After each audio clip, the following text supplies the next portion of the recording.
Good morning, Antigua and Barbuda, and good morning to the universe. This is 360, and representing to you day 2 of the West Indies Championship 4-day competition, which is being held right here in Antigua and Barbuda at the Sir Vivian Richards Stadium. It is a blockbuster game. Jamaica Scorpions against the home team, the Leeward Islands Hurricanes. And at the end of day 1, Jamaica Scorpions, who were inserted by Rakim Cornwall, the captain of the Leeward Islands Hurricanes, they closed on 306 for 9 declared of 88 overs, 395 dot balls with 26 fours and 6 sixes. Captain John Campbell registering a magnificent 126, 150 balls, 11 fours, 3 sixes, and he batted for 250 minutes. The bowling been ragged from the Leeward Islands attack, and so today you expect to be able to maybe just wrap this Jamaica Scorpions batting lineup up, but somebody maybe might have other ideas and they might decide that they want to get over to 350. I'm joined this morning by my colleague Terry Laraja. 306 for 9. Terry, how are you? How was your night rest? Yeah, very well, thank you, Vernon, and good morning to all our viewers and listeners on 360. Yeah, the game is set up nicely. 306 for 9. Jamaica Scorpions will be happy that they passed the 300. Whatever they get today, they'd look at as a bonus, although Brad Barnes is batting well in just his third match, 53 not out. But full credit to Johnny Campbell. He passed 5,000 runs with that 7th first-class century of his yesterday. So good to see O'Shane Thomas back this morning. He's going to start proceedings from the commentary box end. So the successful wicket takers for the Leewards yesterday, Jeremiah Louis, very impressive, 13 overs, 1 maiden, 35 runs, 3 wickets. He's well supported by Rakim Cornwall, the captain, 23 overs, 4 maiden, 71 runs, 3 wickets, and Hayden Walsh, 24 4, 78 2. Thomas goes past Brathwaite. First delivery is just start with a no ball. So the bug continues here, Terry, and that will be his 4th of this innings. Most definitely. All bowlers seem to be having trouble this season with their front foot. But at least he's back on the park. Had a slight injury yesterday down at fine leg when he bowled the 10 overs. Barnes, 53 from 117 balls. Again, bang on target again. And Rakim Cornwall has started with an open, ultra-defensive field. Long on, mid-on and mid-off, 3/4 of the way. Deep backward square, right on the boundary, fine leg. Short third man. Wide backward point, Louis at cover, way out into the cover area, the mid-wicket. So he's maybe just deciding that if Barnes wants to go, let him go. Let's see what is going to be happening. Thomas to Barnes. Another no ball again. Not a good start this by O'Shane Thomas.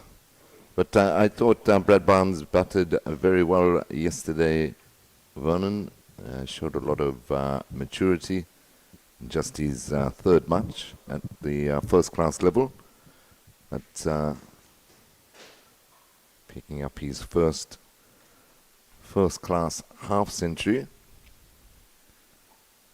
And a couple of gifted wickets, you'd have to say, by the Jamaica Scorpions in the final session yesterday. But he stood tall as he waits for Thomas. And this time, Thomas is behind the line. Well-directed delivery, played up to mid-on. Colin Archibald does the fielding, and there's no run. Jamaica Scorpions 308 for 9 after being inserted yesterday by Leeward Islands Hurricanes captain Rakim Cornwall. And looking to finish this innings off as quickly as possible. Barnes, on the other hand, has other ideas as he waits for Thomas. This one rare in delivery. Just sways out of the way through to Jamar Hamilton. A very bright sunny morning here at the Sir Vivian Richards Stadium. Sprinkling of spectators to begin with. Had a few in yesterday. Hopefully a few more will come and watch the proceedings and cheer on the home side in the Leeward Islands Hurricanes. Thomas again runs away from us into Barnes, and Barnes guides that down to third man, who's in off the boundary, so there's no run. Be trying to take as much of the strike as possible as the field moves in now. Just 2 deliveries remaining in this O'Shane Thomas over. Everybody bar the fine leg is up in the circle. 2 slips a gully, backward point. It's Thomas into Barnes now. Barnes is forward in defence. Pushes out to Wakar Louis at short extra cover, and there's no run. One ball.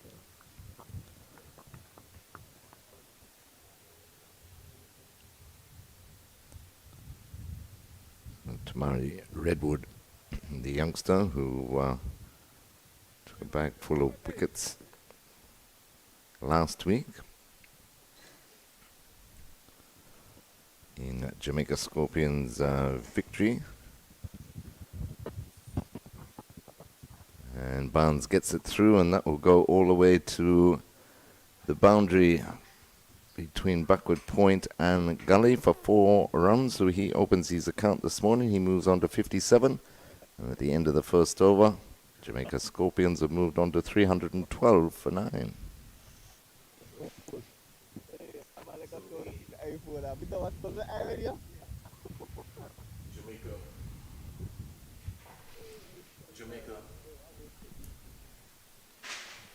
Jamaica motoring on this morning, and very sort of lazy over coming from an O'Shane Thomas.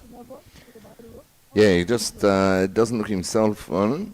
Interesting selection though, since Leeward Islands did have other options. They went with Thomas. And once again, he looks like he's working on his form, working his way back into first-class cricket at least. So it's going to be Jeremiah Louis to take up the attack from the Sir Andy Roberts end. So if you wondering what's happened on day 1, Carlos Brown and John Campbell, the Jamaica Scorpions captain, they shared in an opening partnership of 79. Very important runs, 122 balls, 94 minutes. Which contributed 6 fours and 1 6 before Brown went LBW to Cornwall for a well-played 22. Batted for 62 balls. I hit 2 fours within that process. Kirk McKenzie will feel a little bit unlucky. Caught Jamar Hamilton, bowled Jeremiah Louis for 33. Jermaine Blackwood misread the length of 1 from Cornwall. His leg before for 10. Daniel Bedford caught Hamilton, bowled Hayden Walsh for 4. Odin Smith, he came and he was in a hurry. Took on Hayden Walsh until Hayden Walsh cleaned him up for 17. Java Royal, LBW to Cornwall for 14. Gordon Bryan, he was LBW to Louis for 1. We break for a while. Right. And big drive there from Brad Barnes. He just decided that he was going to be expansive. I think if he just was looking for power there, just needed to just get back onto the ball, keep his shape. I think he would have been able to just hit that through cover for 4, but he didn't, missed it. Markino Minley was caught. Michael Louis bowled Jeremiah Louis for 2. And Tamara Redwood has faced a couple of deliveries for the morning. So we break for a while. 209 for 9. Louis bounding away. That was a good delivery. Outswinger there. Leeward Islands Hurricanes took the new ball after 85 overs on day one. Only bowled some 3 overs in the process. And Jamaica would have lost during that new ball spell Brian and Minley, all to Jeremiah Louis. 26 extras this morning. Barnes faces Louis, and it's wide down the leg side, well taken by Jamar Hamilton as that ball died on him. So they got a single off the last ball of the last over. Looked like it was travelling to the boundary. It pulled up. So Barnes is on 54, 309 for 9. Tamari Redwood is still yet to face a ball, but of course he did the damage against the Windward Islands, bowling them out in their second innings for Jamaica to record a 178-run victory. Took 7 for 72 in 15 overs last week. So Barnes will be looking to protect him and prolong this innings. Another good delivery by Louis. It's leaving Barnes as he lets it go through to the keeper. Terry, I just want to maybe just make a slight apology on behalf of 360 commentary team. On behalf of the team, I'd like to apologize on behalf of all of us. My sincere apologies for the comment which was made on day one regarding John Campbell. And upon further review, we acknowledge that the statement was inappropriate and inaccurate.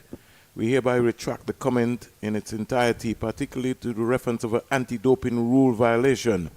We regret any confusion or misunderstanding this may have caused and remain committed to ensuring accuracy and fairness. Here is Brad Barnes hoisting Louis. It's gone all the way for 6. Expansive drive there from Louis. Expansive drive from Brad Barnes. Louis just floating up a half volley, and Barnes just showing his white ball skills. Kept his shape. Nice high elbow, and smacked that over long off for 6. And just in regard to the statement, while I was looking at that massive shot there from Brad Barnes, who was quickly shot up to 60 of 129 balls. We'll come back to that, Terry. Just let me just concentrate more on this game for the meantime, and then I will come back and make the apology on behalf of our commentary team and to anybody who might have been offended. Here comes Jeremiah Louis.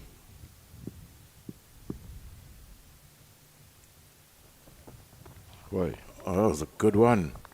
Where did that come from? Brad Barnes missed out there for a moment. The Leewards are running down because it's as if they're excited in terms of what's happening. But I think you should be trying to get everybody out, Terry. What do you think? Most definitely. But they should be excited, should be showing a bit more enthusiasm than the first 2 sessions of yesterday's play. But yes, they definitely need to pick up this last wicket as the scores moved on to 315 for 9. So just coming back, Terry, again on behalf of the 360 team, commentary team here at the end of day 1, this is day 2, I'd like to extend my sincere apologies for the comment made on day 1 regarding John Campbell. Upon further review, we acknowledge that the statement was inappropriate and inaccurate. We hereby retract the comment in its entirety, particularly the reference to an anti-doping rules violation. We regret any confusion or misunderstanding this may have caused and remain committed to ensuring accuracy and fairness in our statements.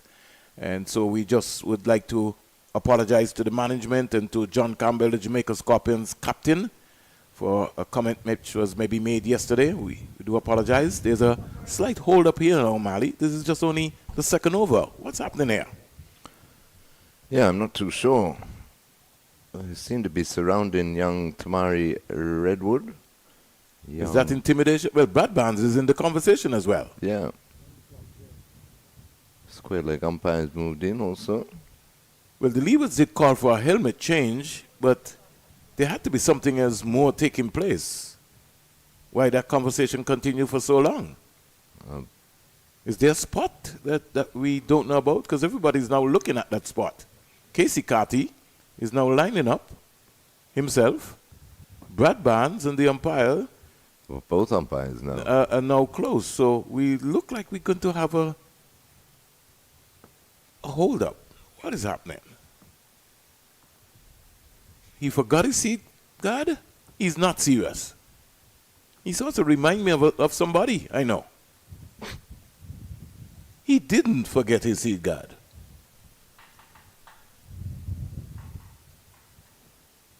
Looks like he has. It looks like he did. Well, he's got it now, anyway. He's got to be a crazy man. He should ask Jamal Hamilton. The young 19-year-old leg break bowler. He mightn't have expected that he was going to have a bat. Of course. Every 19-year-old wants a bat. Well, true. He should be chafing at the bit. Ah, come on. Every 19-year-old wants a bat. I don't have a 19-year-old who doesn't want a bat. Definitely. So we're back with the action. The slip cordon is now strengthened. Short legs in. Mid-on, mid-off up. Square leg. The lone man outside. So Cornwall looking to maybe finish this innings. Let's hope that Thomas can get it right.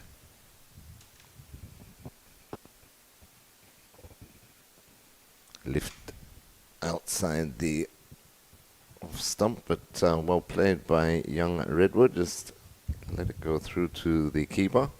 Some activities, Terry, happening outside of the Sir Vivian Richards Stadium. I was very much impressed this morning. One of the high schools in Antigua and Barbuda, they're seeming to have a bicycle race taking place around the Sir Vivian Richards Stadium. And the style of bikes, I was very impressed with that. I was ignited by what was happening. And you know, this is sports term throughout the entire Caribbean. Thomas. Look for the drive there, but beaten by Thomas.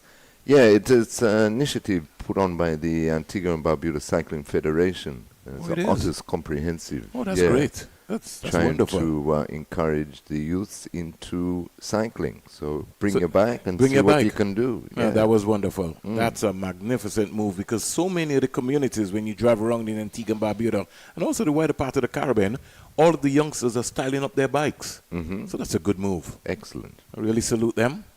We're back with the cricket. Thomas in. Misses again. Thomas has to bowl the ball on the stump, Terry. Most Please. definitely. Tell him that. Well, a work in progress, Vernon, as we keep saying. So he's kept his foot behind the line. That's first thing first. But yes, stump to stump. Redwood looking to play his shots. Barnes just walking down to him, say, just take it easy. If it's not there to hit and it's not on your stumps, just leave it alone. 3:15 for 9, Jamaica. That's a wasted delivery. He has not played one ball for the day. Not at all, and especially when you got 4 slips waiting. Thomas has to make sure he gets it on line. They've added 9 runs so far this morning, Jamaica Scorpions. I think this squad that the Leewards has picked for this game is also for the game in St. Kitts as well. Their next round. And takes the edge this time, but dies on the way to a diving Jamal Hamilton. So Redwood survives, but a better delivery by O'Shane Thomas as he claps his hands in disgust that that ball didn't carry. At least he got the line right. Combined campuses and colleges, they closed out day 1. Good fighting spirit, 292 for, in fact, as we speak right now, they're 292 for 6. Just to give a roundup of the matches. Well played by the young man coming forward just with his top hand. Yep, and survives the over. So at the end of the over, Jamaica Scorpions, 3:15 for 9. Brad Barnes is on 60. Tamari Redwood yet to score.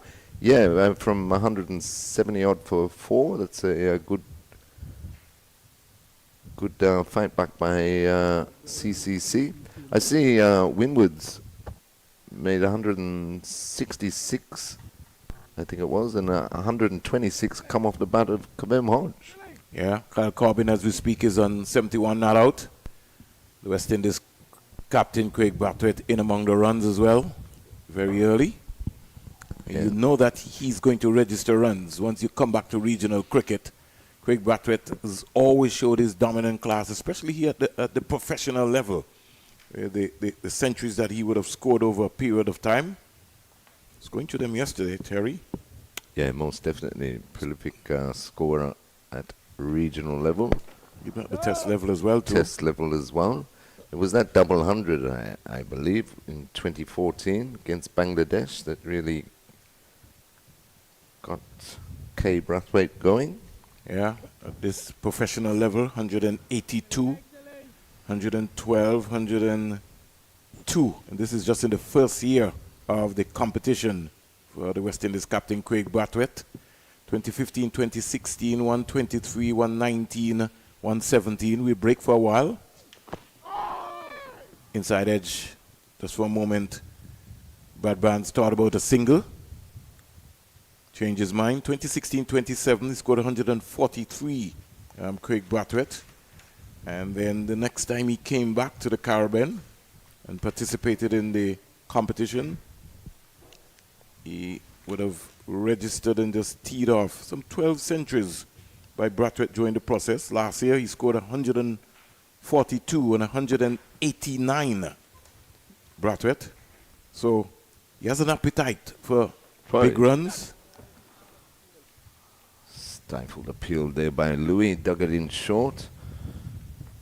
Barnes went for the hook shot, but missed it through to the keeper. Yeah, one of the features too, Terry, even in 2022, he scored 276, 111, and 109. So he's always shown that tendency to score big runs, and he's already lined up to get a big one here as well in this game. Yeah, 140 odd not out overnight. But Brad Barnes will be looking for 100 here as well. Comes back and across and defends a good length delivery from Louis. John Campbell himself, before he scored this century today, he would have scored 5 centuries before at the professional level. 135, 101, 156, 127 and 112.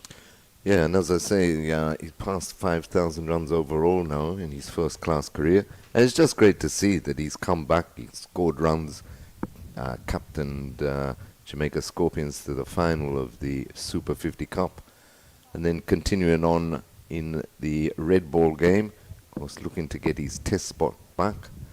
And I thought that he was harshly treated, but at the end of the day, he's put, obviously, strong mind. Well, that was interesting. They're going to scamp up single and they get it. So Barnes keeps the strike. Louis bowled a bouncer. Jamal Hamilton actually took up position in front of Cornwall in first slip. The ball went down the leg side after Barnes missed the hook shot. And the young Redwood called Barnes through. So just a delivery, I believe, for Redwood to face. So he's taking a leg stump guard here. And the Leewards think they're going to have to lift their game. Their ground feeling was not great on day one. No, it wasn't, and they gave away far too many easy runs.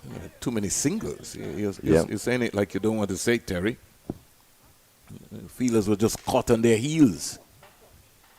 Well, they didn't really get going or get into the game until after tea when Archibald picked up Campbell. And they thought, all right, game on. But before that, they were just meandering through their paces. 316 for 9. 5 slips for Redwood. And he does well. Defends it out onto the onside. to complete the over. So at the end of the over, he remains on naught. Brad Barnes will have the strike. He's on 60, and Jamaica Scorpions 316 for 9. So they've added some 10 runs in the first 4 overs this morning. But just getting back to Campbell, I think that, or always thought that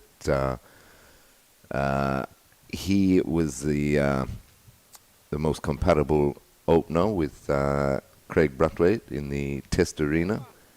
And as I say, obviously strong mentality, determined, and even at his age now, he's 33, I think he is these days. He's 31. 31. So he knows that he's still got some good cricket left in him. And I hope, anyway, from a West Indies point of view, from a Test point of view, that he can forge his way back into the side somewhere in that top order. So Cornwall and Hamilton, like a traffic policeman in St. John's, feelers are being waved all over the Sir Vivian Richards Stadium. Louis finally comes under the helmet. To be honest with you, I don't know if O'Shane Thomas is going to be unsung that he can get Brad Barnes to do something. So maybe the ploy here is to get O'Shane Thomas to bowl short to Brad Barnes, but with his rhythm so far, doesn't seem to have the pace that he will be able to worry a Brad Barnes. No, very true. And he's been a bit erratic again this morning. Louis at short leg, but he's rather deep. Don't like these tactics.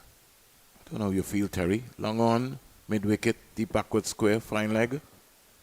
They're asking Thomas to bowl short.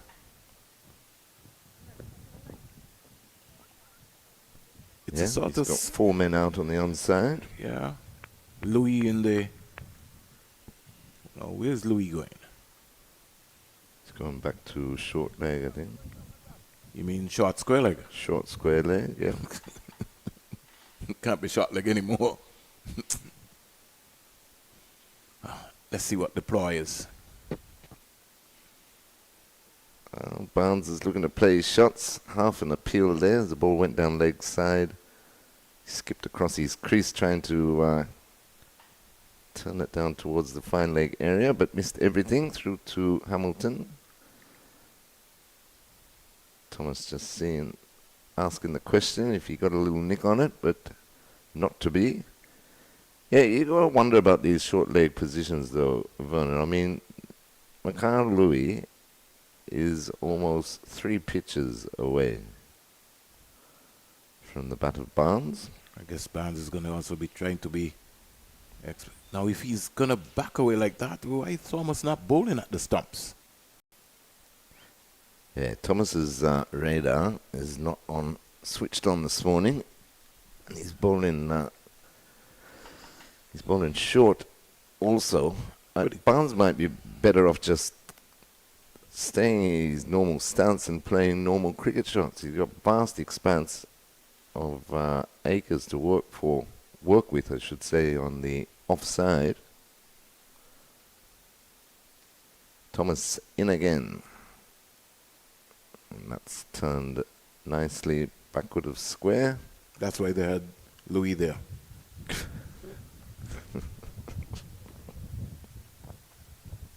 Louis is in no man's land. Yeah, but that was a particular reason because they reckon that Barnes would try to go hard. I just think that Thomas needed to be bowling a more fuller length. Definitely. Really, full and straight. And a harder length rather than just ambling up, really. It has to be a surprise delivery where the short ball, you leave that out, but you bowl, with the new ball, fuller length, especially to the stumps. Get Barnes to drive more or less on the offside, but bowl a harder full length, cross seam, and bowl a fuller length. So the field's moved in for young Redwood. And he plays it well, straight back to the bowler. I think if we're judging from the the Leeward Islands Hurricanes bowlers, the seam bowlers who bowled yesterday. In the pecking order, it would have to be Louis Archibald. And Thomas couldn't be in the conversation to start this morning. And I found it very strange and Cornwall going for Thomas this morning over Archibald. He certainly has not been effective, as he started with a couple of no balls as well, as if like he wasn't expected to be bowling this morning. Not for 43 from 13 so far.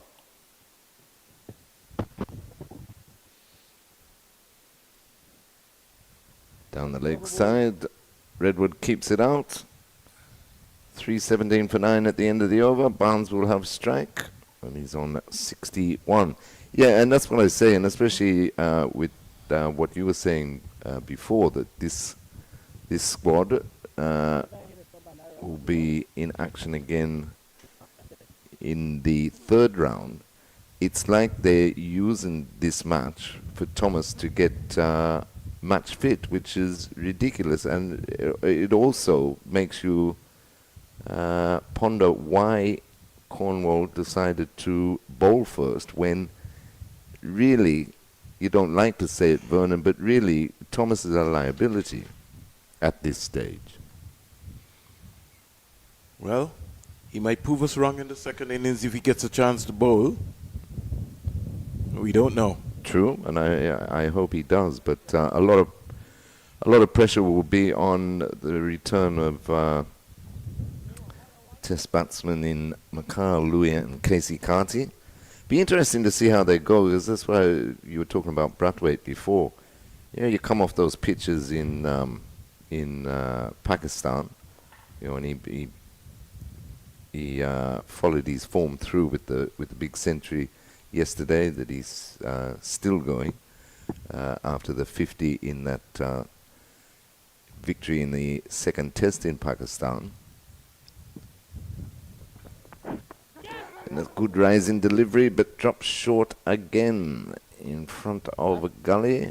Hayden Walsh at Barnes is saying it come off his bicep. But a good delivery there by Louis. My thing is, they have to try to get everybody out. Exactly. And so you got to be thinking, you want to get Barnes out as well. It doesn't matter.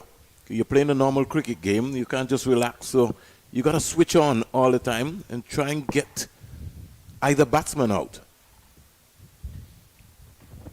Louis in again down the leg side. He's called for 2, and he's coming.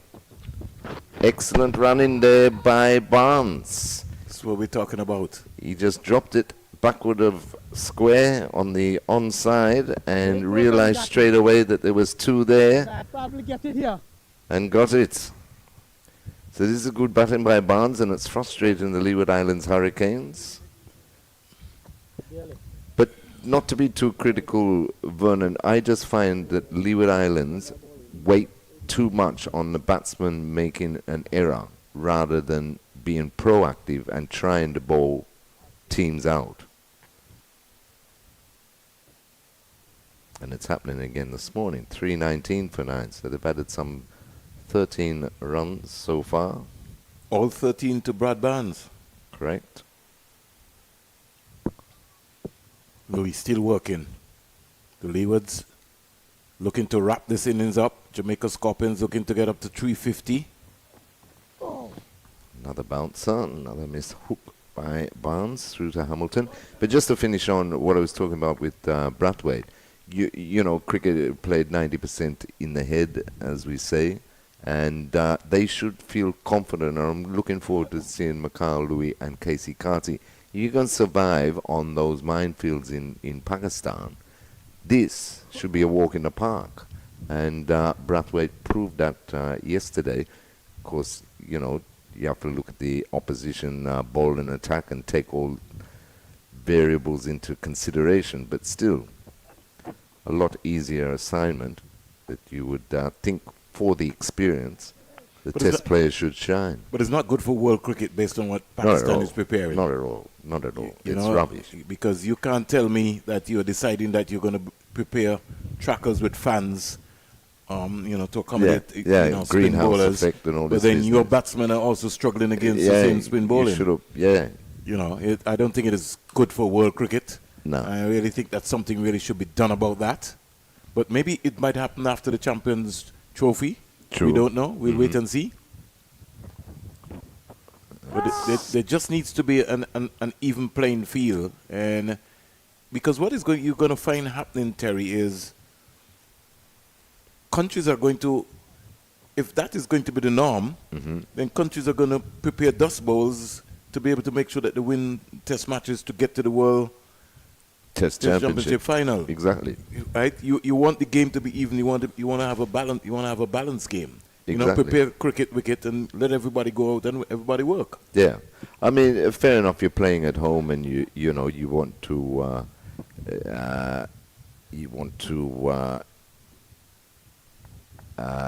advantage yourself by preparing pitches that suit, but they don't suit them either, as was proved. As Louis into Barnes, and Barnes looking for the single, can't get it. That it don't suit their batsmen either, as you just said. But now they're looking at making pitches like that in their domestic cricket to teach their batsmen or give their batsmen more exposure to pitches like that. It's just down the wrong track, and you wonder the ICC. They get the match reports, they see about pitches. Even here against England a few years ago, there was nothing wrong with the pitch really, but it lost demerit points because England weren't happy about the pitch that was prepared. I've heard nothing about stopping Pakistan basically recreating pitches that is not good for the game in general. You have very quick test matches, and you got totally ball dominated because it's impossible to bat on them. As Brathwaite said at the end of the tour, you just got to try your best and hope that it works out, because there will be one eventually with your name on it. So 6 overs bowled this morning in Jamaica, motoring on 320 for 9. Brad Barnes 63 from 146 deliveries. The Leewards look flat. They do look flat, and this is frustrating them. It's eking into the time. The score's getting bigger, and all the good work to drag themselves back into the game in the final session last night, where they picked up those 5 crucial wickets, or 6 crucial wickets, I should say. They wouldn't want this to continue any longer, but on the other hand, Jamaica Scorpions be quite happy with proceeding so far this morning. That now Thomas has got Redwood, and hopefully he can bowl the majority of the over to him. And that is ill-directed again, wide down the leg side. Redwood did not have to play. So everybody around the bat, they got 4 slips, backward point, short leg, short backward square. But Thomas has to get it right. He has to be online. How many times are you going to say that, Terry? Come on. Again, wide down the leg side, well taken by Hamilton. The point I'm making, Terry, is where's our cricket smarts? You have Archibald, a left-arm seamer. The ball is new. Thomas is not bowled in the areas that you want him to bowl. So you got to switch to somebody else. You have Archibald. You give Archibald a run out from the Sir Curtly Ambrose end. You're hoping that he's going to get something right. Most definitely, Vernon. You talk about cricket smarts. We're in the middle of the match as Thomas is in again. And you're quite right what you're saying as far as this this morning as going to try and pick up the final wicket. But personally, I think the cricket smarts went out the door when they selected him in the final 11. But that's history right now. I think the Leewards in Jamaica, the longer the Leewards stay out there, the more it be mind guessing for the openers in Henry and Louis. Yes, it's a bright sunny day here, but Jamaica, who would have been inserted, would be very satisfied that they're getting closer to 350, 375. This is lobbed straight back to O'Shane Thomas. Takes the catch, and finally he gets one on line. And what I like about that is that Brad Barnes didn't blame him. He applauded him for his effort, and I'm going to make sure that I pencil that name, Brad Barnes, to have a look at him going forward. Just look at him, Terry. Yeah, most definitely. I mean, think the ball just got big on him. Outside of that, he was batting outside his leg stump as well. He was batting outside his leg, so it cramped him for room. But he did extremely well to hold up one end. So Jamaica Scorpions first innings comes to an end. Bowled out for 320. And Brad Barnes, in just his third match, remains unbeaten on 63. So wonderful knock from him. Yep, an excellent knock from Barnes. They added 14 runs this morning.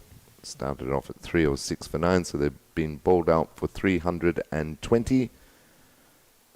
And we'll take a break on 360 and be back with the Leeward Islands Hurricanes reply.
Start of the Leeward Islands Hurricanes second innings.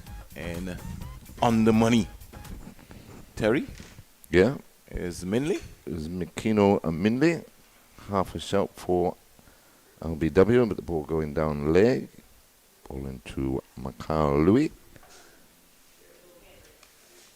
He's got three slips the gully, backward point, mid off, mid on, square leg and fine leg. Arms pumping. Ooh. Gone past Louis. Good delivery that by Minley. Great servant for West Indies cricket over the years and for Jamaica cricket. Bit unfortunate when he made his test debut in Australia. Mm-hmm. Yeah. Most people will look back at that and felt that Jeremiah Louis was a little bit unlucky not to be on that trip. But that's history. Minley, 29. To Michael Louis, is back and across, leading into the ball there very early. And nice forward defense there by Louis.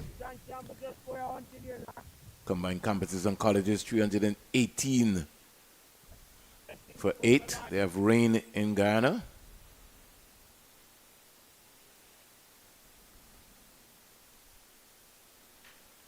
Three slips and a gully, all go down. And Louis off and running. Just steered that into the offside. And straight away he's off the mark. Just seeking some permission from the umpire to go and have a word with Kadeem Henry, his opening partner. Kyle Corbin Terry is on 81 not out. So the combined campuses and colleges putting up a fight against the defending champions, but rain has intervened in Guyana, not for the first time. Unusual, Vernon. Yeah. But we're back with the action. Lovely sunshine here in Antigua and Barbuda at the Sir Vivian Richards Stadium. Mid on, mid off, mid wicket. Kadeem Henry is just quietly just defending straight delivery. Yeah, solid in defence, but Minley started well, spot on target. Last season, Michael Louis would have opened with Kyron Powell. He's got a new partner this season. He now becomes the senior opening pro for the Leeward Islands Hurricanes. There's no Kyron Powell. I was keeping down, and that is going to be the danger on this track here. That is what we didn't see happening from O'Shane Thomas this morning by bowling stump to stump. Stump to stump, exactly. Making the batsman play. So good over there by Minley, just the single off it. Leeward Islands Hurricanes won without loss. I'd like to see Kadeem Henry get that stride out. It's going to be very important. You know, he tends to just come across his crease, but he's going to have to get that early stride out. Negotiate any swing at all in terms of what would be happening around.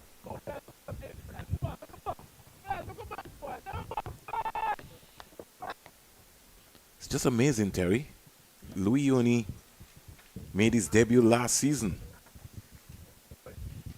Exactly, but what a debut it was, though. 3 centuries, 4 half centuries. Most runs scored, culminating in he's getting his Test Cup for West Indies. Yeah, the first player from St. Kitts to register after some 96 years. Been a long wait. Imagine that. So many outstanding players would have come through from St. Kitts over the years. Go back to the McMahons, the Eddies, Luther Kelly, Livingston Harris, the Gishards. Louis turns this short delivery down to fine leg. And good running. Come back for the second. So Louis moves on to 3. 3 without loss. Talking about the top performers last season. Michael Louis from 7 matches, 682 runs, 3 centuries, 4 half centuries, an average of 48.71. Craig Brathwaite, this is what we're talking about, the West Indies captain, 565 runs. Followed up by Kevin Sinclair with 508 runs, and then we saw Amir Django, who got his test call-up, scoring 500 runs, high score of 218.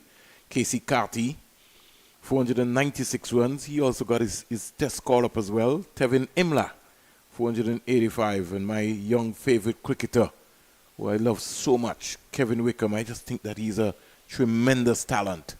Kevin Wickham. And you know the veteran, Jason Mohammed, he will continue to score runs all the time.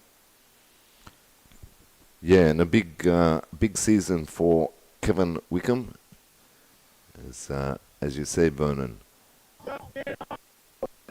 you score runs at this level, and a test call-up beckons. Well, Joel Andrew, also in his first season, 356 runs. Calvin Hodge scoring 334. Mackenzie, way below for, here's Louis just turning this. Down to Minley, off and running. Zachary McCaskey, who also went to Australia, he scored 353 runs. So already, Terry, we've seen some 8 centuries have been scored so far. At 4 on day 1. Are there more to come still? Let's hope so. I mean, it's a fantastic start. I can tell you last season, Terry, there were 27 centuries scored. And a number of names came through. Kadeem Henry playing in his... Wide down the leg side by Brian. Just hasn't got his radar right so far. He's first over. Not an out-and-out fast bowler. No. Yeah. It was strange that O.J. Shields was going to the combined campuses and colleges. When we saw him last year, Terry, he really looked like a big, strong lad with some pace. Mm-hmm. One for the future. Jermaine Blackwood at first slip. Campbell at second. Here was Henry, just squaring up, but just playing it into the offside and getting his first run. So that will give him some confidence in the end of 2. And the Leeward Islands are 4 without loss. Yeah, Henry will be happy that he's off the mark. Just played it with soft hands, squared up a little bit, but played it nicely into the offside. And so far, the run in between wickets between these two has been spot on. First time be opening together. The communication so far has been excellent.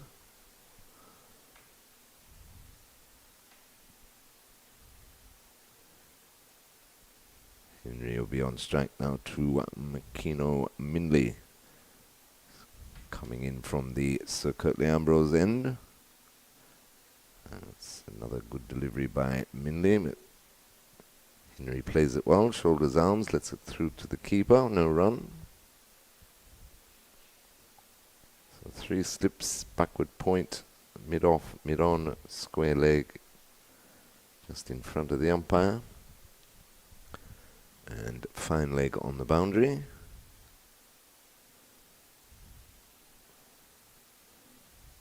Third slip just standing a bit closer in. We've seen a couple this morning that have died on their way through to the slips and the keeper. The odd ball keeping low. We saw that from day 1 yesterday. Head coach of the Leeward Islands Hurricanes, Steve Leiber, just walking around the boundary. Last season, out of the 27 centuries that were scored, you had 22 different batsmen who scored centuries. Played well again by Henry for another single. He moves on to 2, the score 5 without loss. Brad Barnes looks like a very excellent athlete there, shotting in over the 60-meter period. So already John Campbell has recognized that there's not much pace in this track, Terry. Yeah, most definitely, Vernon. That's why he's got the slip cordon just a little bit closer.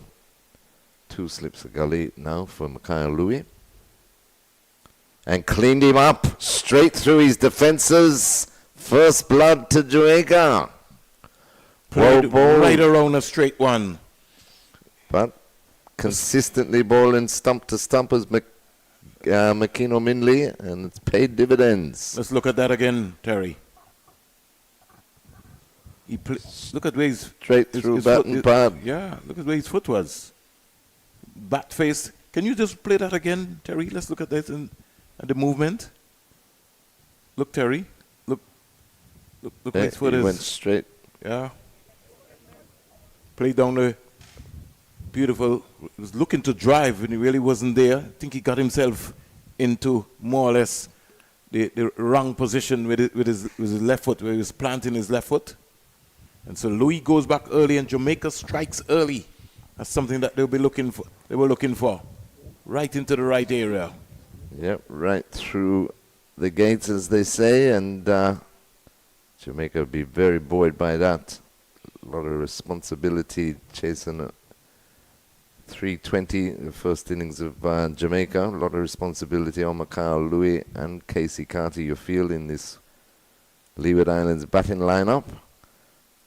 And what was impressive there was the celebration from John Campbell hugging Minley when he got that wicket.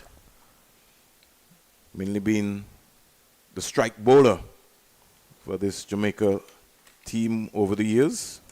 Most definitely, and he's started on song this morning. He's been very accurate. Well, he's always been a stump to stump bowler, Terry. He's been somebody who's just bowled the ball into the right areas, especially with his pace. He's not express fast. Comes in again, half a shout. Just going down leg there. But he's on the money this morning, that's for sure. Looking at his figures from last year, Terry, mainly, maybe he might have had a small season. I don't know if he was injured. He only played 3 matches last season and had 4 wickets. So he'll be looking to have a full season for Jamaica. Turns from the Curtly Ambrose end. Ball darting around here. Dying again on the way through to the keeper. So Carty survives.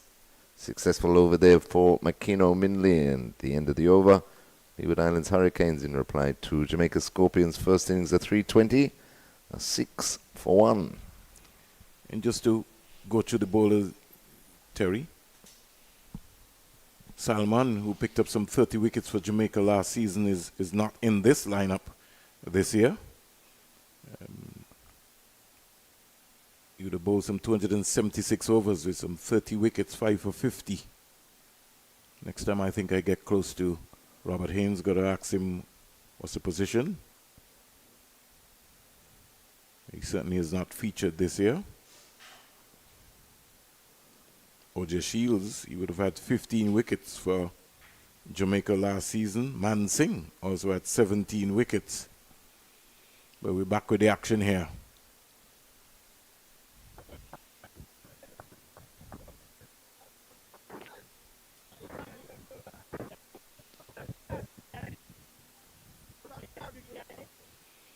Leeward Islands Hurricanes are going to have to bat.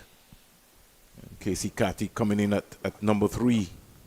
He's going to need a big score. He really now is with no Justin Graves in this lineup, he would be the senior batsman on show here, Casey Carty.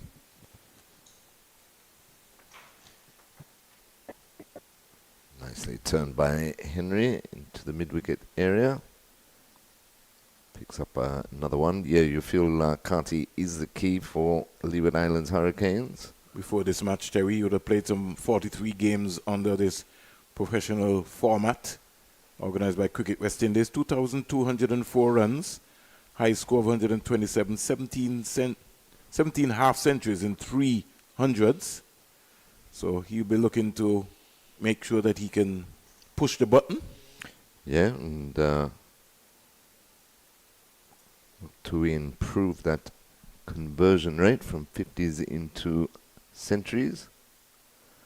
He just flicked at that. Down on the bounce to Gully. It's almost like a habit now, Terry. You see most of the modern day batsmen either looking to leave or looking to play. You know, I just think you just want, if you're going to defend, just defend. You know, just look to defend the ball. Defense is always best. That's when you put pressure on bowlers. Come across and defend the ball. Look to play the ball up the V.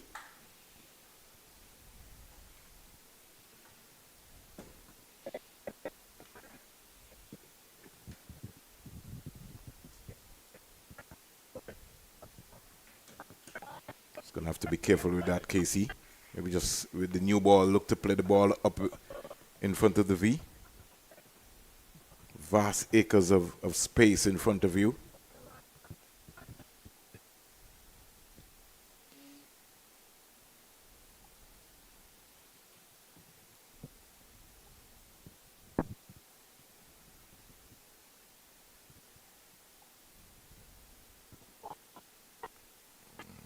Decided for the run, quick single, that would have been close, I think. Well, yeah, there was some hesitation, and I think for Casey Carty, this will be the first time that he's batting with Karim Henry. But true.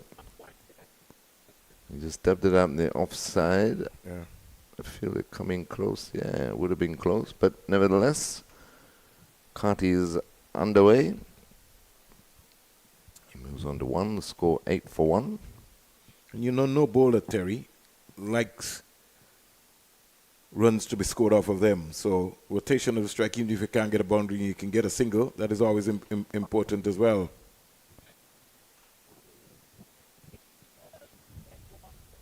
Yeah, very important. But Jamaica Scorpions got their tails up.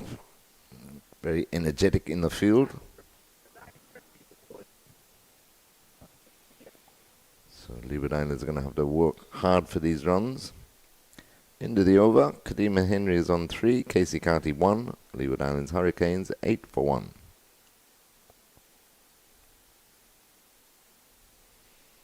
.320 Jamaica Scorpions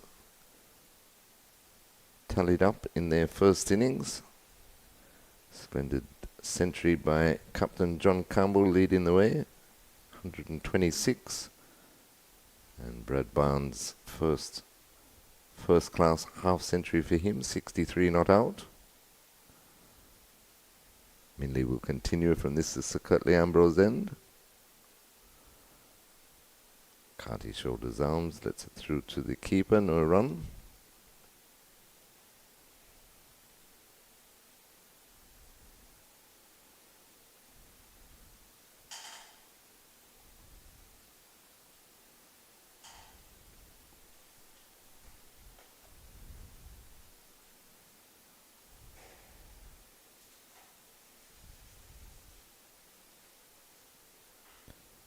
Minley in again to Carty. Bang on target again. Defended into the onside by Carty.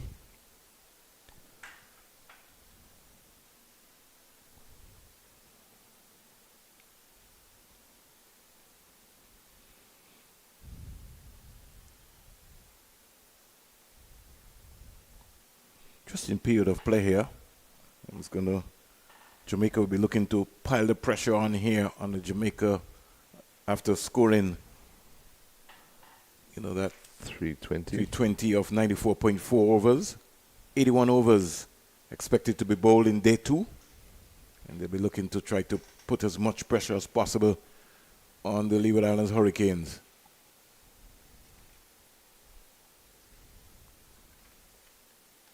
The bounce on this track is so low, Terry, that there's not much pace that you can afford to just look at Casey Carty there just going back and across, more or less low bounce. We haven't seen any express deliveries, Terry, tested during even on the first day. No. So I'm still trying to work out what fooled Cornwall. Don't ask. I have to ask you, Terry. You maybe might be man who maybe has the trick.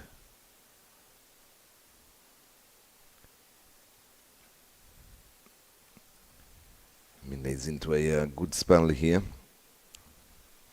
Well, the thing about the new ball, especially in the Caribbean, is that you want to bowl as straight as possible. You want to get the batsman playing, and it's just the right areas in consistently landing the ball, the hard length, and forcing the batsman to really play. You know, Dr. Sir Andy Roberts has always said, you got a new ball in your hand, Springer, you got to bowl to the stumps. You got to get the batsman playing. It's nicely played by Carty. Forward of backward point for a couple. Getting into his stride, moves on to 3. Pretty interesting because sometimes, Terry, on another scope of batting, when you listen to folks like Sunil Gavaskar and Jeffrey Boycott talk, they told you that they admired things from on the other end. True. So they got off strike. You always got a single. You got down to the next end. That's where you learn a lot of things about batting and about the bowler. Ooh, that cut back, well taken by the keeper. Yeah. Casey's right foot there, Terry, not moving at all there. Needed to go back and across. If you look at that. Yeah, he didn't move a muscle. Yeah, you got to get deep into the crease. Get that right foot deep, and so you can be able to punch that ball up in front of you. I'll tell you a funny story about being up the other end. Richie Bernard and Keith Stackpole were doing the commentary one time, and the great Sir Andy Roberts was on a hat-trick, and Stackpole said to Bernard, the last hat-trick here between Australia and West Indies was Lance Gibbs. You played in that match, Richie? He said, yes, indeed I did. I was down the other end when the hat-trick ball was being delivered. No better place to be when a hat-trick is on. That's the best place. You don't have to worry about any survival. At least you witness it all. Best seat in the house. 10 for 1. 3 slips. Jamaica starting with gully, backward point. Mid on, mid off. Mainly down on the lone fine leg area, square leg. Looks like redwood. Jamaica know that it could be a long day. Most of their players have decided to go for the Jamaica Scorpions floppy hat. Well, they got good batting conditions, the Leeward Islands Hurricanes. So no excuses really. The odd ball keeping low, but really pitch is playing true. Which is a surprise why Rakeem Cornwall decided to bowl first. But nevertheless, they know the challenge ahead of them. 10 for 1, 320 on the board by the Jamaica Scorpions. The depth of this Leeward Islands batting unit is, you have someone like a Colin Archibald who's got a first-class 100 who batted it in 11 in the first game. You know, at that time you had 3 debutants. You had Shelton Forbes, Cameron Pennyfeather, and Kadeem Henry. Jamal Hamilton, the only thing missing from the first game was that no one scored 100. Jamal Hamilton batted beautifully. Got 81 in the first innings, top scored for the Leewards, and he got 49 in the second innings. It's nicely played by Henry as he steers it past backward point. I think they can get 3 if they want, but Carty's not interested. And this is something which I just think that you, on a big outfield today, you're going to have to run. So you're going to have to put in that work and turn over the strike. Yeah, because we saw a few balls pull up short of the boundary yesterday. Might be a bit quicker today. It's had the sun on it, but still more aggressive run-in. Would be good to see. I want to see that intensity all the way. Something which was exhibited by the Jamaican batsmen very early in their innings. At times. Oh, that's a beauty. Beaten. Well played in the end by Kadeem Henry. We're in the number 10. That's a big number. What's your number, Terry? Well, my number's 4, but that's because I was born on the 4th. We didn't have numbers back then. I'm born on the 4th too. Oh. March Born on the 4. 4th. I'm born on the 4th of July. Oh, there you go. Wow. America's Independence Day. Yeah, I was going to say you have to... No, I won't say. You have to share your birthday with certain people. Share. Everybody has to share their birthday, Terry. What are you trying to imply here, Terry? Everybody has to share a birthday. That's a good thing about life. Turned nicely off his hip, but again, a bit of hesitation there, but they decide to take the single to complete the over. You think you hear so many people, Terry, telling you which month is the best month. You know, it's just exciting times. True. And the respective months come true. So many people are into it. They tell you all the great people about. So if somebody knows that Mali is born in my month, they say, oh, that's a great month. Definitely. Yeah, but that's life. That's what keeps going. You just have to enjoy life right now, Terry. Because, boy, today you're here, tomorrow you're gone. Yes. Too true. 10 for 1 still. I don't think it's 10 for 1. I think the scoreboard needs to be they're caught behind up. more or less. 13 for 1 by the manual scoreboard. We don't have the luxury of having the electronic scoreboard here at the Sir Vivian Richards Stadium in operation.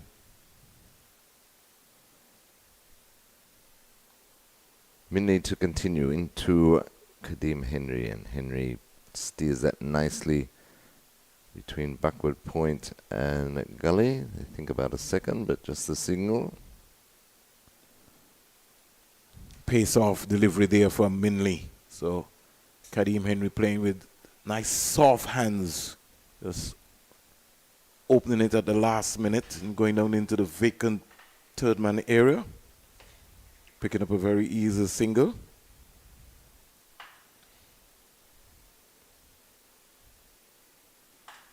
Catches the inner portion of the bat, rolls out.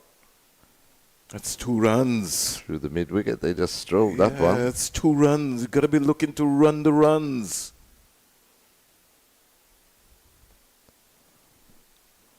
One more to Carty. The score goes up to 15 for 1. You're talking about Colin Archibald. He played very well as night watchman. Ended up with a half century last week. Batting at number 11, as you said, in that first innings. But I feel pretty sure, though, Vernon. And beaten again. Good ball by Minley, but well played by Henry. Dropped his hands. He won't bat number 11. He won't bat number 11 in this game, and it's got nothing to do with the fact that he made a half century. It's just a different team on a different day. Say good morning to the folks in Nevis, in St. Kitts, Montserrat, Anguilla, St. Martin, French and Dutch St. Martin. We go down into Statia, St. Croix, St. Thomas, Bermuda, Dominica, St. Vincent, St. Lucia, Grenada, Spice Isle, the OECS. The folks who are viewing us in Canada, in the United Kingdom. You know, John Dentis Maynard would have on his computer and he would be viewing the whole action. Maybe even have folks in Abu Dhabi.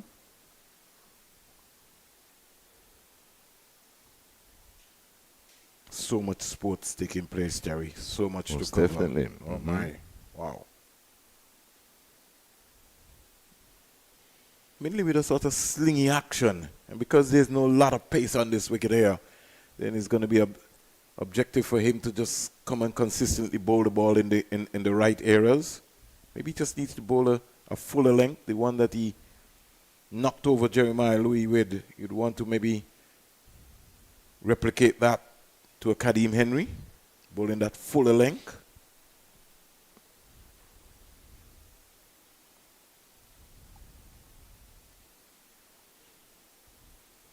Henry very comfortable when the ball is short to play that. You know, mainly would maybe have to readjust his line of attack. I'll take one more, Terry, and get Marley to come in with you. No problems. The Leeward Islands Hurricanes move on to 16 for 1. Henry seems to me like he picks up length very well. And he gets nice and close to the stumps. So Carty is on 4. Henry is on 8. 16 for 1. In reply to Jamaica Scorpions' first innings of 320. It looks like we're going to have a ball and change from the Sir Andy Roberts end. The Odin Smith to replace and he could Gordon Brown. He could be a skiddy customer. And there are two things here. He can go for runs as well as he can get wickets as well. True. Odin Smith. It's great to see him back in white ball colors. It's excellent to see him back in the first class setup, playing red ball cricket.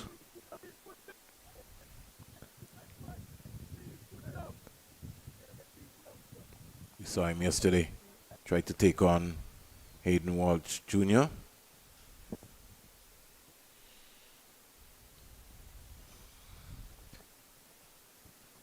Bouncer to start off with, just to let Henry know he's around. He looks fitter, though, this season, Smith. Yeah, 28 years of age, comes from the St. Elizabeth Parish in Jamaica. He's played for a number of teams all over the world in terms of white ball cricket. St. Lucia Kings, Trinidad and Tobago, original Jamaica Talawas. Oh, we had Henry playing at that one. He's certainly getting the ball to zip through. Umpire just letting him know where his front foot's landing. This is his 16th first-class game, Odin Smith. Before this, some 33 wickets. So he's not played a lot of red ball cricket. It's good to see him coming back into the fold. In terms of the runs, 491 runs, a high score of 54. But one thing I can tell you, he hits the bat very, very, very, very, very hard. Yeah, as you would have heard through the stump mic there. When you look at his white ball skills in CPL, he's played for 4 different franchises, total of some 52 matches to date. Played in the IPL as well. South Africa played in the Pakistan Super League. So he's been around the world, he's been around the globe.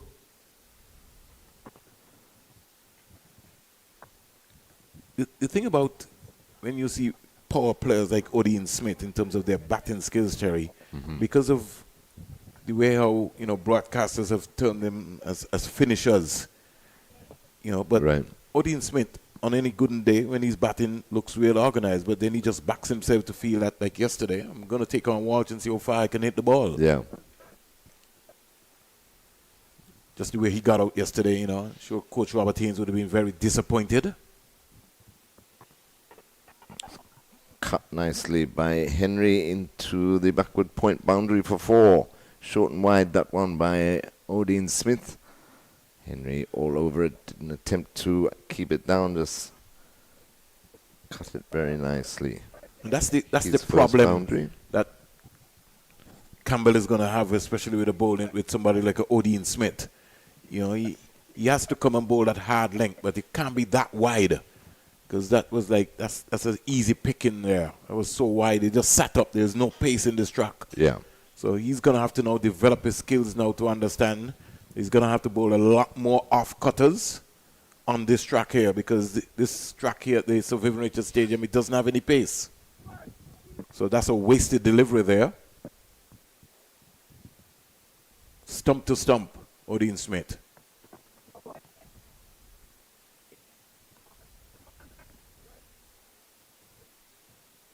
So at the end of the over, more comments from you, Terry. 20 for 1, and then we'll hear the voice of Mali Richards. Yes, 20 for 1 Leeward Islands Hurricanes in reply to Jamaica Scorpions 320. So they trail by exactly 300. Kadeem Henry has moved on to 12. Casey Carty is on 4. And just continuing on what Vernon was talking about with Odin Smith, he said the same thing about Rakim Cornwall, that they play so much of the white ball format, especially the shortest format. Just a bit of game awareness. And they play red ball cricket, first class cricket, 4-day matches. Yesterday he put one in the top tier and tried to replicate the shot. And really he didn't need to, as Vernon quite rightly said. When he puts his mind to it, he's got all the attributes of a decent batsman. Good morning, Marley Richards. Good morning, Terry. Good morning, everyone.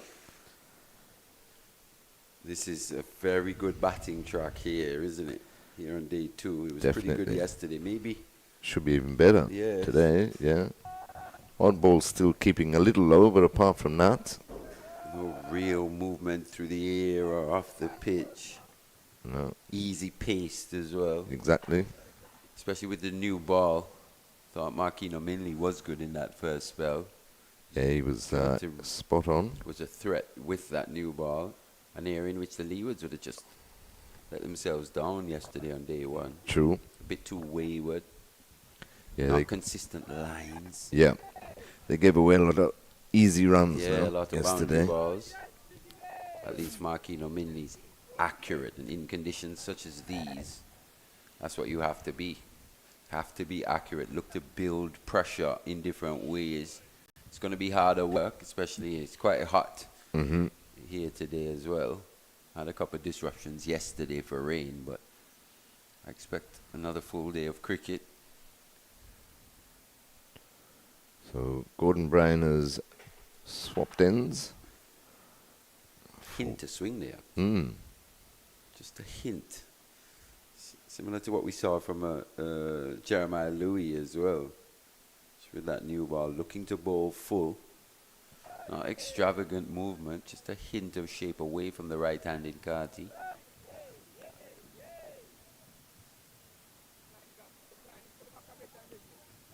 Carty will be looking to get back into form. He had left the Caribbean after the Bangladesh series, both red ball and white ball, in pretty good form. Scoring that ODI 100 in St. Kitts just on his way. Was actually picked in the T20 squad after that and got to Pakistan. And most of our top order batters, apart from Craig Brathwaite scoring that half century in the second test in that second innings, but apart from that, runs were hard to come by. Extremely difficult for both teams. Yes, both teams, yeah. Bryan into Carty down Oh. the leg side. Was that a chance? It looked that way. It definitely did look that way. That looked like it did take a healthy portion of the bat there. Got down quite quickly. Let's have a look at the footwork of young Beckford behind the stumps. Yeah, he's almost faced that. Oh, he got there quite comfortably. Yeah, should have caught that one. Definitely. So Kurt McKenzie, who ended up getting shot down the leg side yesterday. It was still quite debatable whether he did hit that one. He was very disappointed. You could tell by the way he trudged off. And he stood out there and he's just watched his wicketkeeper put down a pretty simple chance down the leg side. Yes, and you don't want to be giving chances to somebody like Casey Carty. Exactly. Nevertheless, the over comes to an end. We just watch the replay again. Yeah, right off the face. Got healthy. He got over all right. He did. He got two there. hands to it. The feet moved well. Not quite sure if it was the pace that just burst through his gloves. But chance goes a begging, and as you said, a big chance in context of things. 21 for 1. Kadeem Henry is on 12. Casey Carty will be facing. He's on 5. similar stage of the game yesterday where we saw that drop catch from Jamal Hamilton as well. Yeah, I think they Carlos were. Brown. Yeah, and I think Jamaica was 31? 31, Yeah. yeah, the score was 31 at the time. Sharp chance of Jeremiah Louis bowling from the Sir Andy Robertson. So Odin Smith will continue from the Sir Andy Roberts end into Carty, and Carty lets a wide delivery through to the keeper, and there's no run. You were saying Odin looks a lot fitter to you. You find so? Yeah, he just looks a bit trimmer. It's interesting though, and I'm happy for him that he's available for first-class cricket. Yeah, it's good to see. Yeah, most definitely. Playing these matches and being the all-rounder that he is should also help his fitness. This is another thing in which these guys should recognize. We understand the financial rewards available to them to be globe-trotting around the league, playing in the T20s and the T10s. Yeah. But 1 or 2 seasons of first-class cricket really sets you up in the future down the line in terms of your overall fitness. Now you know for sure, because you can get through these games. Exactly. You can get through How anything. that sets you up for T20 and 50 over cricket as well. Especially for all-rounders who are asked, genuine all-rounders who are asked to contribute in more than one dimension. Yeah, and I think Mali, that playing, you know, the what I consider the right format improves your overall skills also. You know, because you got different occasions in a game where different skills are called upon. Require different match situations. Yeah. But even in the longer format, you may be asked to score at a particular rate. Correct. Yeah. Day 5, a certain amount to get. Yep. Series on the line, championship on the line, 250,000 US on the line. Right. Yeah. But as you say, you know, one of the key attributes is fitness, and you know, match practice is no better way to build your fitness. A lot of people say to me, "Oh, it's going to be great," you know, because as we watch Smith defended by Carty, no run. You know, they say it's going to be great because the likes of a Puran and company available for Test cricket. I said, yeah, but the first thing you have to think about, even though they may be available or make themselves available, their fitness, can they Actually grind get out through, there for yes, 5 days? for 5 days. Yeah, and not just We haven't seen it. exactly, but not just physical fitness, but mental fitness. Especially if you're going to ask a Nicholas Puran as well to wicket keep and bat. There you go. Yeah, To be yeah. an all-rounder in Test cricket. Exactly. You do just have to be, it's like running a marathon. You know? You can't just, you know, You can't wake just up wake one up today morning. and go, hey, yeah. I'm running a marathon, or I'm running a 10K or 15K. You have to train and build the body up for that sort of stuff. And I think also from a technical side, Right. it Yeah. just sets you up so much better. Your technique is in a better play as a batter in particular. As a bowler, it teaches you how to work batters up in terms of working out different plans. Exactly. Different tactics. How are you going to get guys out? Because more often than not, in the first class game, the longer format, it's a lot harder to pick up wickets. Right. Yeah. And as it should be though, because In limited the overs, batsman. you sometimes see a 5 for 4 for here, but a game has dictated that. You know, Right. It's a. They had to go for a their run shots chase, or they have whatever. to go for them. Yeah. Yeah. Not saying, but in this format of the game, Yeah, you have to be you have able to- to genuinely nick someone off playing a right. defensive stroke in first class cricket. That's where the real class is. I think that gets lost with the amount of T20 and Too true. T10 cricket, and ODI is a good mix of both. I feel. Yeah. Yeah. Yeah, for sure. And it makes you think. Brian again, full pitch. hit high over mid-off. Plugs in the ground. Henry will pick up 2. Quite get the timing on that one. Some nice little chip shot, nice little wedge into the hole there from Kadim. Quite safe. Yeah, had good pace on it as well. Saw this a couple of times yesterday as ball just plugging in this Sir Vivian Richards outfield. Brian in again, and that one turned it nicely forward a square. Should be another comfortable 2. John Campbell in particular played through the line Extremely quite stylishly well. yesterday. It was quite an imperious 100 from him. It was a brilliant 100. I'm sure he looks back, he'll probably say that was one of his better 100s at this level.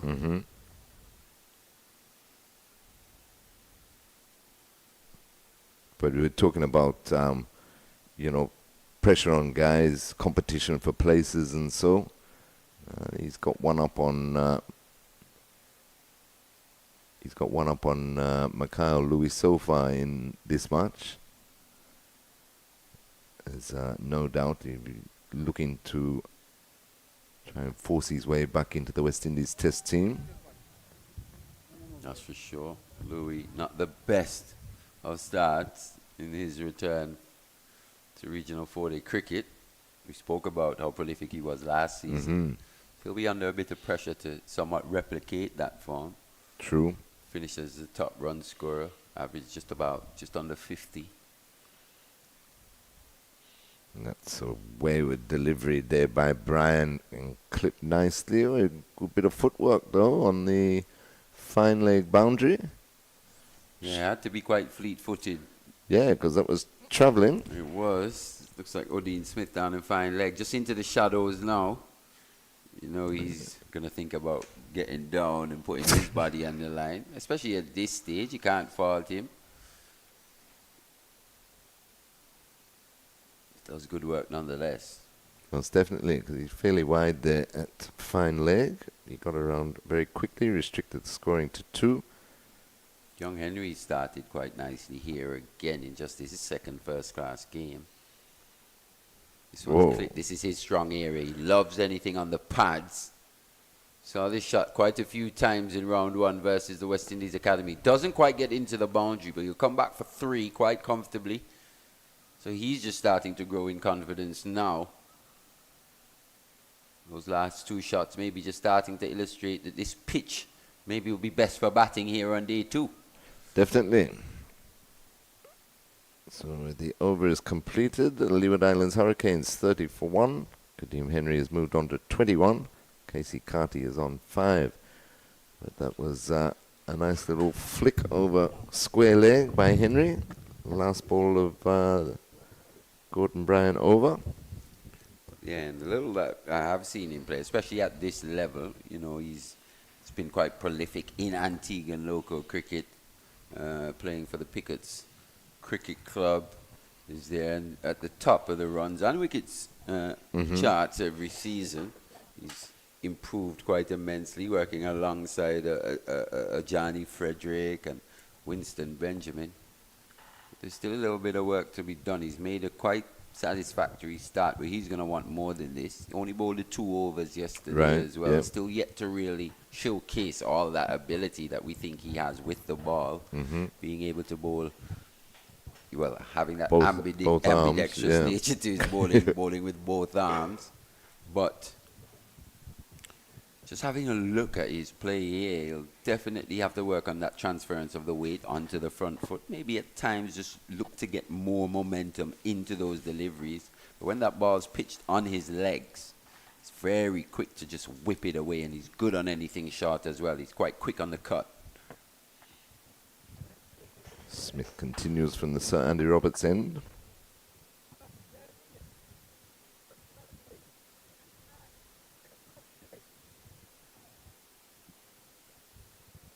They have to ensure, though, the Leeward Islands, after opting to bowl first, that they really take advantage of these conditions today. As you say, Marley, it's probably playing a little bit better than it did on day 1.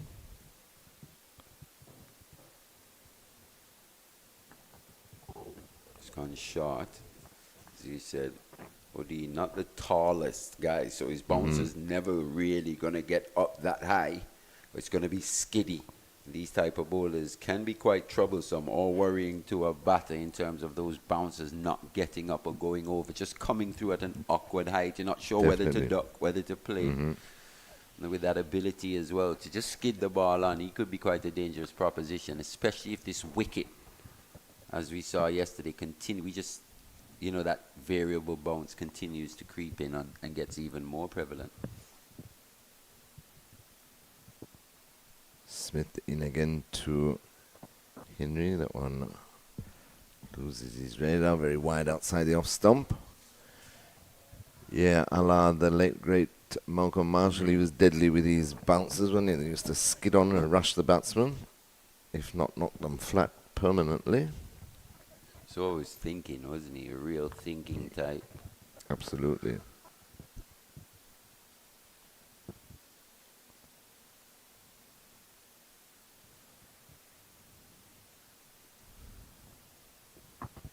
Short again and hit straight to extra cover. Henry will be disappointed with that.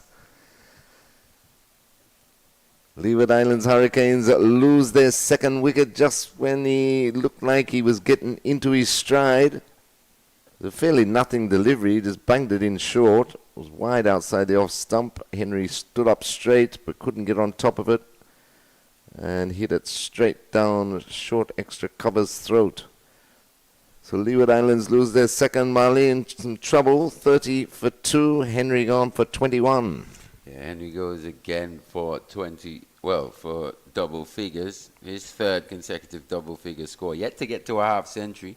Just playing his second match. As you said, Terry, failing to get on top of this one. We said how quick he is on the cut. This one looking to play almost that punch stroke. It was hit quite well. Timed nicely. That man was bit further back there in that extra cover position. Took a comfortable waist-high catch in the end. So that's the end of Kadeem Henry. You'll have to go away and think about it. Brings Kareem Agor to the crease. Another one with a lot of promise. International player, really, for the US. Played ODI cricket, true. T20 international cricket as well. Obviously plays for Liberta here in Antigua. He's quite prodigious as well as a youngster.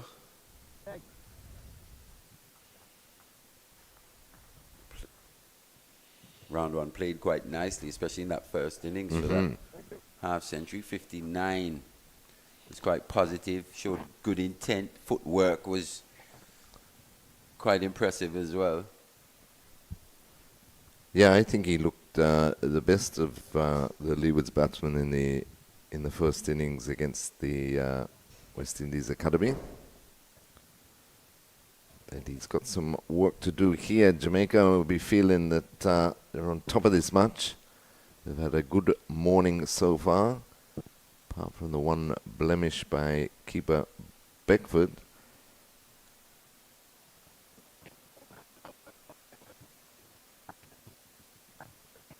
Not sure, what did you make of that Mikael Louis dismissal?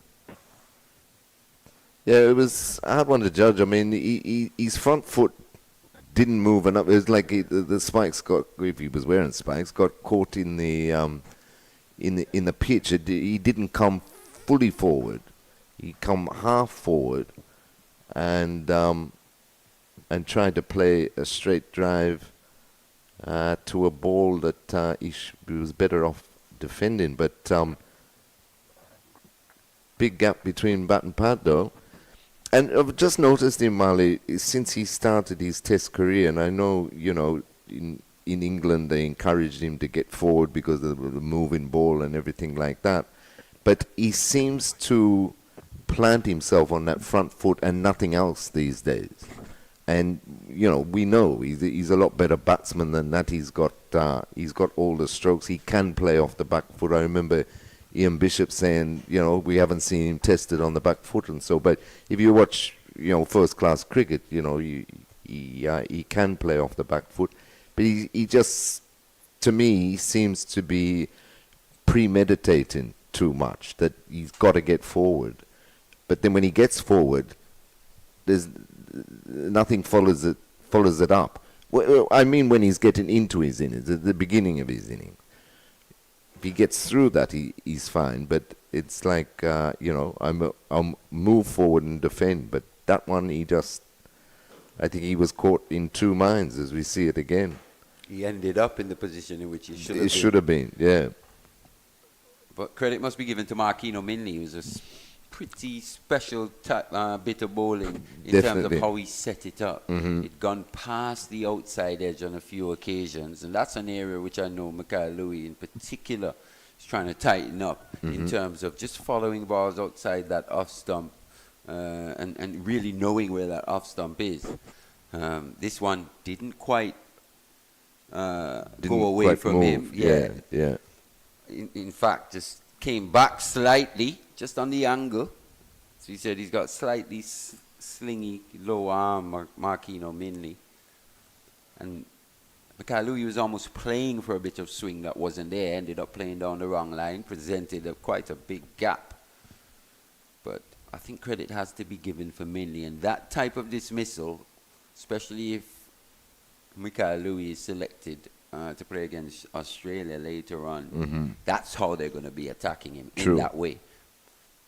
And don't forget, these Australian bowlers just bowl with a bit more intensity, a bit more pace on the ball. Probably a bit more control. A bit more control as well, even though Marquino Minley has been spot on here, and that's been his main strength throughout his career, is his accuracy. Definitely. And talking about Minley, he's back for his second spell. His first spell was 4 overs, 1 for 7. So he's back with the fall of Henry's wicket into his 8th over. And he remains spot on. Carty in defence. Carty's on 5. Kareem Agor's just joined him. 34-2 in reply to Jamaica Scorpions 320. Thing about Gore in particular in that match last week versus the West Indies Academy at the Coolidge Cricket Ground was he was looking to be positive from ball one, and he was always looking to play shots while exhibiting quite a sound defense as well. It'll be interesting to see how he goes about building an innings here today in these conditions, even though I think the conditions at the CCG were just a little more testing, especially early in his innings. You remember when he came out, Joshua Bishop was into a good spell and going past the outside edge. That day one moisture was taking effect. He was getting the ball to really turn and bounce, going past the outside edge on a couple of occasions. But he fought through that period. And really, looking back, he thinks he should have scored 100 in that first innings. True. Another good over there by Kino Minley, a maiden. Score remains on 30 for 2, but I think especially with the loss of a couple of early wickets for the Hurricanes, for the remainder of the innings, patience is the key. It's a hot day, as you mentioned, Marley, and just try and wear these bowlers down, see off the new ball. Still a very deep batting lineup. Instead of batting from 1 to 11, they'll just bat from 1 to 10 today. Yeah. So you do understand they were sacrificing maybe that all-round ability of a Cameron Pennyfeather for that extra pace of O'Shane Thomas. But it just hasn't worked, that's all. You understand the reasoning behind it. Definitely. But the execution of that plan just hasn't gone their way. But it must be said, they've done pretty well to still bowl out this Jamaica team for 320. Because Jamaica must be thinking to themselves they're 80 to 100 runs short. Well, exactly, being because 200 for 3 at one point. Exactly, and 400 plus, Yeah, and what that kind of score can do to really put pressure back onto these Hurricanes batters. No, I thought they fought back well in the last session yesterday. It's the way to play the longer format of the game. That's why we say as well, this one's timed sweetly, goes away. Just length on that one. Played it in front of square on the onside. So still looking to present as full a face as possible, especially early in his innings, which is good. Yeah, clipped that one nicely forward a square. Straying into the pads a bit is Odin Smith.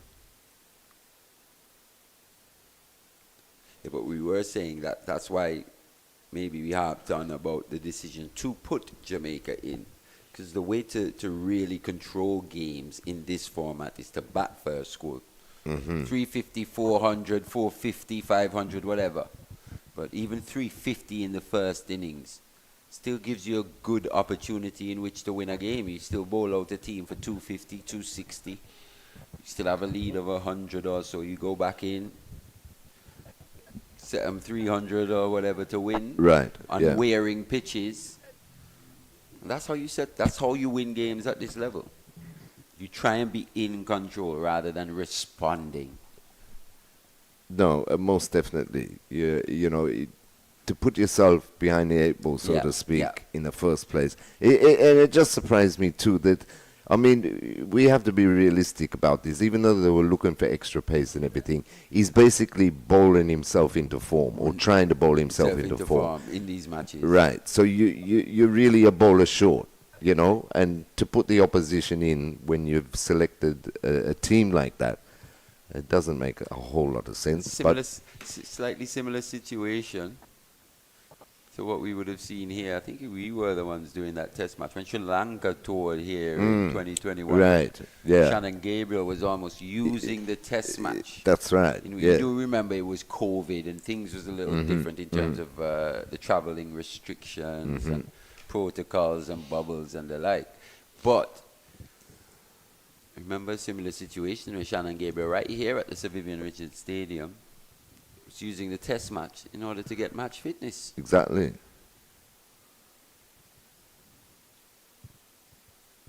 We were hoping he would bowl his way into form, into rhythm.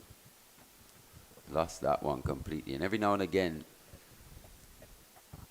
Odin Smith is capable of that. Just losing it there at the wrist. Just broke that wrist not staying behind the ball. Maybe he was looking to just bring one back in. Started it a bit too straight, kept on going.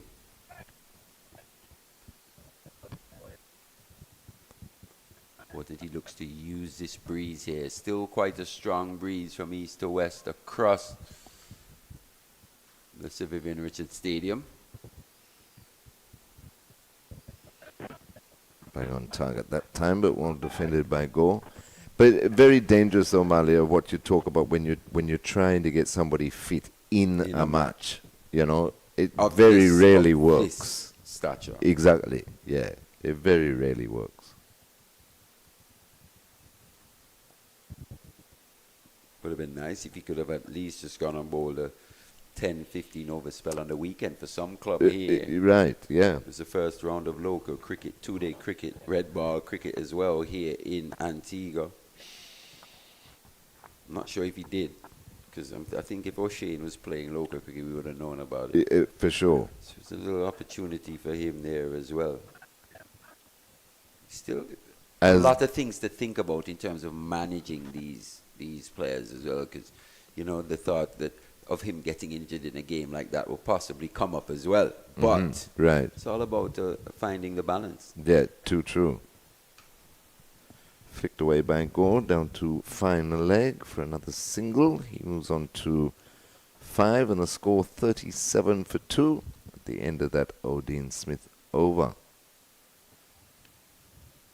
But yes, it's something like a Landaford. I know a Landaford is playing for Liberta anyway, but he is part of this Leeward Islands squad, Leeward Islands setup. So with the game finishing a day early last week, he went and played very well, picked up 7 for 12 or something in Liberta's innings victory over Boland's.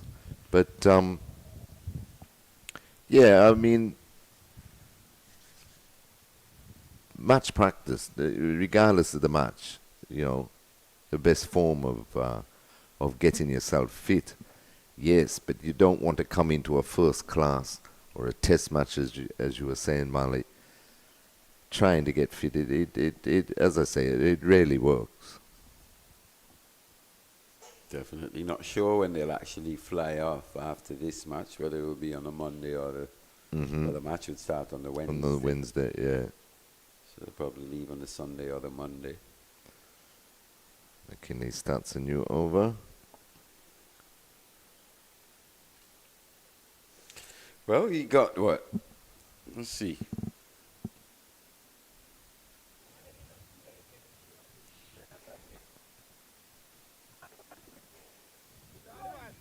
With a board, O'Shane Thomas with a board of 13.4 overs in that first innings. So at least he's gotten 13.4 overs of work in. Mm-hmm. Let's see how he then looks now in that second innings, having done that work. Not sure when was the last time he would have bowled as many overs in one day. True. Considering the amount of T20 cricket he would have played. Maybe last season in the region of 40. Yeah, I think he shared the new ball with Alzari a couple of matches, didn't he, last season? Yeah. But he did the majority of damage in the Super 50 Cup. He did. From memory, yeah.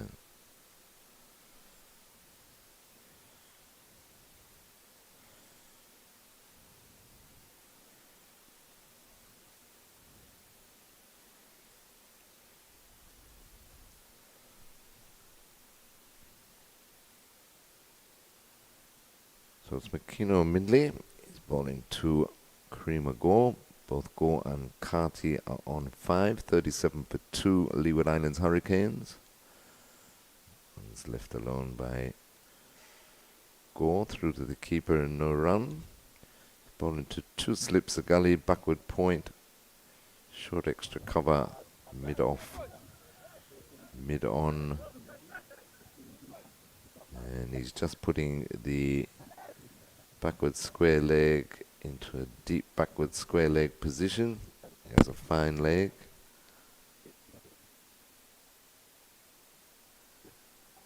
He's taken one of the slips out. Looks like Brad Barnes has moved into the mid wicket area. So he's got 2 men out for Gore. Full pitch delivery. Hit straight to mid off and there's no run. Important passage of play this, more so for Leeward Islands Hurricanes' point of view. Can't afford to lose any more wickets this morning. Definitely not. They need a partnership here. Had quite a few substantial partnerships in round 1. As we said, no 100, but quite a few half centuries throughout that innings. Yeah.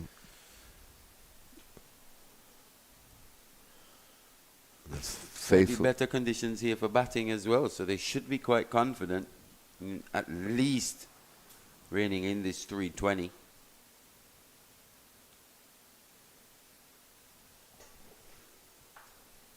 Yeah, if they can get a couple of partnerships going, as you say, Mali, it will be a very interesting game because we could they could be just about even Stevens after the first innings. Of course, Jamaica have other ideas. And the ever faithful ladies are here again this morning. They are. I call them the number 1 cricket fans, at least here in the Caribbean. If not the world. And if not the world, completely dedicated. All formats, all levels. Yeah, doesn't anything. matter. If it's a cricket game and it's going on, they'll be there. Gonna have left arm spin, it looks like. Javar Royal coming into the attack from the Sir Andy Roberts end now. So he was a little unlucky in terms of his LBW dismissal yesterday. Yeah. Just a little unlucky.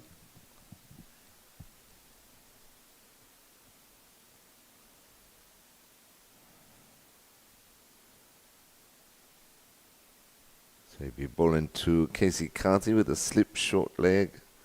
Short extra cover. Man in at mid-wicket.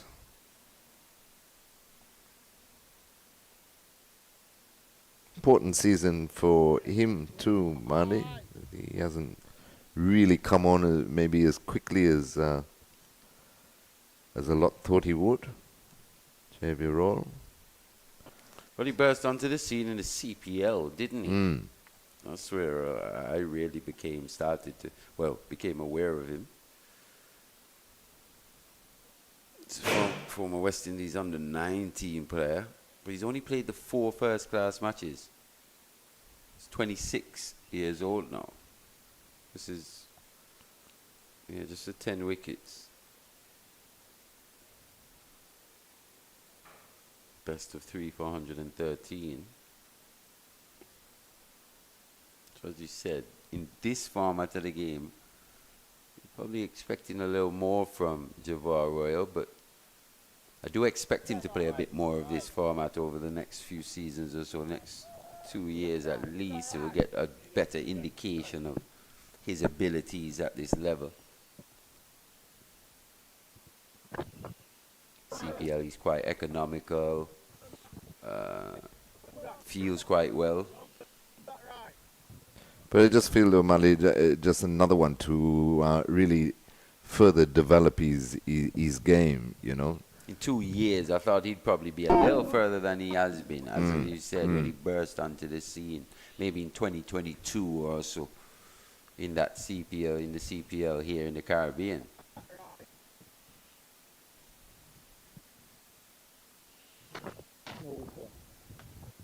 Talking about the CPL, it should be even bigger this season with Jamaica look like they're getting a franchise back. Yeah, let's hope.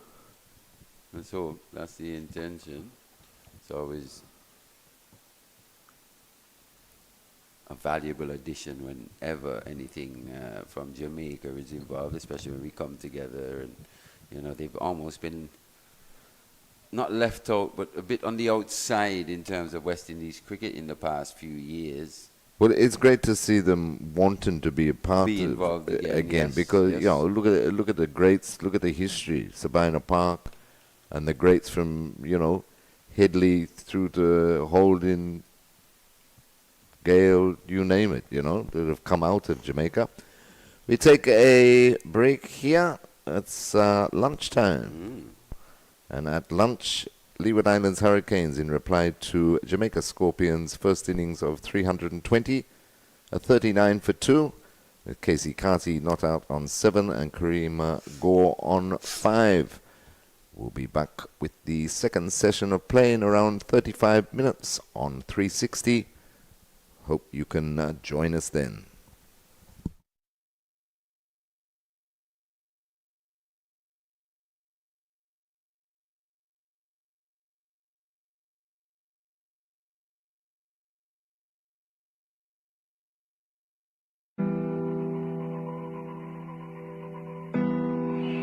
Deep expressions. He's got it. Dirty. Jimmy Adams finally gets 100. It's been a long, epic struggle for the West Indies captain. This is the only cricket club I've ever represented. I started here 13, so I was in second year high school. As a young teenager, I was made to feel very welcome by some of the old stalwarts of my time. We're here, Alan Ray, Jackie Hendricks, so Jeffrey Dujon, Maurice Foster, just to name a couple. It's a club that had a rich sort of history of producing cricketers, but they really made a young teenager feel really welcome, and that was it really. Well, the first thing that you became very much aware of were the two boards that were in the bar, and one had the batting and bowling averages for the club going back to the 1930s. There were 3 boards. One had the international representatives, and one had the international representatives who were captains. After, 25 years, 30 years at the club, to have ticked all those boxes, I think, and the memories that came with it, mean a lot.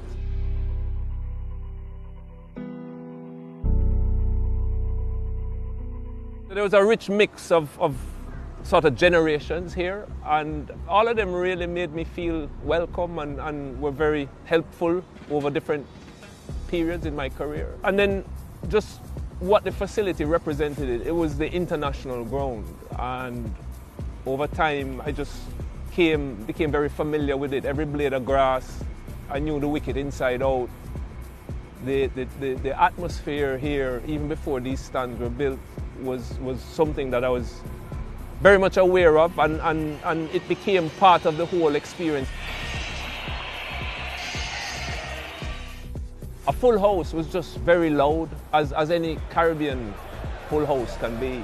And I grew up experiencing the big crowds, even at regional level, to be honest. And the occasional club game, when Kingston played Michael Holding's Melbourne or Lawrence Rose, Kensington, you would see more people than you get for Test cricket now. And international games, it was fantastic. The noise, it was a little bit intimidating for those who didn't know it.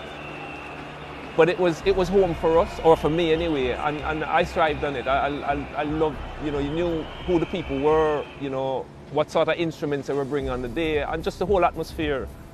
Having the Jamaican crowd come to support cricket was great as a youngster.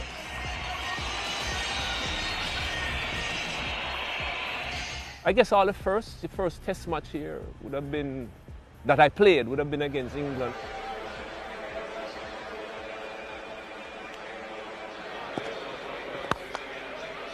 Jimmy Adams, of course, is the local boy. He's a Jamaican. He looks pretty solid, though, doesn't he? Once again, it's another West Indian batsman who set out his stall to get onto the front foot wherever possible. It was a really good occasion for me. You got performances in. I only got in because Hooper was injured, which was sort of like the story behind my first 9 or 10 Test matches. So thanks, Carl, I appreciate it. It was very late the night before the game that Hooper said he wasn't going to make it. So maybe that helped to control some of the nerves. Well, that's a glorious stroke as well. All timing from Jimmy Adams, so he gets into the act as well. And this crowd at Sabina Park is alive. It was a good wicket, good batting wicket. We had a really good informed batting lineup. All left-handers, Atherton, Lara, myself. And he's got it.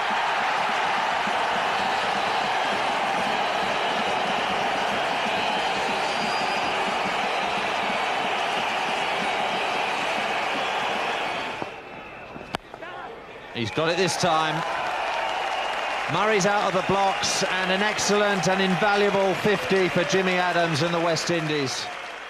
You do it in front of your home crowd, to lift your bat for a Test 50 here. It was really, really special. I managed to get a 90-something. Disappointed I didn't get 100, but really happy to have gotten a score. Well, this is the time when if you're Jimmy Adams at the non-strikers end, your heart's in your mouth for a couple of balls, while Courtney Walsh has all the pressure. If you get out, you really have let your partner down. Oh, that's close too. And out, yes! Steve Buckner confirms that Courtney Walsh has gone. It's the last West Indies wicket to fall. Jimmy Adams will have to trudge his way off this field. Satisfied he's done a fantastic job for the West Indies. I hadn't played a Test for 2 years. So, in those days, the competition for places was really, really tough. So whenever you got the opportunity, you wanted to just keep reminding the selectors, if there's a slot available, give it to me and don't pass it on to other guys who were, to be fair to them, Roland Hall, Shave, all of them were scoring runs. So it was important from that point of view to get runs as well. Would have been better if I got 100, but yeah, I'll take the 90. It could have been worse, You hadn't scored a Test century up until then, but you went straight from Jamaica and you did get that first Test 100. Yeah, I got it in the second Test in Guyana. Batted with Shiv for a good while in that. I think that was Shiv's first Test match, and for me it was good to finally get that load off my shoulders. I knew what it felt like to wait a lot of years for the first class 100, and you'd been knocking around. You still weren't too sure about your spot in the team. So to get that 100, I was thinking, well, even if Hooper came back, maybe there might be a place for both of us, which was significant for me. He's never made a Test 100, that's the key. He'll learn to relax. If he makes one, his second one will come easier. That's it this time.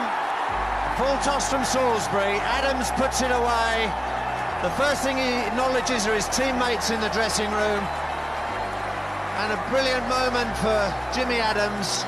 His first Test match 100, and it couldn't be more well-deserved. Let's fast forward some years now. You came back to Sabina in 1999 against a powerful Australia team. That turned out to be an historic victory. Talk to us about that match. Well, first of all, context. We got skittled for 50 in Trinidad.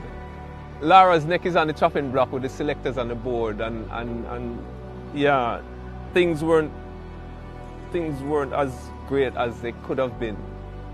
And I remember walking to the wicket, and the usual chit-chat with me and Brian. We've been batted together for years, and so Pedro Collins had just got hit in his nuts, and he retired hurt, and it was in the morning, so we probably had maybe 80 overs left.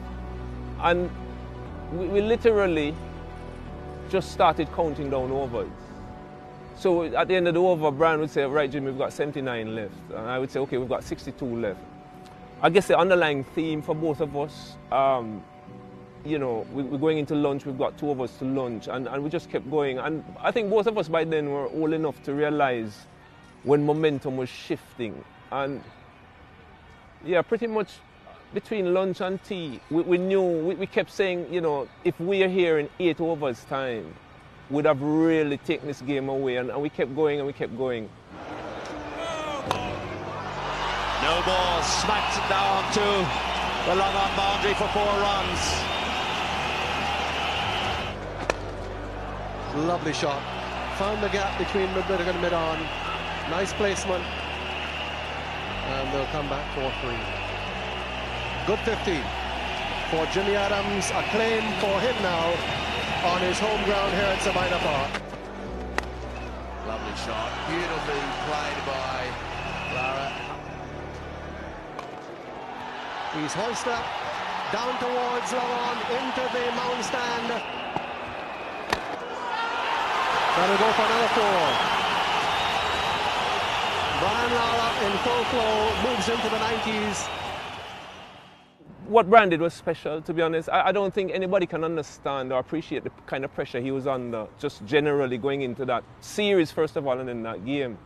Selfishly, to have gotten the bird's eye view of the innings at the other end was just the best seat in the house. I mean, I've seen Brian play some magnificent innings, right? But some of them, I didn't spend as much time with him in the middle as I did on that one. So to have been 22 yards or 20 yards away and sort of been a part of it. 150 not out. Well played by the West Indian captain. It was a huge day for West Indies cricket. We desperately needed something coming off the South Africa series and then that first Test loss in Trinidad. So, yeah, I mean, the greatness of Brian, what can I say? And yeah, to be there and then to get that view of the innings was superb.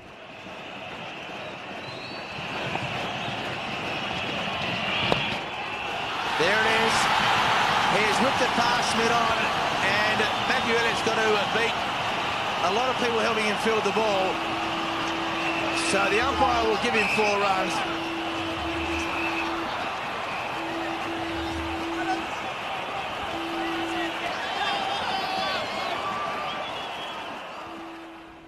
The 200 for where we and he was at that point in time, that week, he had momentum going to Barbados. He had nothing coming into Jamaica. And for anybody under that kind of strain to produce what he produced in the way in which he did it, like he just dominated and from the whole day. And yeah, you're at the next end, I'll take the crumbs off the table, I'll be fine, you know what I mean? But it was great. It was great week for us here, and yeah, the crowd here was unbelievable as well. We always talk about the crowd at Sabina Park, but it was a full Sabina Park, and it just, you couldn't get away from the atmosphere that the crowd created here. It's fantastic. Coming back to Sabina Park a year after that as captain was very special for many reasons. One, to captain the West Indies obviously was a great honor for me, but to get the chance to do it here at home where I'd played, I'd learned the game at Sabina Park, which was my own club, and you literally could pick out hundreds of faces in the crowd that you knew personally going back many years. And I remember batting, friends of mine saying, Jimmy, you must have set some world record to bat 3 days for 100. He's got it. Barely. Jimmy Adams finally gets 100. It's been a long, epic struggle for the West Indies captain.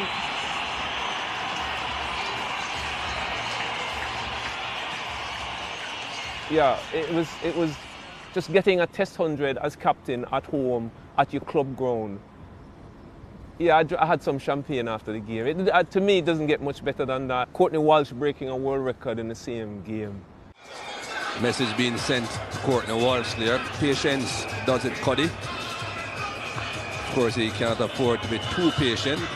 Only 2 wickets left. It was getting to a point where I needed to take him off. And I was like, Courtney, and he kept saying, one more skip, one more. And it was starting to drag on. I was like, listen, I might have to make a call here. I was the most relieved person when he got it, because I was thinking people were going to say, Jimmy, you're captaining this thing just for your friend and all the rest of it. You can tell how keen he is just to finish off this innings, to get this wicket.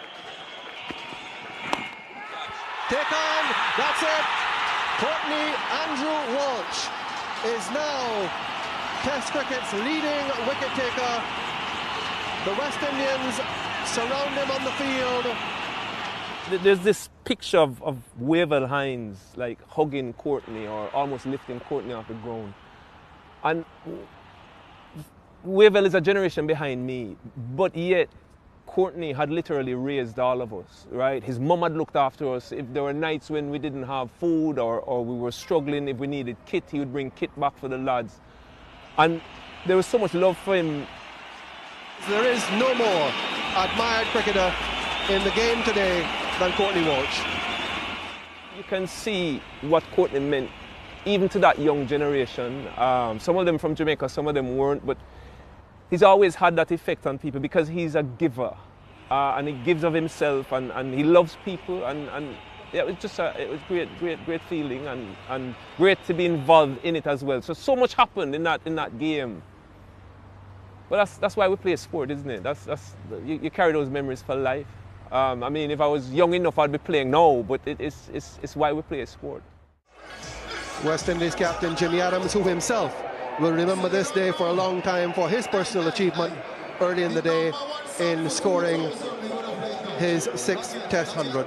That week would still be one of the highlights of my career, with all that happened while we were here that week against Zimbabwe. End of it, all over. West Indies have won by 35 runs.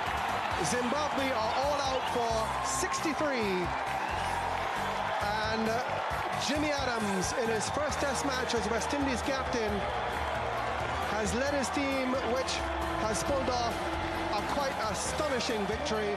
The funniest moments here at Sabina Park, Franklin Rose getting upset in a first-class game, kicking a chair and breaking his toe, couldn't bowl for the rest of the game. It was like really rosy. Like, you know, in a Jamaica team where stuff like that, you don't get away with it. Lashed out this great kick, the chair went flying, and then in 2-2s we see the foot in a cast. And at Test level, I can't go into detail, but let's just say, funny, Curtly Ambrose, enough said.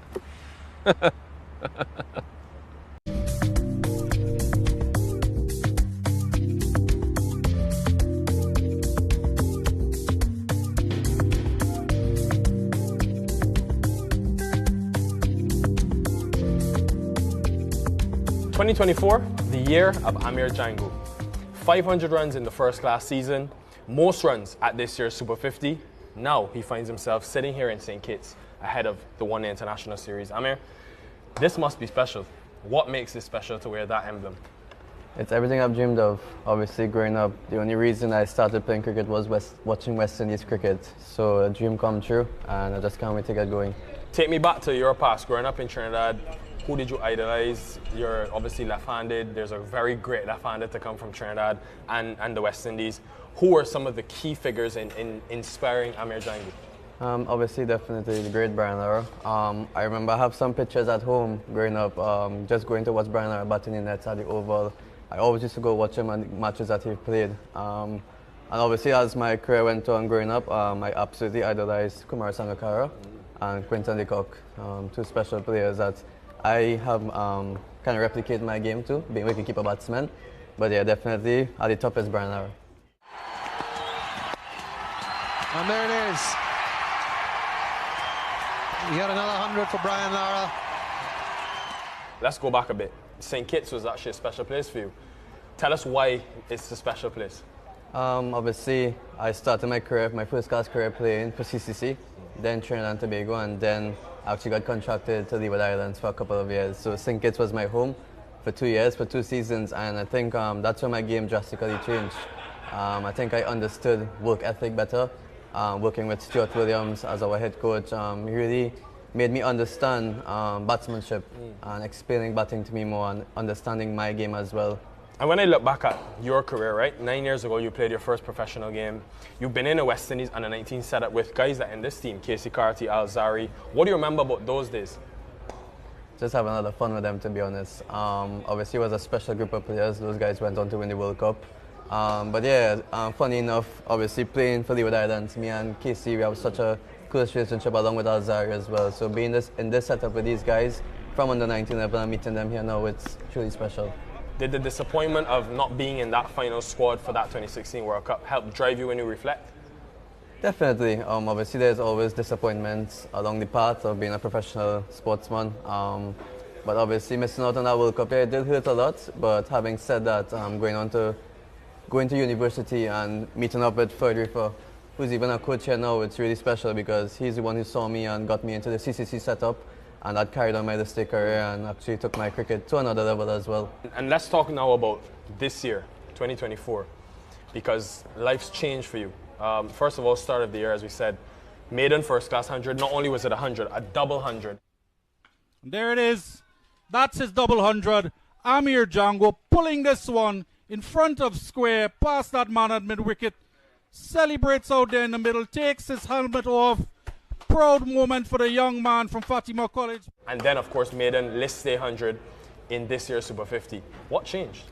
To be honest, there was just a big hunger for me. That really clicked in my mind. I was reaching a stage in my career now, 27 years old. I want to take my career to another level. And obviously, I didn't want to just be a first-class player, just a regional player. I want to be an international player. I want to represent West Indies. And the only way I could have done that was putting numbers on the board. I think before that first double century that I scored, I had like 490s in first-class cricket. And that was the change right there. I know I had to get that 100 mark, and luckily I did. And it went on to Super 50 as well. I know that once I have 2 good back-to-back tournaments, it'll put me in good stead to play for West Indies. So lucky enough I did that, and it's just about hard work, preparation. I saw some pictures and remember watching live when you got that maiden list stay 100. Tell us about the emotion you felt. Really special, man. Obviously, I think a couple of games before I scored 96 against Leeward. Pretty disappointed with that. But obviously, everything in sports and in cricket is learning. And obviously, from scoring that 96, I knew when I reached in that position again that I would have made it count. So obviously, against Guyana, top bowling lineup as well. It wasn't the easiest of starts for me in that inning as well. Had some tough periods, but I fought through it. And lucky enough, I did get that century. But having that monkey off the back is a special feeling.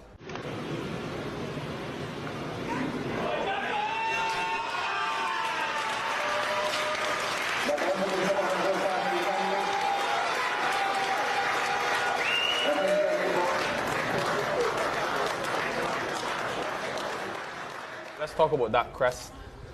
Now you're in the West Indies shirt. When you got the call, where were you? I was actually not about to shower. I saw a strange number calling me, to be honest. And when I answered the call, then I saw the display picture. I saw it was Darren Sammy, and then he told me that I was selected, and he saw me batting at the list level, and he was really impressed. And I think that after that, I just ran straight to my parents' room, and I told them the news, and it was such a special moment for us. And something I'll remember for the rest of my life, because this is just a dream come true for me. I was just going to ask you, who was the first person you told when you got the news? What role has your parents played in your life? They supported me throughout everything, and I owe everything to them, to be honest, my parents, because they're the ones who saw me through all the hard times and keep supporting me throughout. Now, completely away from the cricket field, this man has another side to him. That is the social media side. He's one of the very few cricketers I know who have taken social media seriously. Hey guys, so this is the day in the life of a professional cricketer during the month of Ramadan. Before I even get into any detail, why? Why do you think social media is important? To be honest with you, I think that it's branding, you know. Obviously, when you go out in public and being a public figure, playing cricket as a professional sport, people know you. So I think as though I use my social media to just actually show the public how I really am. And yeah, that's really it. I really enjoy it. I enjoy TikTok. I enjoy using Instagram as well. So yeah, it's all about just knowing, letting the public know how I really am as a person. Roti. Up One. top. How roti can be one? What do you mean? Why you mad? Pudori. 7 or 6? 7. 7. Alright, there's your number 16. Wait, it's on your head. No more. Chinese. Is that sort of a good release to have fun off the cricket field and also help the bonding of the team? Yeah, definitely. Obviously, I think that's my role as well, not only just being a wicketkeeper batsman on the team, but always bringing that positivity, bringing that vibe to the team. And I think adding that to my teammates, and they really enjoy it as well. They open up, they're always open to it. Which video stands out? Which one do you absolutely love? You always watch back a few times. I think with the Red Force team, I did the lock screen. I wanted everyone to see how the wallpaper of the guys are on the phone. So I think that's the favorite one. I saw that actually. That was fantastic. Alright, what's your lock screen there? Why feed up? Jayden, what's your lock screen? Oh wow. What do you want to learn the most being around an international setup for the first time? I want to learn the most how to be consistent, to be honest, at this level. Obviously, to have a really good example in Sheikh Hope here, probably the best ODI cricket in the region, if not internationally as well. So I think having him around, I absolutely absorb all the information that I can get from him, batting-wise, keeping-wise as well. It's a brilliant role model to have in the team as well for me. So yeah, just to learn how to be a consistent player at this level. Saw you batting, I think with KC as well, in the net on the first day of the tour. What was the intensity like? It was crazy, to be honest. Looking up Jaden Seals as Harry Joseph running down at you at full speed.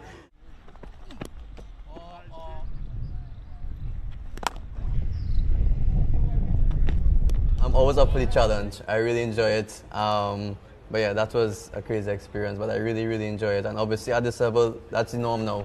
So just about getting accustomed to it and enjoying every moment. I heard they had a few words to say as well. Jaden, I know you're very close to. So how does that friendship evolve in the net and then almost go back to being friends outside of it? It's crazy, man, because me and Jaden were really close off the field. But as soon as we step on the field with each other, we're always at it. It's always a battle.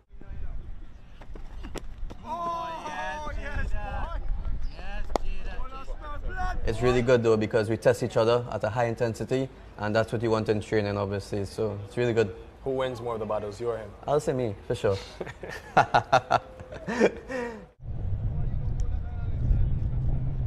When you look back on your career, maybe 10, 15 years, how would you like it to be remembered? I'd like to be one of the best batsmen to come out of the region, to be honest. Obviously, it's a dream come true being at this level, but at the same time, I just want to keep taking my legacy more and more. This is just the beginning for me. Why do you believe you can do it? Because I feel as though I have that self-belief now. I think looking back, as you said, 10 years ago, the self-belief probably wasn't there as well. But as I said, like, something just clicked to me and I just have that hunger now to go to the highest level, which I am now, but it's about dominating as well. So I firmly believe that I can do that. All about preparation, all about putting in the hard work, and as well as being a humble person as well. The journey began in Trinidad, it stopped here in St. Kitts, went back to Trinidad, and look at life. Full circle, we're right back here at Warner Park. Amir, all the best. We're excited to see what you can produce and enjoy it. Thank you very much, man. Appreciate it. Cheers.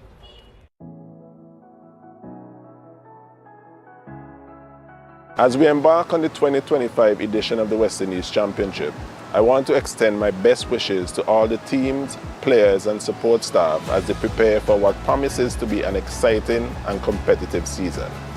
This year holds special significance as we celebrate 60 years since the West Indies Championship was first held, then known as the Shell Shield. Over the past 6 decades, the tournament has been the bedrock of cricket development in our region, producing legends who have graced the international stage and inspired countless fans. It continues to serve as a crucial platform in our pathway for the growth of first-class cricketers and for building resilience and refining skills for the international arena. The 2025 championship introduces several innovative elements aimed at enriching the experience for players and fans alike. From the use of Kookaburra balls and the inclusion of pink ball day-night fixtures to the reintroduction of forcing points in drawn matches, we are committed to broadening the challenges faced by our players. These measures are designed to simulate the diverse conditions they will encounter on the international stage, building their adaptability and mental toughness, considering the ultimate quest to improve the standard of our Test cricket.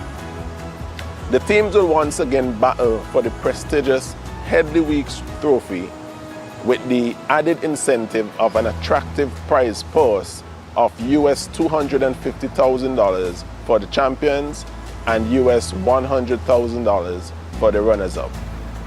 The 2025 West Indies Championship also precedes an 8-team series at home against South Africa and the start of a new World Test Championship cycle with a home series against Australia. We are thrilled about the continued participation of the West Indies Academy and the combined campuses and colleges, which reinforces our commitment to expanding opportunities for the emerging talent and the student athletes respectively. This tournament is a celebration of the passion, talent and legacy of West Indies cricket. As the championship takes place across 7 host countries, I encourage fans to come out and support their teams or tune into the live streaming on the Windies Cricket YouTube channel. Your energy and encouragement means everything to the players and contribute to the vibrant spirit of West Indies cricket. So, may this season be filled with thrilling performances, new milestones, and the discovery of future stars. The West Indies Championship, where legends are made.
Welcome back to the Sir Vivian Richards Stadium, and right after the luncheon interval with the news that the Leeward Islands Hurricanes at lunch 39-2 resuming, and this would have been after the Jamaica Scorpions were bowled out this morning for 320 of 94.4 overs, and John Campbell, the Jamaica Scorpions captain, top scoring with 126, 150 balls, 11 fours, 3 sixes, 250 minutes at the crease, and a very polished knock of 63 not out from Brad Barnes, 146 balls, 173 minutes, 3 fours and 1 6, and the Leewards at lunch 39-2. Good afternoon, Mali. Good afternoon, Vernon. Yeah, you're right there. It's been the standout innings of the match so far from John Campbell at 126. But spare a thought for Brad Barnes, picking up his maiden first-class half-century in that first innings. And we did mention yesterday, even from ball one, he looked quite assured, quite composed, played well off both the front and the back foot. One for the future. One for the now as well. Yeah, You know, 26 years old, has to be for now, Brad Barnes. So he'll take an element of confidence, I think, from this innings into the rest of the season. We're keeping an eye on him. Leewards have started, Mali, a little shakily. They've lost their both openers, Louis and Karim Henry. It's now down to the test player in Casey Carty and the promising Kareem Agor to come forward and deliver with the runs. Got pressure on this Leeward Islands batting, especially the early departure of the opening batsman. They bat deep, but they're going to have to bat real excellent on this track today, Mali. Yeah, you're right. Marquino Minley, he's been at his accurate best. Just conceded 7 runs. He's picked up a 1 wicket. He's going to start his 7th over now from the Sir Curtly Ambrose end. He's gone past the outside edge on a few occasions to Mikhail Louis in particular. But he's going to employ a more straight line here in between wicket and wicket. Look to exploit whatever variable bounce there is. First slip pretty wide. Starts down the onside. So Jamaica started with 2 slips of gully, backward point, mid-on, mid-off, short mid-wicket. Fielder on the deep backward square leg boundary, young Redwood. Looking forward to see him bowl. And if you think back to yesterday, this field for Marquino Minley, he's got the 4 men. It's a 5-4 really. He's got the 4 men on the onside. So you know he's going to at times just look to bowl a bit straighter. Something which you think Skipper Cornwall in that first innings didn't really apply, especially when Archibald was on. He's bowling to a predominantly 7-2 field, so he was always under pressure. And it didn't really afford him that ability to just bowl a bit straighter at times as well. One of the leading bowlers for the Leeward Islands Hurricanes, Jeremiah Louis, 16 overs, 2 maidens, 44 runs, 3 wickets. The captain, Rakeem Cornwall, 23 overs, 4 maidens, 71 runs, 3 wickets. We break as Minley to go. That's keeping down. Go just playing from the crease. Just want to see a little more intensity from the batsman, looking to try and score rather than just looking to defend. We're talking about Archibald. In fact, before we go to Archibald, we go to Hayden Walsh. 24 overs, 4 maidens, 78 runs, 2 wickets. And then we had Colin Archibald, 16 overs, 2 maidens, 69 runs. We didn't see him today. But we saw O'Shane Thomas, 13.44, 43-1. Good delivery again. And this is a more balanced field, especially on this pitch, which really lacks pace. There's not much movement. It's a hot day. You have heavy clouds, but they're moving over. So mainly we'll be concentrating on trying to bowl a fuller length, just how we dismiss Mikhail Louis. That's the area that he, on this track, that you would really want to keep attacking the stumps. Yeah, what would have happened in the last 2 deliveries would have really encouraged the Jamaica Scorpions. The last 2 deliveries, this one's flicked away, should be 1. Odean Smith gets around quite quickly. Minley's landing the ball in the same area pretty much, more often than not. But on the third delivery, that one just went through a bit lower. Yes. The fourth just bounced a bit more on Kareem Agor, just taking the glove. So we're seeing that variable bounce come into play here early on day 2. One would also even look at how Cornwall got his first wicket in terms of Carlos Brown. Short delivery that had a little zip on it. And you do need to have that delivery just to keep the batsman honest. Just pushing Carty back, looking to lunge onto that front foot. The end of a pretty good over that for Marquino Milne. Just the one run coming from it. 17 overs gone. The Hurricanes are 40 for 2. 2 wickets back in the Leeward Islands Hurricanes hut. Mikael Louis bowled Minley for 4. And Karim Henry caught Brown. Bowled Odean Smith for 21. Faced 38 balls. Hit 1 boundary. Leewards lost their wicket at 1 for 6. Louis in 2.4 overs. In 11.4 overs, Karim Henry. I want to say, wherever you are listening to us, we thank you very much for tuning in to the West Indies YouTube channel and supporting West Indies cricket. It's day 2 of the West Indies Championship. It's the red ball 4-day crown at stake. Defending champions Ghana. There's reigning Ghana. $250,000 for the winner in this 8-team competition. And competition for places to get into the West Indies Test team against Australia. 3 test matches. Going to be vital. How you think Odean Smith is bowled, Mali? Yeah, he's put in a good shift so far into his 5th over now. Starts just a little too straight. A little disappointed with that one. But generally, Odean Smith, he's been good. No real express pace just yet. But at times, he just gets the ball to skid through. He will be one looking to exploit this variable bounce as much as possible with his style of bowling. Not the tallest of fast bowlers, so his deliveries go through at a slightly lower trajectory. As you see there, that one just dying on the way through to wicketkeeper Beckford. I think Beckford can take a couple of steps up, because I don't think the ball is really even going to carry to a Jermaine Blackwood at first slip. And that's something that we saw with Hamilton. Even O'Shane Thomas's pace, sometimes you just have to make that adjustment. You have to lead the charge by going up and saying, listen, let me just take 2-3 steps up, because you don't want the ball to die on you. This track here, no ball. So the bug continues, not only from the Leeward Islands Hurricanes, it's now generated into the Jamaica Scorpions. Yeah, we have seen quite a few no balls throughout this competition. Especially last week, West Indies Academy versus Leeward. Here, Odean Smith just overstepping. It was a good delivery as well. That's the type of delivery he's looking to replicate over and over. Just touching down on about that off stump, hint of movement away, taking that outer half of Kareem Agor's bat. Leeward Islands had some 15 no balls, Mali, within the Jamaican innings. Quite a high proportion. It begs me now to wonder what's happening in practice. Because it can't be that everybody's bowling well in practice, and when you come in the game... So at times, maybe a few bowlers are struggling for rhythm. A lot of loss of rhythm as well, too.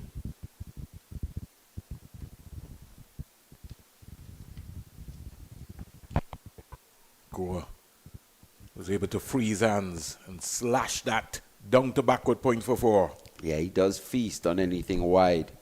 Kareem Agor once again showing that positive intent. He's faced 25 deliveries now. This is first boundary. Short, wide, and put away. Quite emphatically by the young right-hander. So the Leewards inching up to 45 for 2. And this massive outfield here at the Survivorited Stadium. not lightning fast, Mali, in terms of the, he's normally quicker than this. But so far, whenever it's belted, it's really raced across this lovely outfield here at the Sir Vivian Richards Stadium. Smith again, about to go, and again, he was caught in no man's land. He sort of lost balance there in playing that shot, trying to go hard, but the hard link from Odin Smith, would be advised to more or less look to time the ball, really, get into the right position, get deep into that crease, and find the gap. Yeah, the margin for error is quite small on this pitch. It doesn't have that pace necessarily at times, a bit too paced in its nature. But that hard length, as you say, Odin would be best served to employ that more often than not. The end of his first over after lunch. 2 overs gone since the break. Leeward Hurricanes are 45 for 2. Concerning the no ball, Mali, I think it's just where the bowlers are sometimes jumping from. And as you were talking about it, their rhythm, your stride pattern. We see some bowlers, they don't have the rhythm and then they're still continuing. So automatically you're going to bowl a no ball.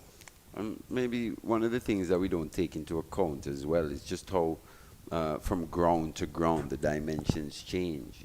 One ground you'll be slightly uphill from one end, the other ground, slightly downhill. All these adjustments have to be made. I know on TV everything just looks like a flat surface, but not really. You've got breeze to contend with as well.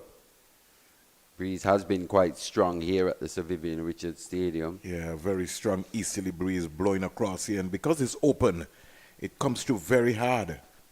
And if you don't have a strong base, it could blow you away. Definitely. Literally. Just blow you off course slightly. You're not as balanced and and in as strong a position as you possibly could be at times.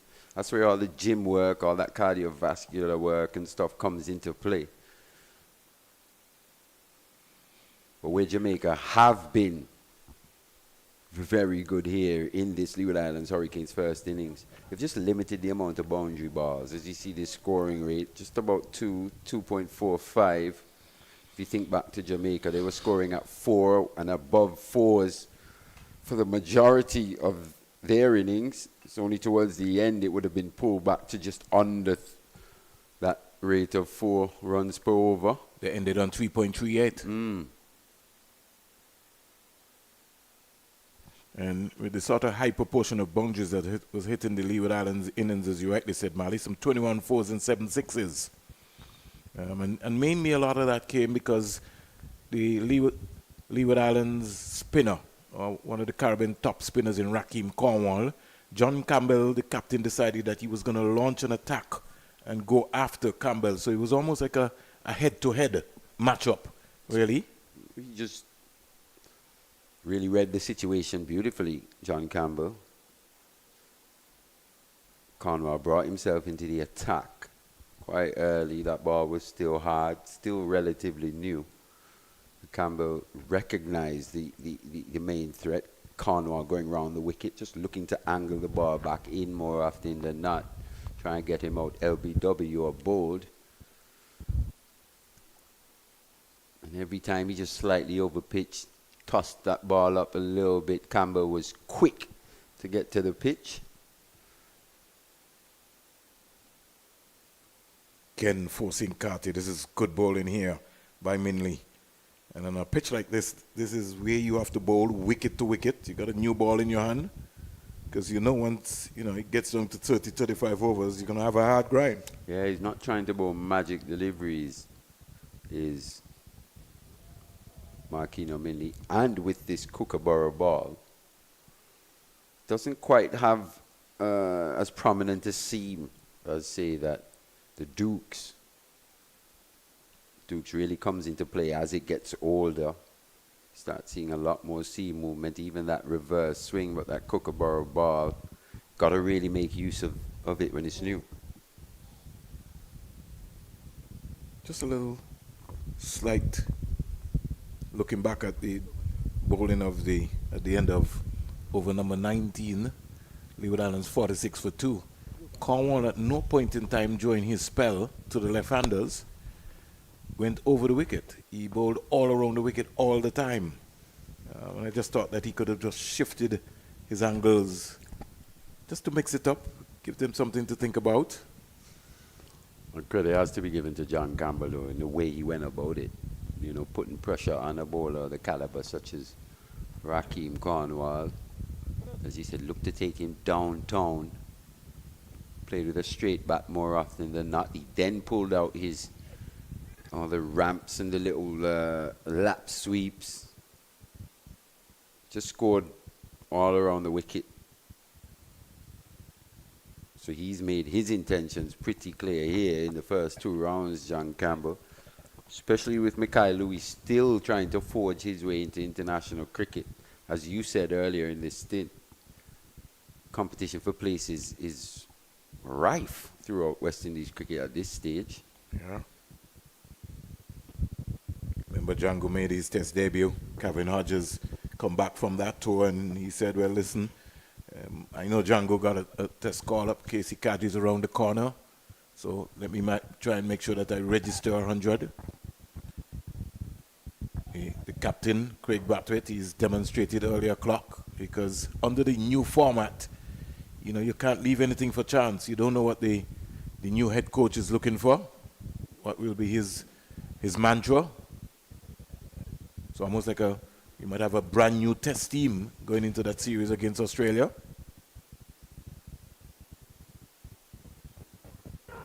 Dropped. Have to take that. His hands just going there. And there's going to be more. So sloppy backing up there. Looks like Gordon Bryan in that position doing the backing up. There's a chance. Went quickly to the fielder. Looks like John Campbell, Skipper Campbell. He's got safe hands in that slip region. He's in the gully position. He went quickly to his left.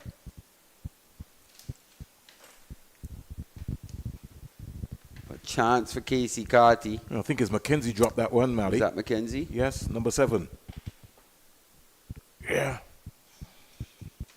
Just didn't stick. You got to take those. Sometimes in life, you know, you need a little bit of luck.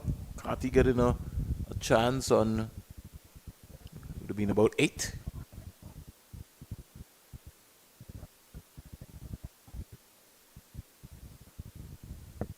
A couple of chances going down here for Jamaica. Their second drop chance in this innings. It was Carty as well, so he's been dropped twice. First time down the leg side. By Bedford? By Beckford, yep. Quite a comfortable chance as well. Should be taken at this level. So as good as they've been with the ball, they've still been a little indisciplined with their catching. Yeah. And as they say, catches win matches. That would be a huge wicket in the context of things with the Leewards 3 down. He's going aerial again through similar region, this time to the right of Kirk Mackenzie in that gully position. He picks up 4 this time though. So living quite dangerously here is Casey Carty. That ball being aerial, he's going to have to be careful, something he's going to have to work on. It's his favorite shot, but it's also a shot that has brought his downfall as well. You know, the late Everton Weeks would always tell you, try and keep the ball on the carpet.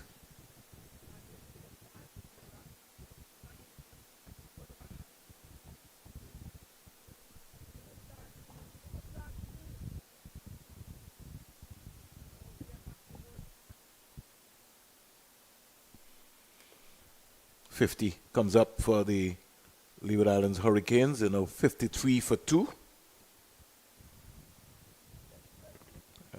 Field change being made, Mally. They're going to now have 2 gullies. So they maybe want Carty if he wants. And you got a deep point now. Well, maybe cutting out his scoring option. I'm going to get Odin Smith to bowl hard and wide. Not sure you want to be bowling too short though on this pitch. Yeah. So his length is going to be key in this situation. Obviously just looking to block a strong area for Casey Carty, as you said, they've still got the 3 slips in. So in the case of an edge, the men are there for the catch, but maybe just a bit of a release by having that man at backward point just allows Casey Carty to get down to the other end. Yeah, you want to keep the pressure on him. Something I find that a lot of the regional captains have not been able to consistently keep the pressure on. They've just released it, just given easy runs. Over comes to an end.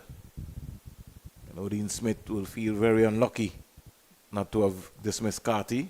Mackenzie himself, who is one of the real better fielders for Jamaica, he himself will be very disappointed that he didn't catch that. Yeah, we saw Hayden Walsh take a pretty similar catch. Yes. Went to him quite quickly as well, to his left. And he was dying as well, too. Very similar to Kirk Mackenzie, but this time Mackenzie couldn't poach it. And as we said, to have Casey Carty removed at this stage would have been a huge wicket in the context of the match, but it wasn't to be. It's going to be Marquino Minley to continue.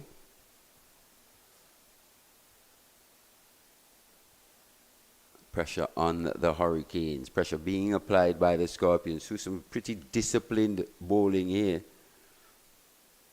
And I think these two now are going to have to soak up a lot of pressure. Carty is going to still trying to grow into his own confidence. He's not flowing as well as he would like. They already had 2 chances. Kareem Agor, he's also searching to keep himself in this team. So Carty is slashing again. Wide delivery, down to the backward point boundary for 4. This time he was on top of it, controlled, and played it well.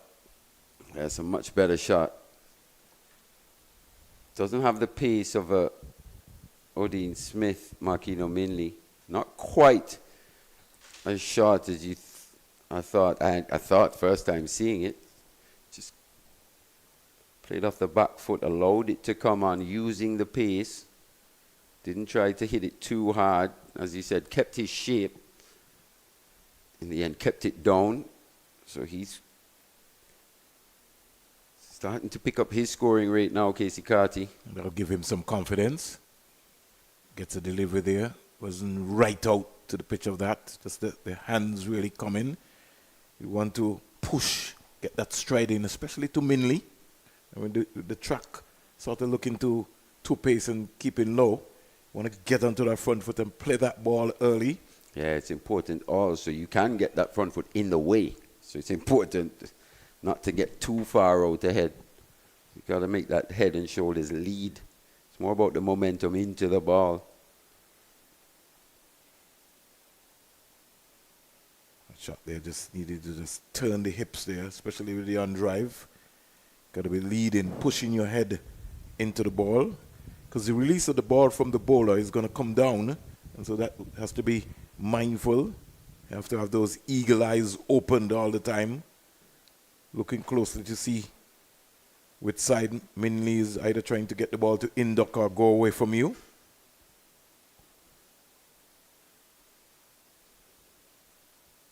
There is an extravagant movement available to him here, at least just yet in these conditions. So what he's done, he's just made a plan really where he's looking to apply pressure by dotting it up here to the right-handers. He's got the benefit of bowling to 2 right-handers. He's more comfortable to the right-handed batters.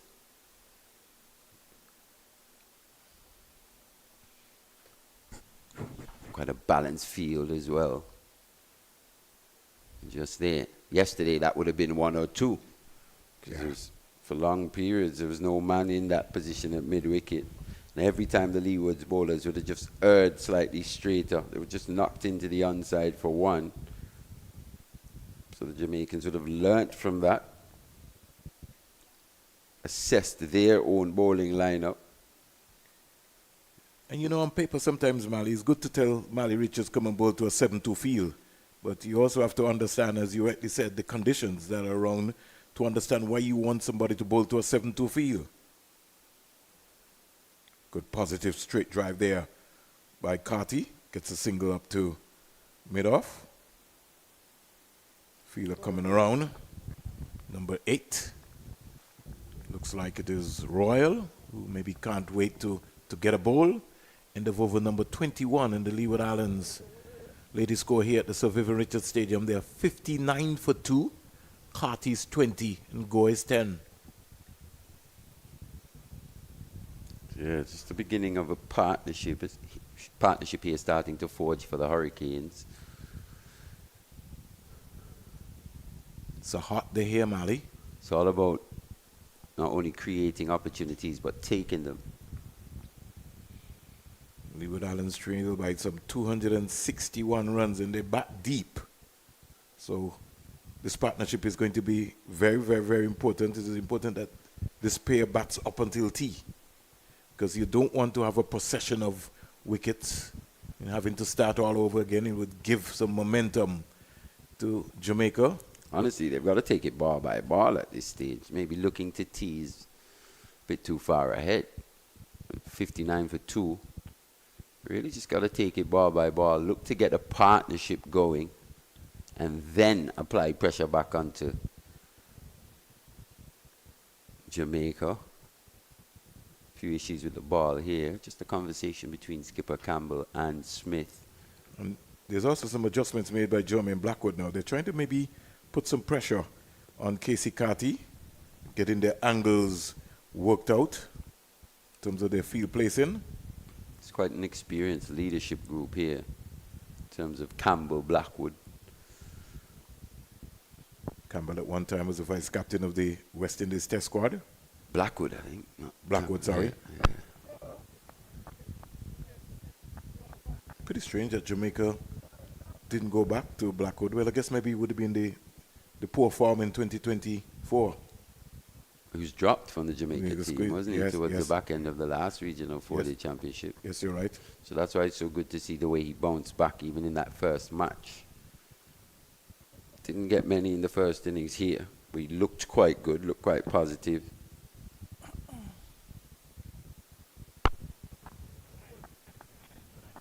I understand he's been putting in a lot of work, especially in the fitness area. No one never really questioned the fighting ability of a Jermaine Blackwood. I think it was always going to boil down in terms of his mindset and the preparation and how you ready yourself for international cricket.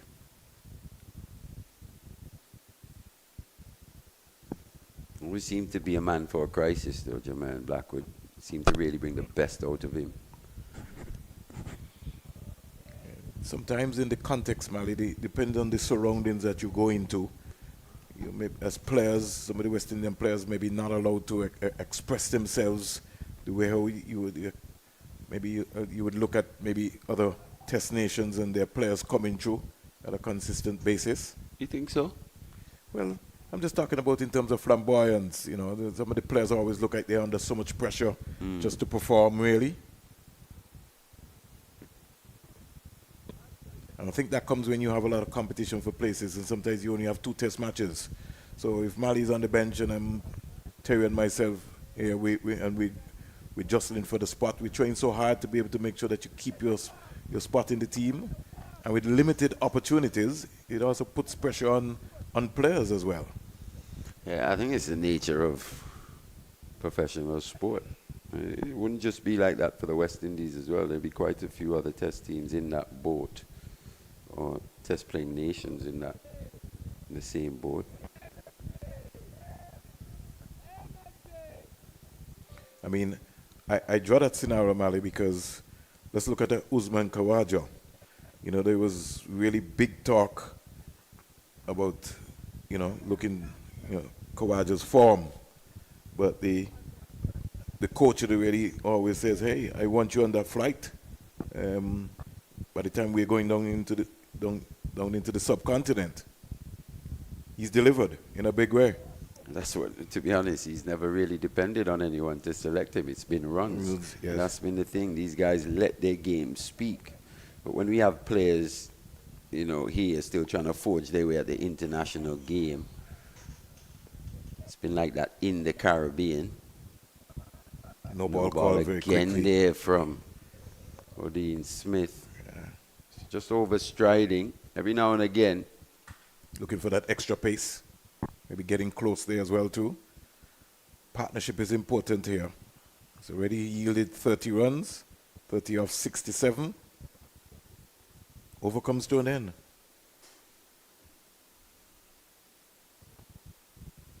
Mackenzie waving to the Jamaican hut. Maybe he's coming off the field. Somebody will have to fly down from upstairs. Still no movement yet. Well, here comes someone. They don't hang out so much upstairs anymore, Vernon, especially with the dugouts. A lot of the guys are out in the dugouts, especially in the Leeward's camp. They'll be looking to bat for a long time here. First get to 320 and then maybe get a lead. Jamaica will have different plans, though. Yes. See a change in bowling. At this Curtly Ambrose end, it's going to be Gordon Bryan replacing Marquino Minley.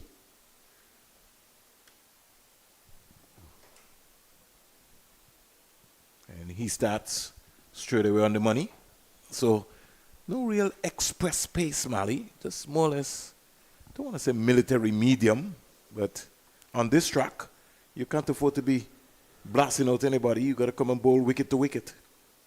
Use your skills. That's if you don't possess express pace. For me, this is the kind of pitch where you really have to bend your back. Hit the deck hard. Mix up your lengths. To be very skillful, really. Something which I think is found wanting in the Caribbean these days, Mali. Bowlers being able to cut their pace and use their variations. See, when you bring variations into it, especially in the longer format of the game, he's talking about cutters and the like. Yeah. You have to think about also the condition of the ball. Truth. Whether you're going to get reverse swing. Yeah, especially for someone like Jeremiah Louis, who depends on that ball moving through the air and off the pitch. Got to keep the ball in good condition. If you constantly run up bowling cutters, another no ball here, so the no ball itis just sneaking through, just becoming contagious here amongst these Jamaican Scorpions bowlers. Gordon Bryan now joining the club as well. Good positive shot play by Kareem Agor there. Just didn't find the gap. Well, he's going to have to keep concentrating. Everything is in the mind. Rotation of the strike is also going to be very important as well. Yeah.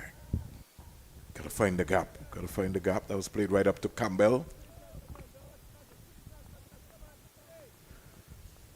Shouldn't be getting too frustrated, though, or anything here, Kareem Agor.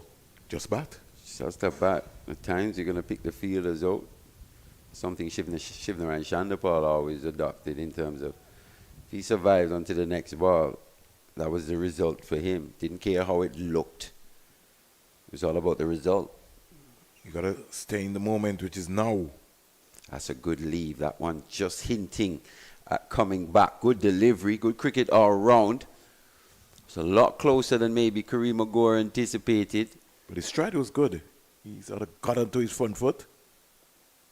Good leave, as you said, Mally. Good cricket all around. Good take by Bedford. Bit of carry on that one as well. Yes, because he really bent his back there. I think this pitch as well, it's just a little too paced in nature. The odd delivery, just it's a little tennis bally in bounce, and the other one, the odd one also just carries through with a bit extra pace, a bit of extra carry. Good positive drive there up to mid-off again by Kareem Agor. But as Mali says, you got to keep talking to himself. Just stay in the moment, stay in the moment. Just keep batting, just keep batting. Just be patient. You know it's going to come.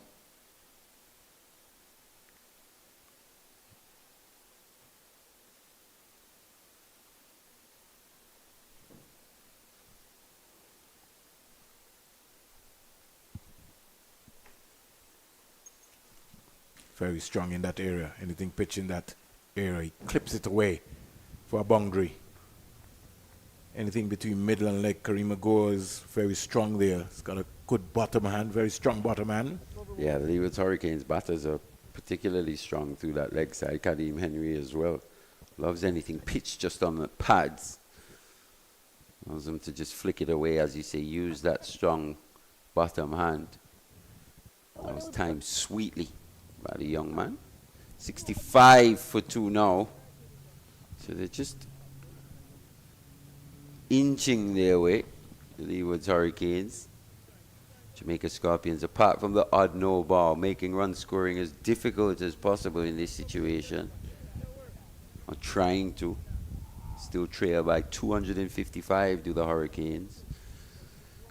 So good afternoon to some folks in Jamaica. Nehemiah Perry, Delroy Morgan, who would be glued to his set. This is going to be the 4th over of this spell for Odin Smith. Hot conditions here. Hot conditions. It'll be interesting to see how long this spell is. It's been a pretty decent spell from him. Once again, this one, late decision by the striker in Casey Carty. Karima Gore was away. Took Casey Carty a while to respond. Let's have a look at this again. He was just looking for a little bit, but Gore was quick off the mark. He is a very quick runner in between the wickets. When you talk about intent, it's not only in stroke play, especially by the batters. You want to see that positive intent in running as well. Big open spaces here at the Sir Vivian Richards Stadium, especially on the leg side. This one's cut away, aerial, slightly top-edged by Gore, but he evades the slip fielders. So run scoring just starting to become a little more free here for the Hurricanes. And it's width once again by Smith. Yeah, it's going to have to be tighter. But they're bowling to that plan, Mali, so that's why he's going to bowl that era, because they're looking to try to get a wicket. They're trying to get Gore and Carty out in that area. Now but with the pace on the ball, it's sort of giving both batsmen an opportunity to free their hands. Yeah, I'm not quite sure it's for a short, wide delivery, though. You're hoping to possibly take that edge, either bringing him forward. This one's no ball again.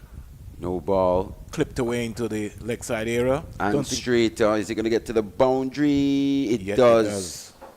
So this outfield now is just starting to quicken up a little bit here on day 2. That's 3 boundaries within the last 2 overs. Yeah, very full ball area at this level. That's going to be put away. Half volley, middle and leg.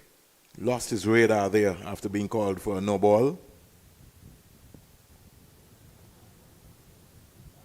And almost to Mali, bowling to an overcompensated field. No, well, he's got a 6-3 field, so that's okay. But as you rightly said, he's got to go back to what worked for him, which is that hard length, bowling as straight as possible, forcing the batsman on the back foot. Minley-like. You want that line and length of a Marquino Minley here. Just on that off stump. This one with again, allowing Gore to free the hands. It will get to the boundary, so consecutive boundaries here. Yeah, he's wilting under the heat. To Kareem Gore. This 8th over from Odin Smith proving to be quite expensive. Once again, short and wide. He gets quite tall, gets on top of that one. Not the tallest batter, Kareem Gore, but used all his height to get on top of that delivery. Played on the up. So he's into the 20s, 26. And he's got to start. So does Casey Carty. He's faced 62 deliveries, though he's been the slightly more subdued of the pair.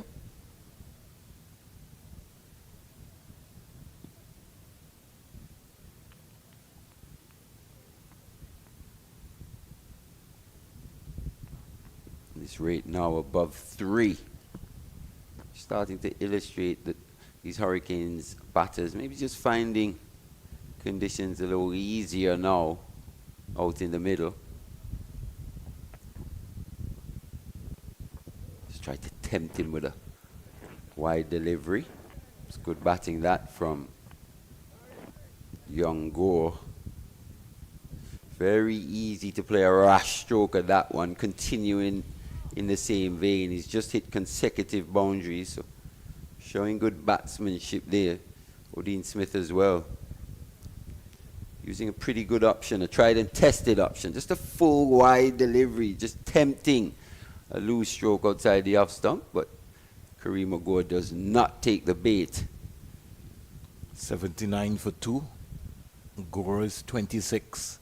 Carty's 21. Partnership growing in confidence.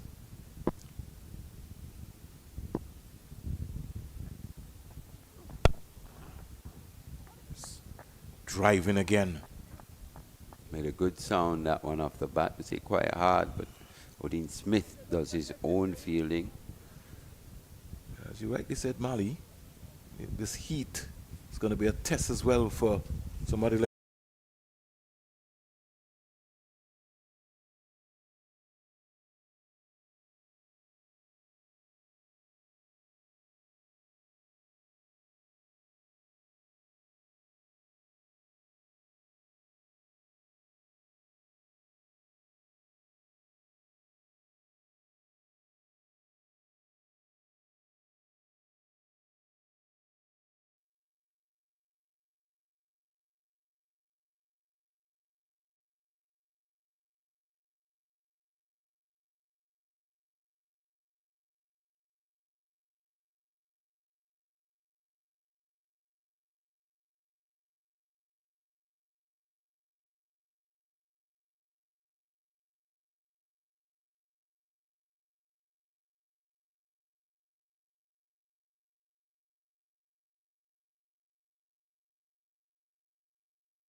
Well, welcome back after the power outage here at the Sir Vivian Richards Stadium. Terry replaces Mali, and a lot of things have happened. 98 for 3 since we last were on, Terry. Most definitely, Vernon. Good afternoon to everybody, and we apologize for the power outage. 98 for 3 Leeward Islands Hurricanes in response to Jamaica Scorpions' first innings of 320. Kareem Agor going well, though, Vernon, on 33. Yeah, Royal into the attack. When we last were here, Casey Caddy got out, caught behind off Brian. He'd be very disappointed in that context the way we got out there. But Kareem Ago is going in confidence. He's 33 from 60. And the young sensation Joel Andrew has come out very positive and has looked good so far. Yeah, he's on 7 from 9, but yeah, you're quite right, Vernon. Casey Carty would have been disappointed. A bit of a lazy shot outside off stump, edged through to the keeper after getting a couple of chances. Couldn't make the most of it.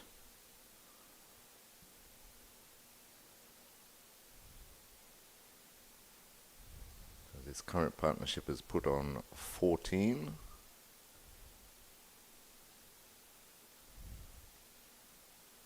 Still some 222 behind Jamaica Scorpions' first innings. I think that is academic right now. What they really need. And as Mali was reminding me, the Leewards can't think too far ahead. I was asking for Carty and go to bat up until tea time. Carty's gone and is now down to Andrew and Kareem Ago. These two share a very special bond in numbers. Go 2, Andrew 3. Then out of that we get a Michael Jordan 23. And then we'll be searching for Terry with 4. And then we get 234. That is one of the scores that Mali maybe might have scored. Just never know. It's all happening. Just having a little byplay here. But strange way, Minley has gone now, Terry, on a more serious note, from the Sir Curtly Ambrose end to the Dr. Sir Andy Roberts end. So he'll be looking to maybe try and see if he can maximize. No, in fact, Gordon Bryan now. Gordon Bryan. Yeah, he had some problems. Poor fielding again. Yeah, it's got to stop those. Don't think he will go into the boundary. He'll stop now. If they want, they will come back for 3. 100 up for the Leeward Islands.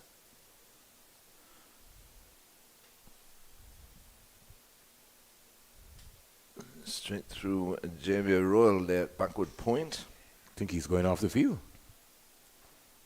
Damaged his finger, I think. Yeah, I think so. That was hit ferociously hard. Let's hope that he is not injured his bowling arm. But he's certainly gone off for treatment.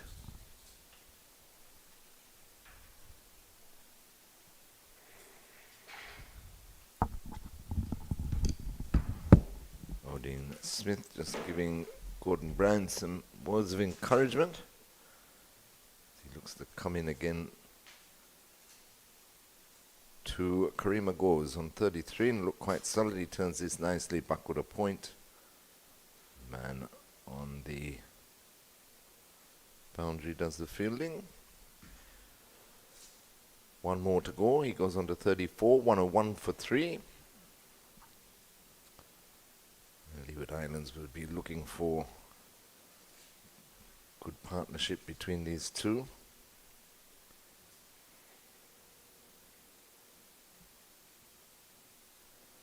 Joel Andrew now facing O'Brien.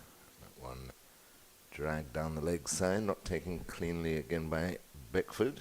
A couple of troubles behind the stumps today, young Beckford.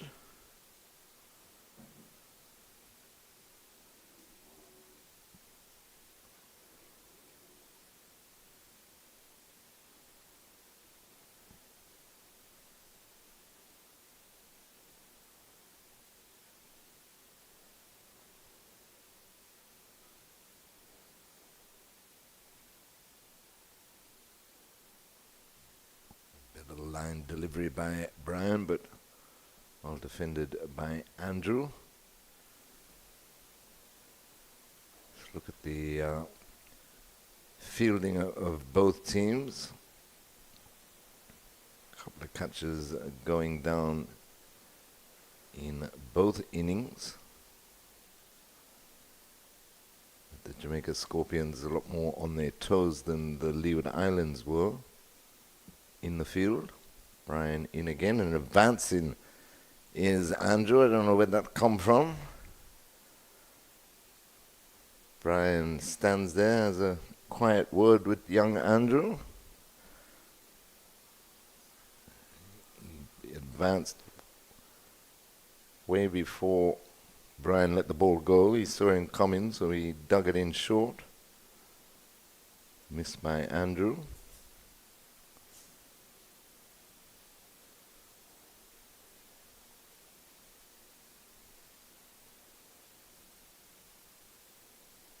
Looking to take the attack to Brian.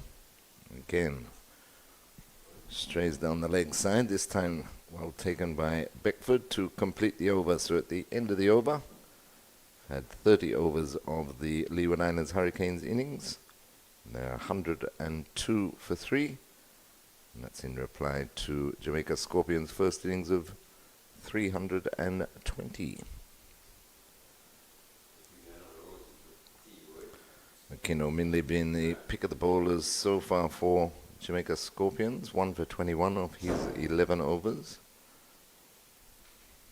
Immaculate line and length. He's looked the most troublesome with the seamers. JV Roll returns to the field and returns to the bowling crease. He might have just got a bit of tape on the finger. He misfielded a cut shot to Gore, and Gore is cutting that through the cover point region for another 2. So he moves on to 36, the score 104 for 3. He's looking quite good at Karima Gore. He's set now 36 of 66 deliveries. It's some nice shots. Especially drives on the up through the offside.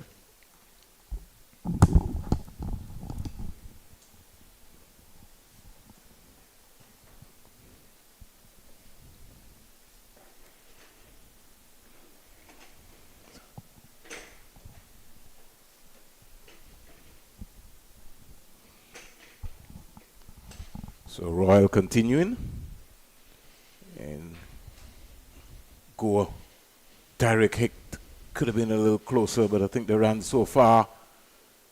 Joel Andrews sent him back. It's almost a game awareness. The Leeward's 100 coming in 186 balls. They're 50, 123 balls, 87 minutes, 3 fours, and the 100 yielded some 10 boundaries. A 54-run partnership between Cartier and Gore. 54, 86 balls, 62 minutes, 4 fours. And Leeward's fighting back here. 105 for 3 now.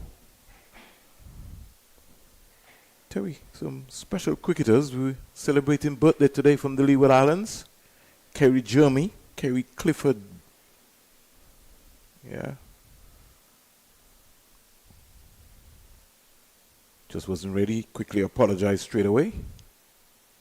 Kerry Jeremy out of the Pigots area. Play for the Leeward Islands. Play for the West Indies. Yep. Also 6 ODIs. Really one of the guys would have demonstrated his prowess at a point in time. Made his Leeward Islands debut like way back, 1998, 1999. Played some 55 first-class games. Ended up with 177 wickets. 446 runs. Decent total of 70 not out. First met Kerry at the under-19 level with the late Renaka Morton and company. Very good cricketer, cricketing brain. He's also a level 2 Cricket West Indies coach as well. And out of St. Martin, Colin Hamer, who represented the Leeward Islands Hurricanes, played some 3 first-class games for the Leeward Islands Hurricanes. Made his debut like a long time, Terry, 2006 against Barbados. Last played for the Leewards in 2015. He's also celebrating birthday out of St. Martin. 37 years young still. And Kerry Jeremy, 45 years young. Back with the action. Andrew on strike, just playing that down to backward point. Happy birthday to both of them, and I believe belated happy birthday to Raheem Cornwall. Yes. I believe it's his birthday last Saturday. Saturday? Was it Saturday or Sunday? One of the February days. 1. February 1, yeah. I think it was Saturday. Did get an early birthday gift, right? We did. Some 11 no balls bowled here by Jamaica in this inning so far. 9 from Odin Smith, including 4 in his last over. And Royal had 1 from the Curtly Ambrose end and 1 also from the Andy Roberts end. It's definitely contagious, Not Royal, Vernon. Brian. Yeah. Don't want to. Royal will say, Mr. Springer, what has happened? I don't bowl no balls. We shouldn't, being a spinner. Well, anything happens these days, Jerry. True. Gordon Bryan working away. And here is See it nicely. young Joel Andrew just steering the ball in the gap, only for the fielders to just look at it and go and retrieve the ball. A boundary to Joel Andrew. Let's look at the shot. Controlled. Stayed on top of it. Found the gap. He did. He knew exactly what he was doing, placed it perfectly. Big gap between first slip and gully, of course. He was quickly aware of that. goes to 15 of 18 deliveries. He's just upset Brian a bit. Brian had another word with him after he played that shot. After he advanced at Brian in the previous over. Score goes up to... Now, they've got a fly slip, Mally. Mackenzie goes into a fly slip area. And Jermaine Blackwood goes into more or less a deep gully, not too far. And Andrew is smacking that to cover for 4. That was a long hop. Can't bowl that to Andrew. He's very positive, and anything that is short, he's going to put it away. Excellent shot. Well in control, well on top of the bounce. And cracked it through the covers. Partnerships realized 30 in pretty quick time, or 45 deliveries. If Andrew's there, he's going to score. I can tell you that. Well, he's playing the psychological game with him. He advanced to Brian. Brian wasn't happy about it. They've spread the field because they feel that he's going to hit out. And he's knocked Brian off his length. Peel for a catch down leg side, but he was nowhere near that one. A little byplay going on between Andrew. Yeah, exactly. Something said after nearly every delivery, but he's upset Brian, that's for sure. I think he just needs to let his bat talk. Young Joel Andrew. So much potential. He's got so much class. Burst onto the first class season last season. Scored over 300 runs. The microscope is on him. And trust me, he's hungry. He likes to bat. From school cricket to first class cricket. Comes back and across and defends nicely. There's a really shown appetite for big runs. The wickets lost so far for the Leeward Islands. Mikhail Louis bowled Minley for 4.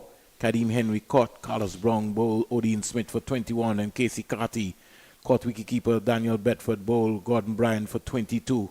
65 balls. He only hit 2 boundaries. Never really got into stride.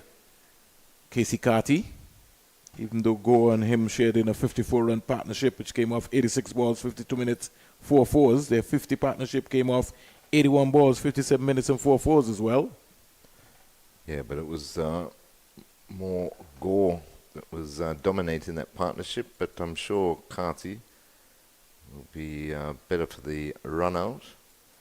His first game this season after returning from Pakistan with the West Indies Test team. But you're right, Vernon, he never really got going, and the running between wickets left a lot to be desired, and it was a rather lazy shot or a poor shot that he got out on. Lovely on drive there from Kareem Gore. Anything in the middle and leg area, it's very strong there. Stays very balanced in playing those shots.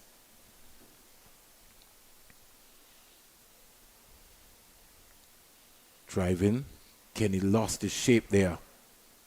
Every now and again, just has to be patient, has to stay over the ball a little longer. Yeah, I think patience is the key for all these Hurricanes batsmen. But it's a matter of even though you have to be patient, you have to find the gaps. There needs to be a rotation of strike. You know, keep the scoreboard ticking over. Look to find the gaps is something I find that most West Indian batsmen struggle with. It's like they made their mind up that they're going to come forward. They're not going to try anything different. But you've got to look to be able to eke out a single somewhere. Vast acres of land here at the Sir Vivian Richards Stadium. Lovely on drive again by Kareem Agor. Yeah, but once again, picking out the fieldsman.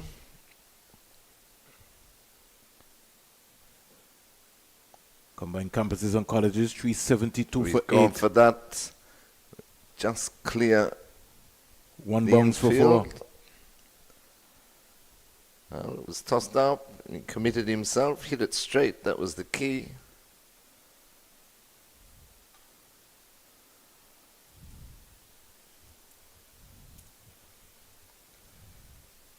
But he's impressed. He impressed with his 59 last week in the first innings against West Indies Academy, and he's moved on to 41 here today.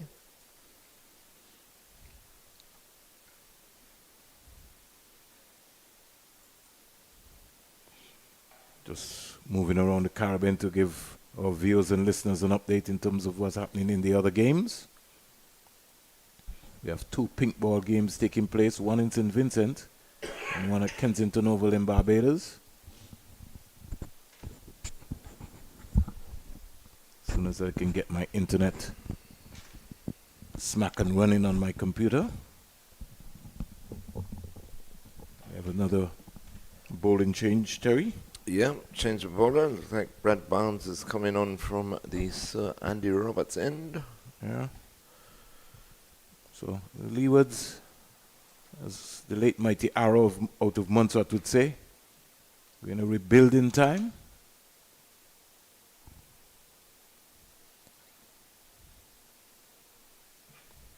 Barnes will be bowling his off breaks. He's just had the 2 matches into his 3rd match now. He's only picked up the 1 wicket thus far in his first class career.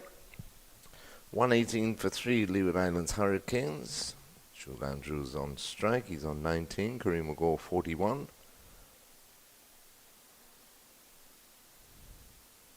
First delivery from Barnes. Bowled into the surface. And defended nicely by Joel Andrew. Very comfortable. He's very patient to maybe just have a look at Barnes. Might be the first time that he's seen him in real terms. Down the onside again.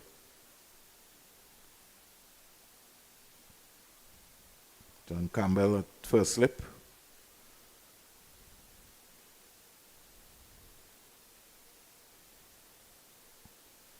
Andrew is using his feet nicely. And he gets there, checks his shot and plays it right to the short mid-wicket area. Yeah, very encouraging when you see batsmen using their feet to the spinners. Of course, he's just come back from India, has young Jules Andrew. They went to the Chennai Super Kings to practice and learn batting spin.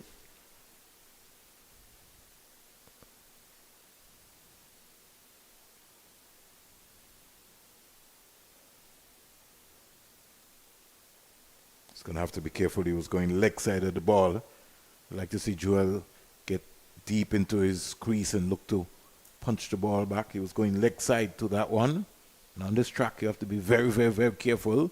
Don't want one to skid on and skid under your bat and rush you into your pads. Definitely. That happened to him last week. Joshua Bishop, first ball he faced. Joshua Bishop is a different animal, really. Definitely. Good bowler, good cricketer. Demonstrating his skills in the regional tournament, but he's having a torrid time right now at Kensington Oval with the pink ball. There's no mercy.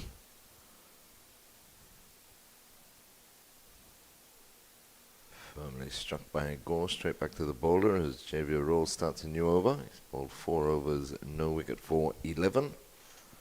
118 for 3. That's well driven again, just to the right of the mid-on fieldsman, so they're able to scamper a single. One more to go. He moves on to 42. Brings Jewel Andrew back on strike.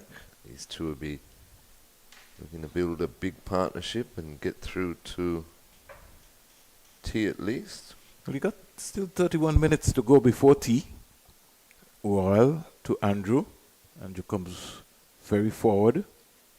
One of the things what I want to see him work on, Terry, and I'm coming up in an era where you would have had the likes of people like Jim Allen, Enoch Lewis, Victor Eddy. It's nicely played. Yeah. I think they're thinking about 2. They come quietly, too. easy. Nice little dab by Andrew in backward of square. I was talking about batting. Is being able to just kill the ball right in front of you and it stays right there. Now when he comes forward, the ball tends to roll down. My thing is when you're playing a spinner, you want to use your top hand, soft hands, and just kill it and it stays right there. That's something which I think he's going to have to work on. He gets it right there. So the ball doesn't go off of the square, it just stays right in front of you, because when you go at the higher level, you're going to have silly point, short leg, leg slip, and you want to be able to make sure you can keep that ball right in front of you, kill it. True.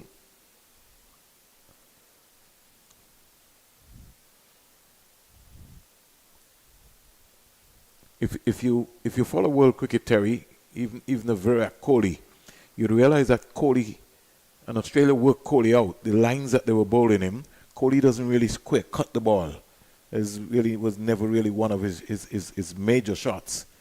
He's always looked to drive the ball. So if you find that the ball come within that area there, Kohli doesn't really break down backward point like a Desmond Haynes or Gordon Greenidge in that era. Right. He just more or less tends to leave the ball, and that's why he got himself into like a tangle. Now that might be something, a method which he developed within his own concept to say, listen, I'm not going to play that shot. But as you go into the cricketing world, there are certain shots on certain wickets that you know that you can't play. Yeah. If you follow Sachin Tendulkar's book, you would have heard him tell you one of the hundreds he scored against Australia when he was getting out was the cover drive. And he just decided that, he wasn't going to play it. He wasn't going to play it. But that is the art of discipline and your mindset in terms of how you prepare. Gore just rotating the strike there. In fact, Andrew, Gore now comes into strike. Score 123 for 3. Gore, when he gets there, wasn't really quite to the pitch of the ball. He's got to get as close as possible to the ball. You don't want to, the spinner draws you down the wicket and he leaves you there. So you got to get as close as possible and just hold your shape. But it is one of the arts of batting, as you say there, Vernon, being able to kill the ball and also being able to manipulate the field. And sometimes the concept is that there are guys who are defending and they're still looking to score. Yeah. If you're defending, you're defending. Right. You can't be looking, you still can't be going hard at the ball if you're defending. If you're defending, especially to the spinner, and that's why they get themselves into trouble. Ooh, Was caught that the edge. Was he dropped there? Was he up? Did it go through his legs? I'm going to have to see the replay there. I think Johnny Campbell was caught napping there. It's a sharp chance. Yeah, but I don't think he was in the right position. First of all, let's look at it. He was neither up or down. Let's look back at it again. My tech guy. Look at him. Reacted He was late. late to react. He had his hands on his knees. It went very quickly, very sharp and very low. Gonna have to come Straight up. between his legs. Position in a first slip is going to be important. You can't. Jamaica's already shown they've dropped a couple of chances. Bedford and Mackenzie. Especially on these tracks. You want to catch everything that comes your way.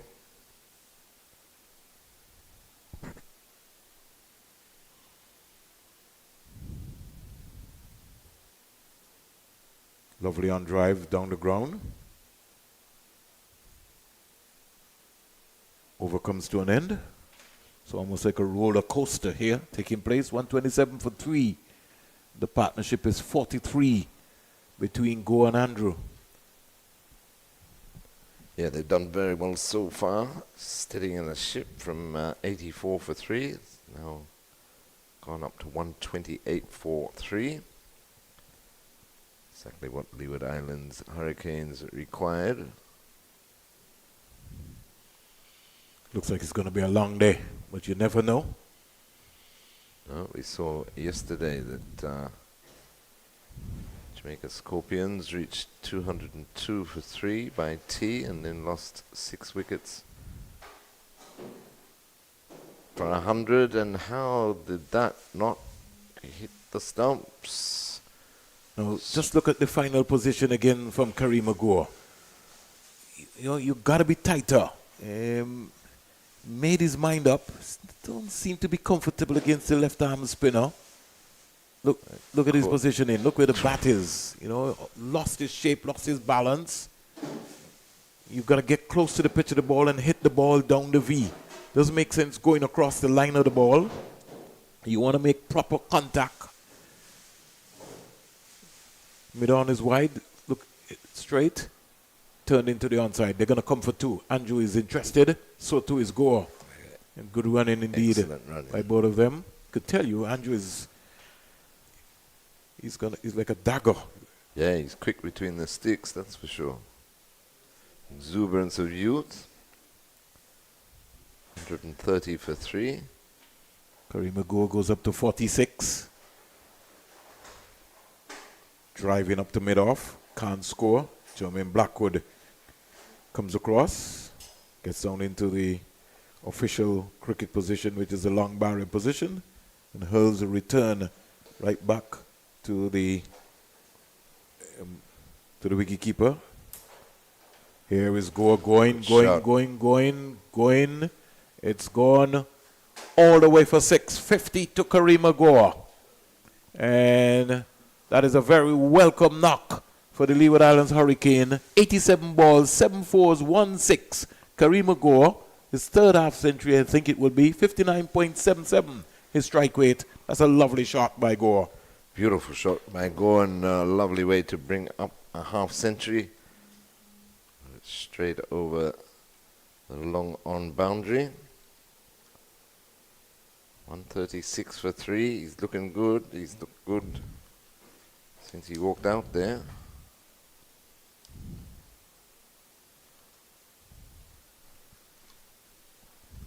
Give something for JV Royal to think about. Yeah, that was his third half century, first class half century in his 5th match for Kareem Agor. And at the end of the over, Leeward Islands Hurricanes 136 for 3.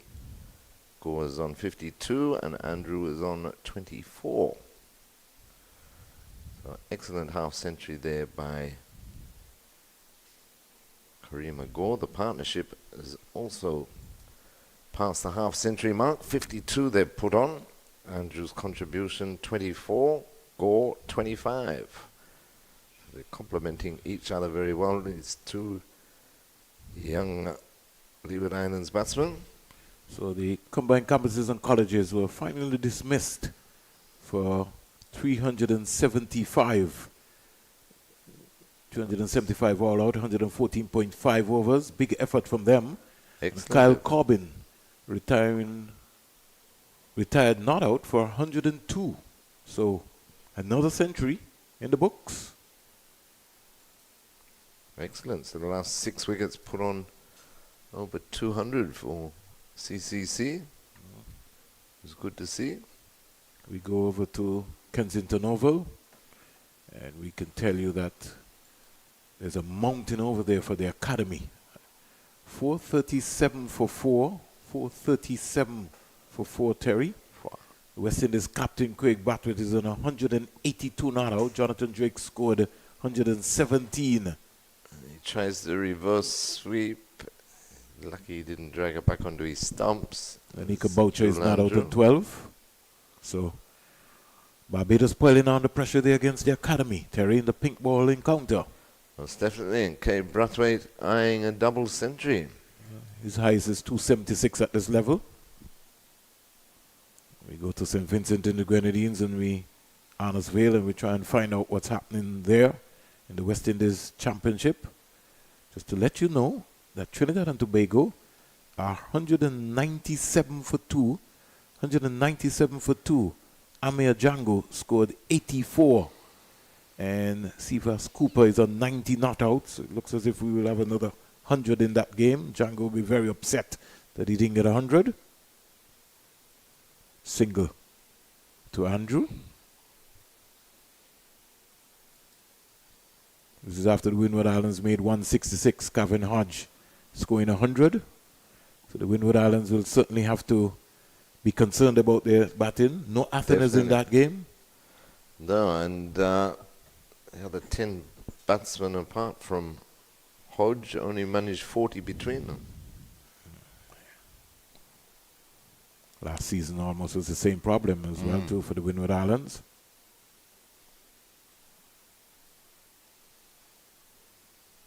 So things are looking up. At stake, $250,000 US for the winner. Who are you betting on, Terry? Hurricanes, of course. Okay. Do you have your Hurricane shirt? I do. Okay, just checking. If you're wondering what's happening here at the Sir Vivian Richards Stadium, Jamaica bowled out for 320, 94.4 overs. Magnificent 100 by the captain John Campbell. 126, 150 balls, 250 minutes of batting, 11 fours and 3 sixes. And Brad Barnes turned up today with 63 not out. 146 balls, 173 minutes, 3 fours and 1 6. And Jamaica got up to 320. The Leeward Islands, they're making a run as we speak. 136 for 3, Terry.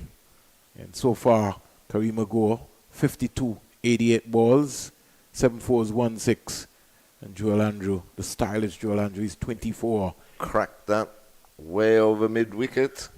Be 6 this time for Joel Andrew, it is. So that one cracked by J.V. Royal. Both of them are taking a liking to Royal. He certainly gave that a punch. There was no spin in that. And Joel Andrew kept his shape. And that's a very big boundary. It's gone a long way. And I can tell you, Terry, the sun is very hot here in Antigua and Barbuda.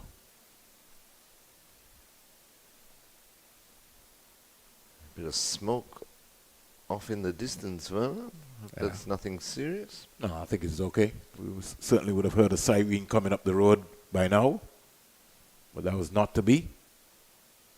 The only smoke here is Joel Andrew on the go.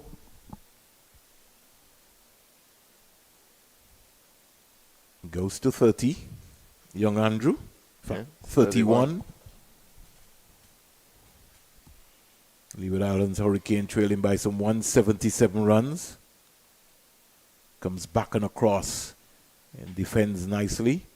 So because of that now, it's forced Royal to bowl flatter faster.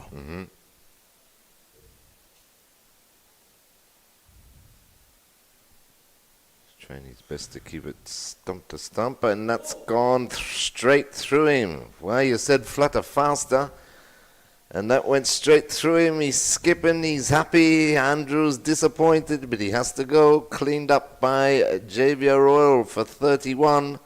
Leeward Islands Hurricanes lose their fourth, 143 for 4, just when the partnership was really starting to take off and make inroads into Jamaica Scorpions' first innings of 320.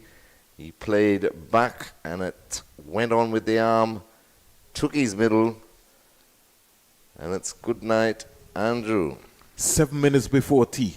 I told you they had to play to tea. You got to defend the castle. You going back, especially on a track of this nature, you have to defend the castle, because anything that just skids and gets under you, if you're not watching it, it's going to be close. Let's look at the replay again, Terry. If I can just... Did we capture that? Yeah. Let's look back at it, Terry. And so you can understand what I'm talking about. Let's look at the movement. He's keeping down. Yeah. Right? You gotta be right under your eyes. And to me, that might have been a ball that maybe Andrew should have been forward rather than back.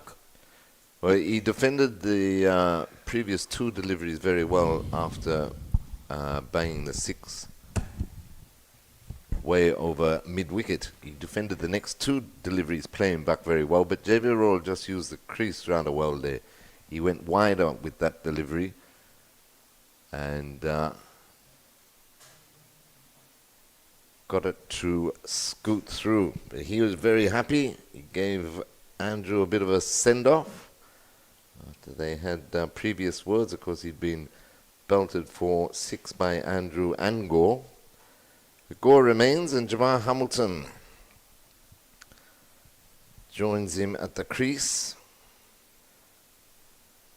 As Vernon said, just a few minutes to go before the tea interval.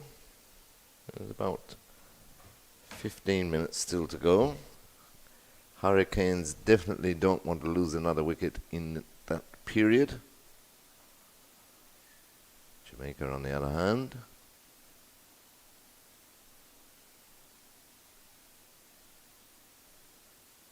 Royal into Hamilton. Sets off for a run, but there's no run there, and that completes the successful over there by Javier Royal, picking up the wicket of Jewel Andrew for 31 at the end of the over. Leeward Islands Hurricanes 143 for 4. That's in reply to Jamaica Scorpions 320. Andrews 31 came off 42 deliveries, included 3 4s and 1 6. So again, important passage of play, responsibility on the very experienced Jamar Hamilton. We're about 40 minutes away from tea. And Kareem Agor, he has to see himself as getting a big 100 here for the Leeward Islands. He's done all of the hard work. He's grinded this out. He's going to have to dig deep. 52 of 90 deliveries. Squeezing this one down to the third man area. He'll get an easy single. Has to control his emotions. He was a little frustrated there, but he has to keep going. Think about the next ball. Don't worry about that. Score goes up to 143 in the meantime. Now brings Hamilton. What mood Hamilton is in? That's the big question. Hopefully it's a good positive mood. He's batting off stump.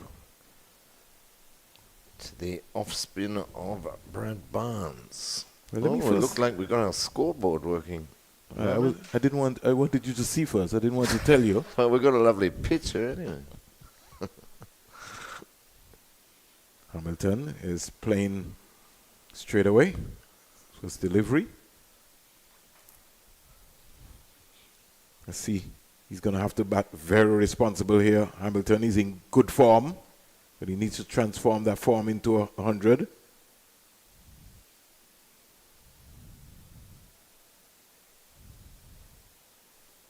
.144 for 4. Hamilton has only faced 2 deliveries so far. And Brad Barnes seems to be a very good competitor. Thinking about it. Down the onside, turned away. Big tumbling save there from the big man himself. We're in the number 29, Minley. Senior pro in this team.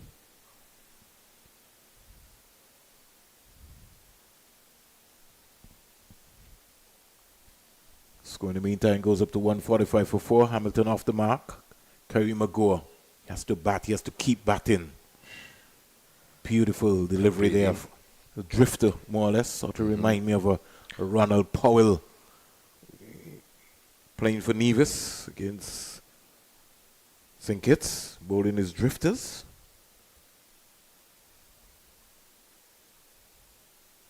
Beat him on the outside. If it's drifting, what do you think is gonna Yeah. beat him, Terry? Mm-hmm. On the outside. That's right. Cornwall likes to drift it in with the breeze. Well, Cornwall is a different beast, really. In more ways than one. I know you didn't have an opportunity. You wouldn't have seen somebody like a Derek Parry or even a Noel Gishard. I saw a lot of Derek Parry. Well, you did? Mm. Okay. Even a John Archibald. It wasn't bad in his head there as well, too.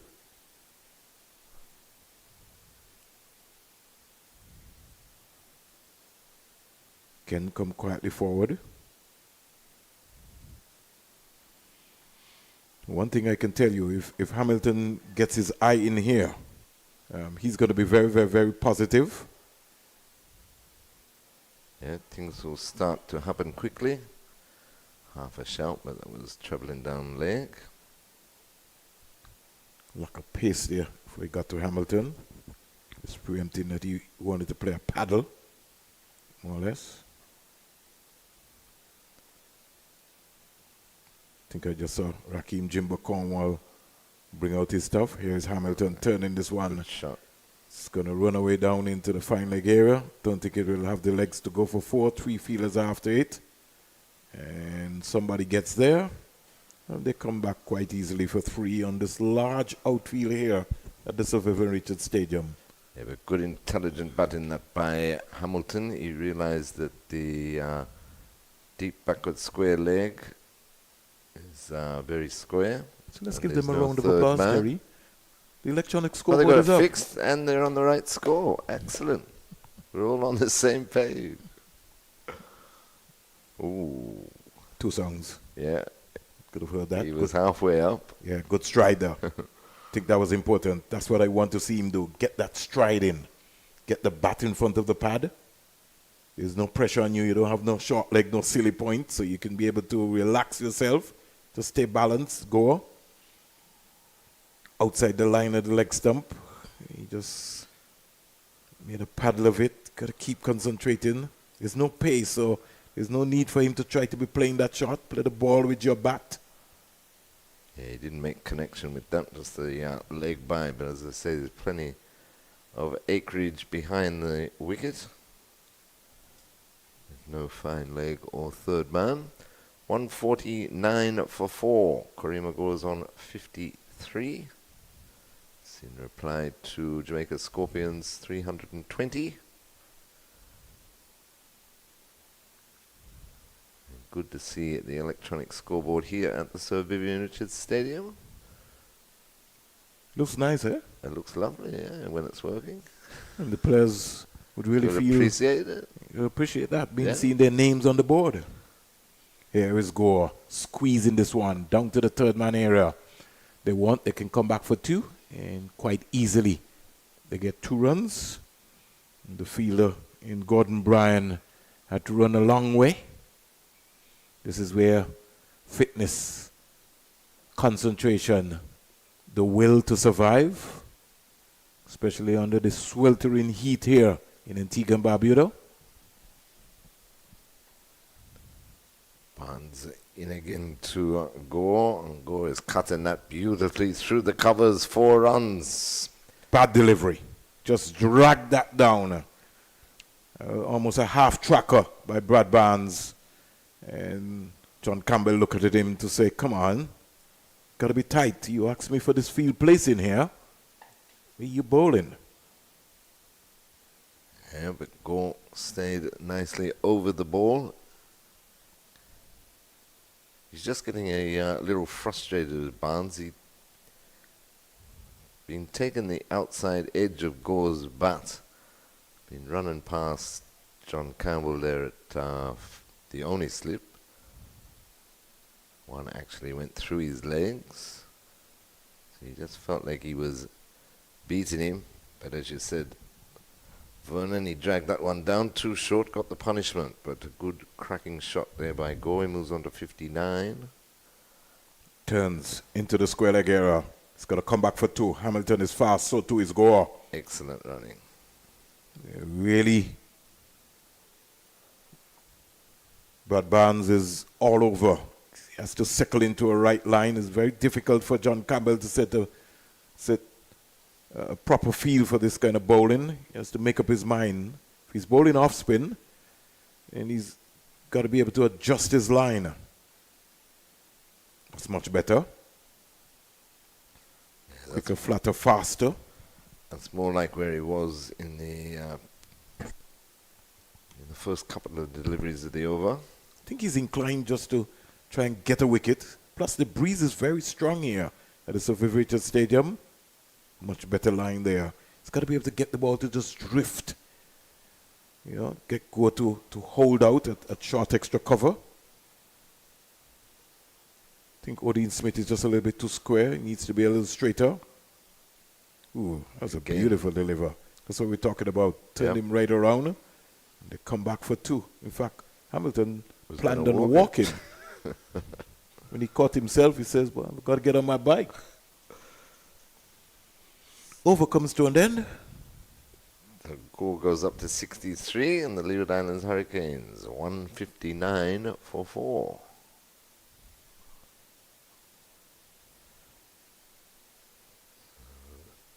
Within 161, but be furthest from their mind. They just need good solid partnerships. They had one going there, half-century partnership between Gore and Andrew.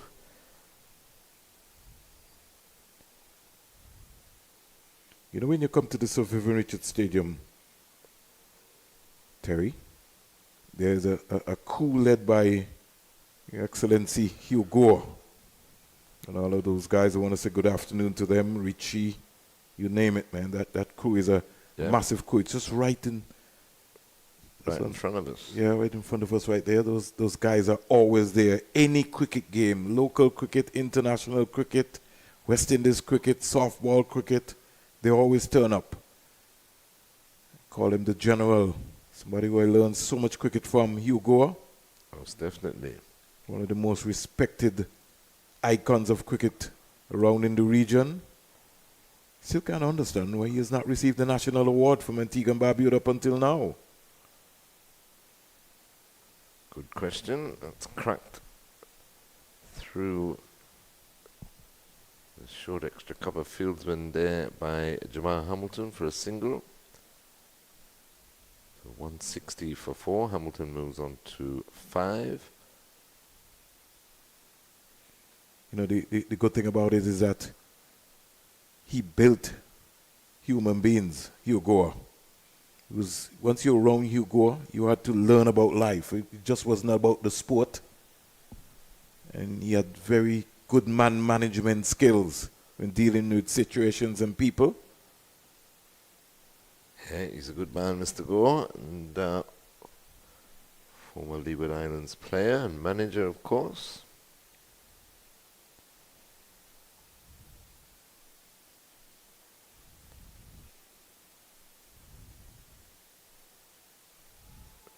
Royal appealing, but way down leg side, that one.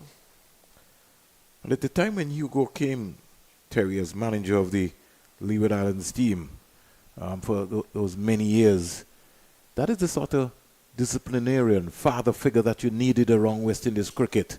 I know the Leeward Islands Cricket Board have tried to use him now as a mentor to talk to some of the young players, you know, even when they come to Antigua and Barbuda, and he's always giving his advice. He's so knowledgeable, and he's a student of the game as well.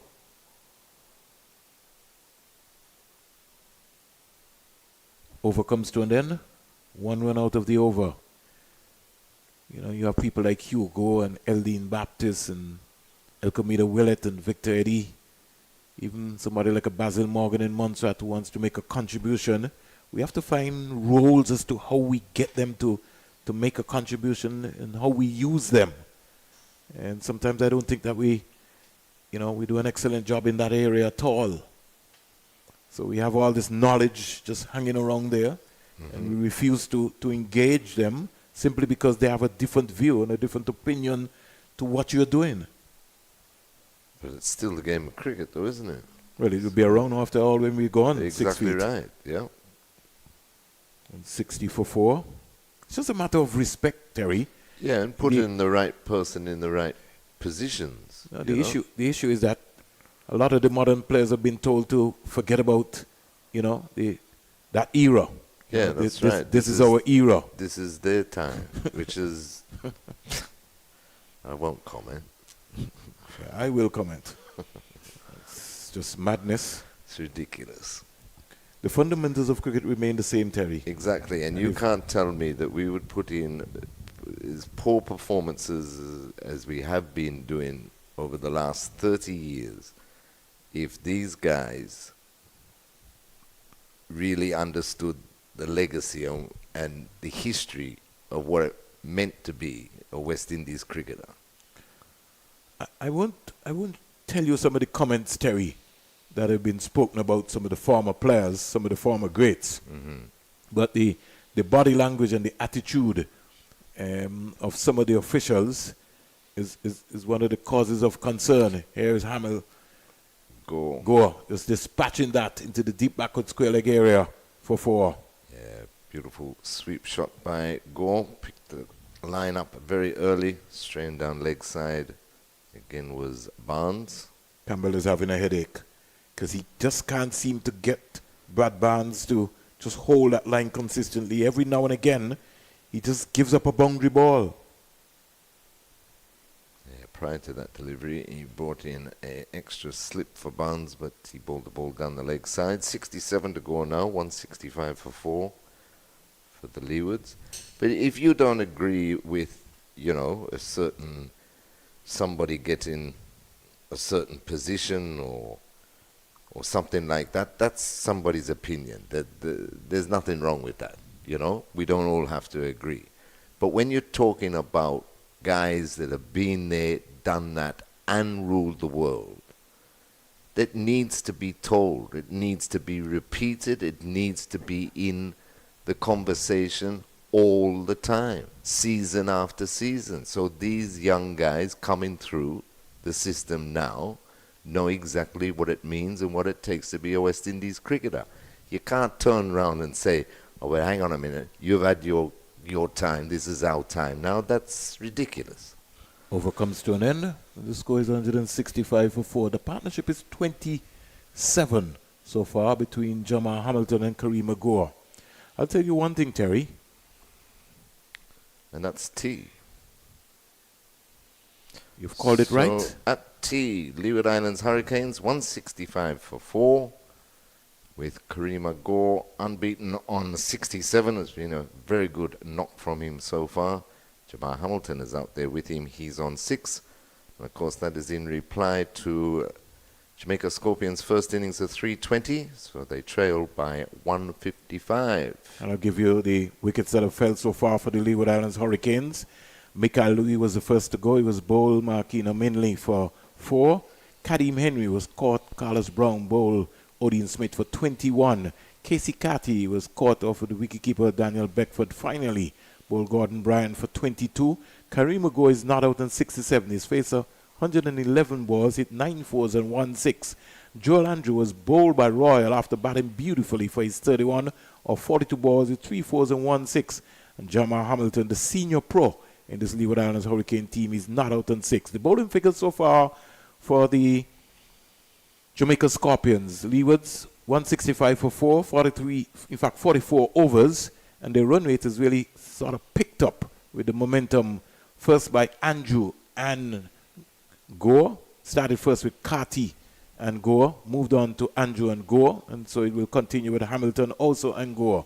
Marquino Minley, 11 overs, 2 maidens, 21 runs, 1 wicket.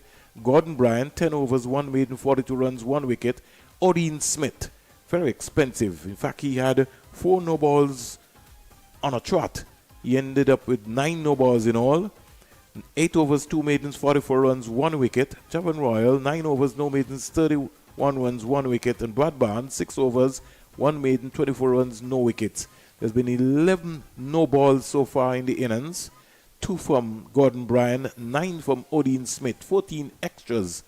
In total, 11 no balls, 3 leg byes. And so I think when they go back in and Robert Haynes lines them up for a tea discussion, they certainly have to come back out and finish this game. Remember that There are 81 overs expected to be bowled in today's possession.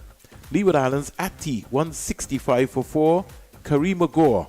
If you're listening to us or you're viewing it, come to the Sir Vivian Richards Stadium. You just never know.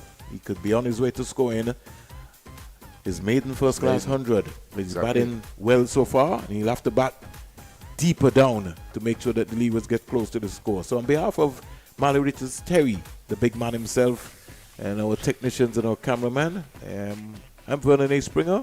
We're going to take a tea break, and we'll be back 5 minutes at least before the start of the final session of the day's play in this West Indies Championship being played right here in Antigua and Barbuda at the Sir Vivian Richards Stadium.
Welcome back to the Sir Vivian Richards Stadium. The umpires are out and a tee. Just to let you know that the Leeward Islands Hurricanes, in reply to Jamaica's total of 320 all out of 94.4 overs, 165 for 4. I'm joined by the legendary Marley Richards. Marley, Kareem Agor, 67 from 111 deliveries. And a headache for John Campbell so far. Well, that wicket just before tea would have made the Scorpions go into tea feeling a lot better. Just breaking that 59-run partnership between Kareem Agor and the young batting sensation in Joel Andrew, who was once again exhibiting all the talent that we've seen from this young man, playing shots all around the ground, looking to be quite aggressive as well. But as you said, Kareem Agor bringing up his third first-class half-century, maybe just giving the Leeward selectors something to think about going forward as well. You know, with Justin Graves still to come back into this lineup, but he's made his performances and his game speak with his 67. He's been positive from ball one. He's shown quite a compact and solid defense when defending, but anything in his area, he does like the ball quite full and wide. Anything full, anything wide, he throws the hands at it, and so far it's been a pretty polished innings from the young man. Yeah, so the journey continues here, and so John Campbell will be hoping to finish this session, the second day's play, a little bit more discipline. Jamaica sort of falling away. Even they would have picked up wickets, they just gave away a little bit too many boundary balls, and they would really want to stop that. I think that's illustrated by the run rate for the Leeward Hurricanes now, just hovering below 4, 3.75. So it's increased as this day has progressed. So we got a slip here for Hamilton and a leg slip for Royal. Mid off close, long on, right back on the boundary. Hamilton goes back and turns this to the mid-wicket fielder. They get a very easy single. It was a very good piece of bowling from Javor Royal to dismiss Joel Andrew. Maybe just misreading length, going back to a delivery he should have been going forward to. But once again, it was the arm ball, and that's what, it's all part of his learning curve in terms of Joel Andrew. Is still a young player, but with immense talent. But we'll have to understand the art of batsmanship, and he will. He does have a fantastic understanding of it already. But with that, and on a pitch such as this, you've got to recognize what the threat is, what your main threat is. And with Royal bowling around the wicket, it's going to look to just change the pace, and the arm bar becomes the danger bar that you're looking for. Got to defend your castle as well too. Yeah, just misread the length. Yeah, watch that ball right onto your on the eyes. Another little thing which we've seen as well. He hasn't really come back so much to haunt him just yet. But when defending against the spinners, young Andrew just defends a little low. The hands get a little low when looking to smother the spin. So that's going to be an area of his game as well. He's definitely going to have to improve as he goes up the levels, playing on better pitches that bounce, turn a bit more against better spinners. It's interesting that you raised that point, Marley, because I was saying to Terry, when you look at some of the great players from the Leewards who played spin bowling, the Enoch Lois and the Veron Edwards and the Jim Allens and the Victor Eddies and company, even your dad, they killed the ball right in front of them. It's always stopped there. So it wasn't a matter of looking to defend. When they came forward, it just dropped there. It just stayed there. And that's an art. That's something that you're going to have to work on. With nice soft hands, just kill that ball. You come forward and it stays right in front of you. Sometimes it's so hard to turn off that switch, especially when you've come up and you've played the amount of limited overs cricket that a lot of these young players have played early in their career. Just drops a bit short this time is Royal.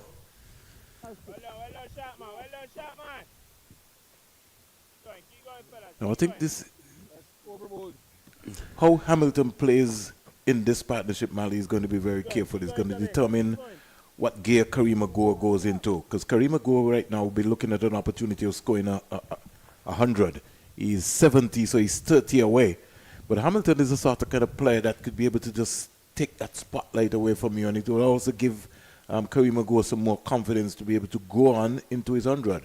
Yeah, what Hamilton will do is he'll look to put the bowlers under pressure as well, even from the other end. So we know that's what Gore's done. As he said, he scored at a pretty good clip, 70 up 114.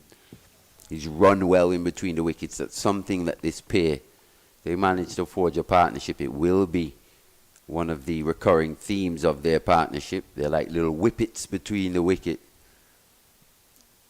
They'll turn ones into twos, look to take advantage of any little misfields by these Scorpions fielders. A couple catches have gone down. Yeah. For Jamaica. For Jamaica. Basic catches as well too. Bedford, down the leg side. Mackenzie really should have caught that. You have to take those. I'll have to say Campbell won too. Here is Gore. Oh, he's still going. Mali? Yeah, that chance wouldn't have been given though. It would have been a no ball of Odin Smith. But it was a chance nonetheless in terms of a catch going down. So they'll want to improve their ground fielding. Their ground fielding. Leewards were not very good at all either in the field as well too. Both teams, to be fair. Jamaica just have to pull it back here. The run rate is just quick to. Especially in that partnership with Joel Andrew, but that's why the Joel Andrews wicket's such a big wicket as well. Hamilton's going to take a bit of time to get in, but he is 9 of 14 deliveries now. And as we said, that's how he's going to play. 59-run partnership with Gore and Joel Andrew. Yielded 59, 48 minutes, 88 balls, 5 fours and 1 6. That's the kind of tempo that you were sort of looking at and Mali was talking about. 150 for the Leewards came off, 258 balls, 181 minutes, 13 fours and 2 sixes. Again, Jamaica giving away an easy single. Can't be the outfield, Mali. No, definitely not the outfield. Something you spoke about, you just spoke about it, the ground fielding here. Once again, just coming back to haunt the Scorpions. Bit sloppy. When you think, 199 for 3, Jamaica, maybe 200 for 3, should have really scored 400, 450. This one's aerial. Just evades the fielder. Positioned it a straight mid-on, in catching. Long on, protecting the boundary. Chose the aerial route, did go. It was hit quite powerfully, but just evading the fielder there. So, living a little dangerously was Gore on that occasion. The thing about it, Mali, is that folks tend to lose wickets just after tea. Just before a break. Joel Andrews just got out. I think it would have been 17 minutes before tea. They're going to have to carefully have to refocus, reset, get yourself organized again. Yeah, it's where the mental side really comes in, especially as a batsman. It's being able to concentrate for long periods. But you've got to break up that concentration as well. The brain is also like a muscle. It can get overworked, can get tired if you're, just too intense and intensely concentrating in every moment. You've got to be able to just relax and focus. Academy taking right a beating, times. Mali, at Kensington Oval at tea. Barbados 501 for 4. Craig Brathwaite 208. A discussion is taking place with John Campbell and the 2 umpires. I don't know what happened, what was said and what was not said.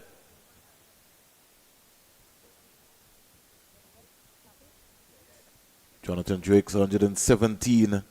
And Lenika Boucher, the wicketkeeper, is on 47 not out in that game. Remember, Barbados lost 3 days to the Ghana Happy Eagles. Drake's on how much, you said? He scored 117. 117. Yeah. The wicket takers so far for the Academy. Lane, 1 for 52 from 18. McKenny Clark, 1 for 84 from 18. And Joshua Bishop from 36, 2 for 128. Yeah, it's been hard work for the academy bowlers over there in Barbados. Even your boy Rivaldo Clark has bowled 6 overs, no maidens, 14 runs, no wicket.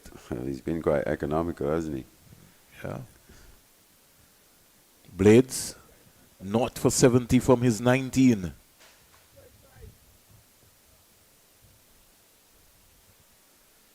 Montaro, not for 89 from his 20. So, Academy, they're up against it. Marty? Oh no, it's going to be. Oh, he's fumbled it. A run-out opportunity once again. The ill-disciplined, poor ground fielding. Just needed to do the basics there. We did speak about how well this pair run between the wickets. Complete mix-up on this occasion. Hit to mid-off. Odin Smith with the throw. Good, powerful throw. Kareem Agor was dead for all money. Beckford just had to gather. Couldn't. The dive saves him. He didn't even, never had a chance in the end. Never gathered that ball, did Beckford. Campbell can't believe it. Yeah, he's absolutely beside himself there, John Campbell, with disappointment. You can understand how big of a wicket that would be in the circumstance. They've created enough chances here to have the Leewards even further behind. Well, I could tell you who is even more madder.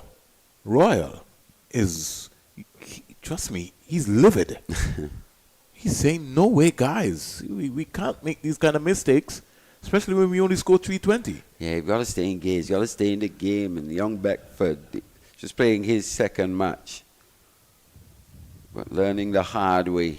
It's a real hard way, Molly. Dropped an easy one down the leg side earlier of Casey Carty, and here just needed to gather. The throw was quite low. He got in a pretty good position. Just got to keep your eyes on the ball. Got to keep your eyes on the ball. You got to watch the ball all the way. Before you start making anything happen, you first must collect the ball. That's the objective. Maybe just took his eyes off at the last second. Maybe wanted to celebrate even before. I'm not sure about celebrating. Maybe just wanted to take the stumps, knock the bails off, to be fair. Don't want to do that to the young man. But maybe just panic slightly under the pressure, or the perceived pressure, but really and truly, with all that padding, the gloves are in a good position, got the body behind the ball as well. He's got to forget about that one. He's got to think about the next ball. He will. This one. Driven down the ground for 4. Adding insult to injury here. Kareem Agor. Next delivery, punch down the ground off Royal. Long half volley from the left arm spinner. Yeah. Kareem Agor continues in the same vein. He's been he's looked quite accomplished here today. Jamaica are going to have to lift themselves. Lift it very fast. Otherwise, this game could just sped away from them. Not a break here. Physio coming out. Who needs treatment? The keeper? No, it's the short leg. So it's all happening here. So another innings here of substance from Kareem Agor, just backing up that half century from round 1 versus the West Indies Academy. At 59 in the first innings. Here he's on 76 of 118. These things happen, Marty. Mackenzie, Smith, and company. Just maybe we live in the moment. And Bedford stands alone. No one there to accompany him. Just like somebody maybe to just walk up and, hey, just grab him and said, don't worry, boss. Think about the next one. We all go through these stages in our cricketing career. And just to highlight another thing about this innings from Kareem Agor, was probably originally scheduled to not play this game had Justin Graves been available. Not too sure about that. For this match. Well, I'm telling you. Don't tell me I'm not too sure. I'm telling you what was happening. All right. Yeah? So I'm telling you. You sound like a senior selector. I'm telling you. Justin Graves was available. Who else sits out? Maybe Ocean Thomas might have sat out. I'm just saying, Mali. They obviously want the extra pace. So O'Shane Thomas was destined to play regardless. Justin Graves doesn't. No, but I'm telling you. Advocate. So let me make my point then. This is what I'm trying to say, because you have to take your opportunities. That's what it's about as a young player. Sure. Was originally probably not going to be in the 11 had Justin Graves been available. Okay. But here he is on 76. He's going to make that decision even harder come the next round if Justin Graves is available. So we'll see. But if they're going to sink it, I can't see them playing O'Shane Thomas. Obviously not. But it's still a long way to go. You never know. He may come in the second innings and blow them away in the top. The top. That's what performances. That's what we're speaking about. I really hope so, Mali. He may do that. You have to give him the opportunity. That's why he's been picked. 178 for 4. But I like the conversation. No, definitely. It's a good it's conversation. A learning, it's a learning moment. Oh, he's gone back to one. He's probably just sneaking down the leg side there. Have to see that one again. That one kept a bit low from Javar Royal. I think it hit him outside the line, Mali. Good decision by Gregory Bartlett. I think so too. Yeah, maybe just sneaking down the leg side. Good decision there from Gregors.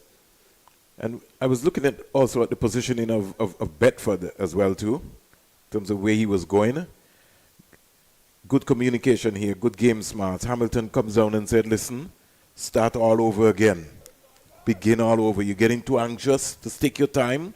You're a long way off. Just keep batting.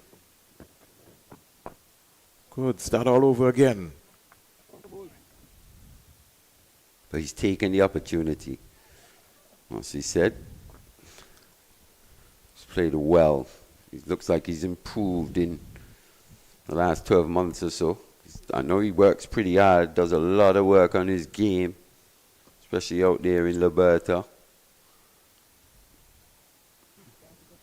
Young Gore. Played for United States of America. So he comes with international experience as well. That's what you want to see from these young players. A graduate would have come to the Leeward Islands under 19 setup and showed some good signs in the global T20 tournament, which was organized by Guyana. Recently, yeah. Played for the team from Australia. Victoria. And very well now could find himself back into that conversation going forward again based on his performances. So here comes the new boy on the block. Yeah, the young sensation from round one, Tamari Redwood, 18-year-old leg spinner. This is going to be an interesting period of time because Hamilton is the sort of kind of player that anything is short, he's got a pounce on it. So he's going to have to be very careful, Hamilton. Exciting times ahead here for Redwood. Hamilton is going and going hard, but can't beat cover. And that second innings match-winning spell of 7 for 72 from Tamari Redwood. That's what you want to see. You saw a couple of clips of a few wickets as well. He was ripping the ball, pitching it into the rough, getting it to turn quite prodigiously. He's on the money here straight away. He is, and that's good to see, especially from a young leg spinner. That control. Just got to look at his landing, his base. We just look at his left foot, because I know the coach was working seriously on that yesterday. Robert Haynes himself being a former wrist spinner as well for Jamaica. It's about investment, Mali. Investing in the youth, but also it's all about pathways and creating the right systems in which to develop these young talents. He's looked good so far. He's got good control, his composure, just like his body language. He's thinking about it. Let's have a look at this. Pretty good action. As he gets a bit stronger as well, he'll learn more about the biomechanics, looking to get more of his body weight into these deliveries.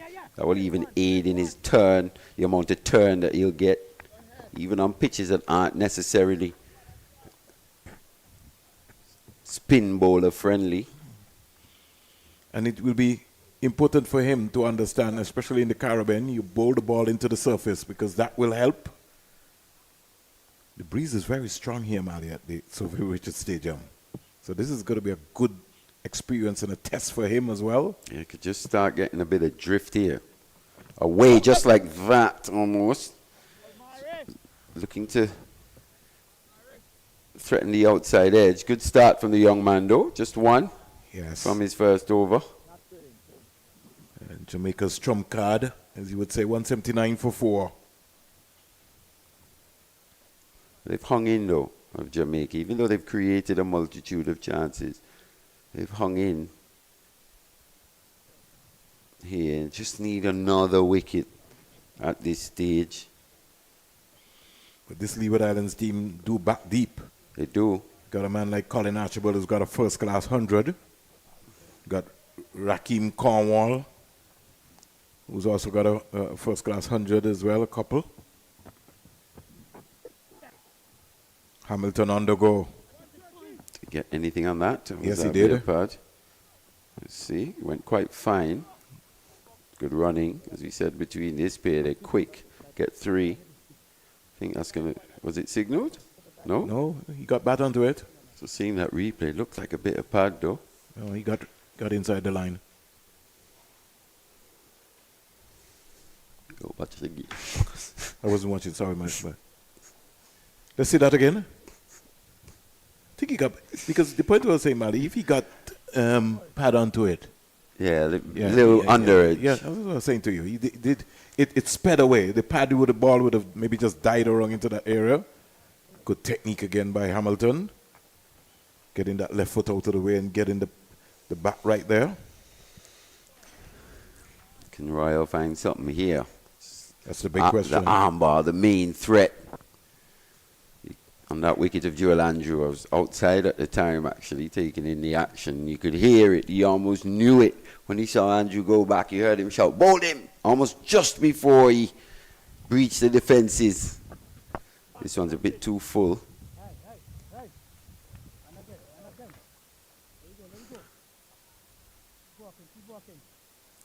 Hamilton just reminding himself and Karima Gore to keep working. Got to keep that concentration going, Mali. Definitely. It's a part of the game, to be honest. Seen many a talent falter on the mental side and not have the success their talent suggests they should have. We've seen less talented players with the mental fortitude get every ounce out of that talent just because of that mental strength. End of that Royal over though. He was inching closer, but for me, the Jamaica Scorpions still with an opportunity here. Hamilton still trying to get settled at the crease. Go with the settled batsman, but as he's approaching this 100, there's just a little nerve starting to creep in. A few nerves. Saw that run-out chance, an absolute huge chance in the context of this match. Last time, Mali, Jamal Hamilton would have scored 100 for Leeward Islands going through the stats there. Seems like a long time ago. 2016, 2017, 125. Got the protection there on the cover boundary though. Gets off strike. This is, I think, been a problem that the Leewards have had. I was just going through the season for last season. Michael Louis would have scored 3.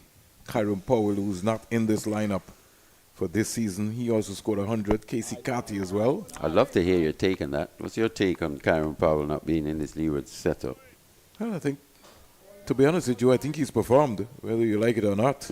But I guess the... What, 32 years old now? 33. Yeah, 33? The selectors deciding that it's maybe time to move on. But he did play in the 50 over. He played for the CCC. Scored 100 Scored 100 as well too. So and got injured, but I think he's the kind of player that you just don't want to lose out of your system too soon. He's a player with the experience, a lot of experience that you could still impart upon the youth, to be fair. Still really one of our better leaders around as captain as well too. Definitely. think one year he would have played on a pay-as-you-play. You would have told you'd be able to tell me better, but 34 years, he'll turn 35 this year. 35 this year. Yeah. But I guess such is life. It's the nature of sport, especially at the highest levels, the elite levels. I think he was a fantastic servant for the Leewards and still had quite a bit to offer cricket, especially at this level. 147 first-class games, over 8,000 first-class runs, 10 hundreds and 44 50s. When you look at that stat, you'll be saying, no, compared to 44 test matches, 46 ODIs. Really never started. His potential was always there, and then it tapered off, and then it came back. Yeah, he started really well, didn't he? He had a very good start to his first-class and international career. I think he would have scored 99 on debut in first-class cricket. Saw him burst onto the scene in that Stanford T20 all those years ago as a teenager. Made his first-class debut way back in 2008. Pretty similar to what we're seeing now from a Joel Andrew. It's a pretty similar trajectory in that way. Got 85 in that game, as you rightly said. Opened with Shane Jeffers, who got 41. Ronarka Morton, the late Ronarka Morton, 49. Steve Leeward played in that game. In fact, Ronarka Morton was the captain of in that game. Steve Leeward ran out for 41. Tonita Willett got 67. Devon Thomas got 66. And your good friend, Mali, he played in that game, Brent DeFreitas. It's going to be 4. Swept away. Poorly line delivery, that from Royal. Very poor delivery indeed. Was wide of leg stump and kept going. All Hamilton had to do was make contact. That man in close was definitely under pressure. Helmetless, quite close at leg slip there. He was taking evasive action. And again, he's got to be very careful there. I don't know why he's there without a helmet, to be fair. It's quite dangerous. Especially based on the lines that Royal's bowling. Royal is bowling. And we know Hamilton isn't afraid to pull the broom out.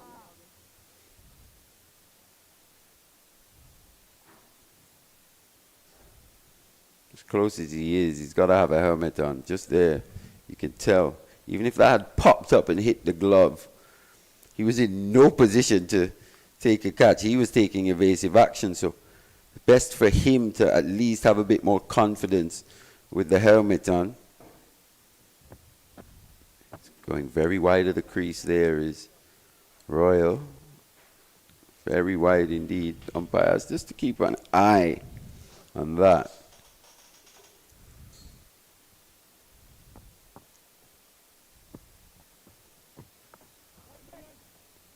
Good presentation, good stride there from Jamal Hamilton.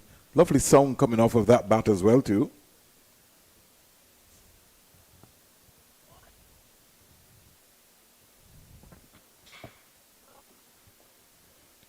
And I know, Mali, you did talk about Kyron Powell scoring 99. He scored 99 in the second innings.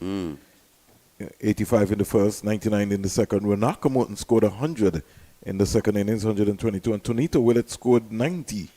Leeward scored 386 for 5 declared. And then set combined campuses and colleges 557 runs to win. That game was drawn. They ended on 99 for 2. Lionel Baker and Brent DeFreitas, Anthony Martin also played in that game.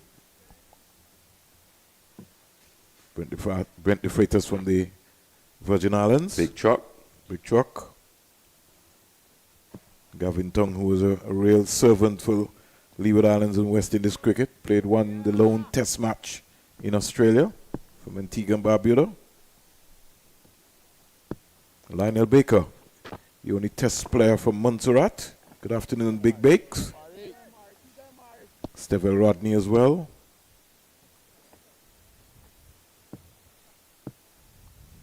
Big Bakes doing good things over there in Montserrat. In the construction area. He's also a big promoter as well, So I was too. going to say. Yeah. So he's looking forward to his St. Patrick's Day celebrations. Boy, it's going to be massive. They've got a lot of string of activities lined up, and in fact, they're working now on their they have Winnie now who's just signed a contract now to be flying in passengers. So that's going to be good. I think they're also working on getting a ferry too, folks in Montserrat. So exciting times ahead. Very much so. It's a fantastic little island, Montserrat. Still good. really has that authentic, old school Caribbean feel. Something that's lost in a lot of places around the region. This one, I was just going to say, Tamari Redwood, just starting to extract a bit of turn here. Causing some worry a little bit for Karima Go as well too. Who's well set. He's going to have to concentrate. Hamilton is talking to him all the time. Just there again. Is that pad first? Is that pad first? Given! He's in trouble. Fantastic piece of bowling from the young man. Pitched in between stumps. In the line of the stumps. And the Probably a middle of leg. And the stride wasn't big enough. Regardless, it doesn't matter about the stride anymore, Vern. If you get hit on those pads. You're in trouble. In the line in front of those stumps. Just have a look at this. Yes. Almost just evaded the inside edge there. Yeah. Just a hint of turn. So a fantastic innings from Gore comes to an end, but a special piece of bowling from this young man. Looking forward to see a lot more from Tamari Redwood here. Have a look at this. He was pitched on middle and leg. Yeah. Just went on, hint of turn. Maybe just a little slow from decision. Kareem Gore. Fantastic decision. That's a good decision. That one's licking middle and off down probably. Top delivery from this young 18-year-old leg spinner. That's a good. That was well bowled. But you, Mali, you saw that coming because Hamilton was trying to encourage Gore. He was getting agitated. He was getting frustrated. See, he almost set him up in that over. Just brought him across his stumps a bit more. Just dragged him a bit wider across, a bit wider across, and then pitched it in the line of the stumps. Just enough turn to evade that blade. Almost looked like he took him on the back foot as well, Kareem Gore. So he has to go. Looking forward to seeing a lot more from this young man here today, Tamari Redwood. The left-handed Hayden Walsh comes to the crease now. So good afternoon once again to the folks in Montserrat. He's got to have a close catcher in. He's got to have a close catcher in with one delivery. That's the problem remaining. that I'm having with the captains, Mali. Got to have pressure. A close catcher in. There's a helmet on field as well. Got to have a city mid on here. Especially with that delivery there. Especially with that delivery and the control that he's shown he's already. Demonstrated. You have to give him that level of support. Instead of that, Campbell is putting a fielder way out. You got to have a close catcher on the onside. Choosing not to. Opting for the man behind square on the leg side boundary. And a leg slip. Ends a successful over though. Just 2 runs conceded so far for Redwood in his third. It's a wicket maiden from him. Yes. Score is 189 for 5. The Leeward's trail by 131. He'll remember his first wicket at the Sir Vivian Richards Stadium. That was a top delivery. Yeah, set batter as well. And that's what we were speaking about a bit earlier on. These are the little things you're looking for, especially in this format of the game. It's not a T20 game where Gore needs to score 12 or 3 deliveries and he swings wildly, holds out to mid-off, and we think that's a fantastic piece of bowling. No. It's a player who's well set on a pitch which hasn't really offered much for the bowlers in this game so far. And he's just produced something here. He's one to watch. That magical delivery. So Gordon Bryan comes back. So John Campbell has decided to dismiss and pull out Royal out of the attack. Rightly so. Yeah, he just got a little ragged towards the end of that spell, that last over. I think he was just trying too many deliveries. He was down the onside. Jamaica clawing their way back into this game quietly, 189 for 5. It's going to take a special knock from Jamar Hamilton here. If the Leeward Islands Hurricanes are going to get close to the score, they trail by 131 runs on day 2. Good full length. Straight away he's honing in at those pads. And he's come all the way down to remind Hamilton that I'm going to knock you over today. Yeah, it's a big spell this for Gordon Bryan. He's got to be economical as well. He's got to be quite disciplined here with the ball. Quite a critical stage of this match. Leeward's 189 for 5. And there's something called partnerships, not only in batting but in bowling. And Redwood has demonstrated now that he just needs to find another partner to build the pressure. Exactly.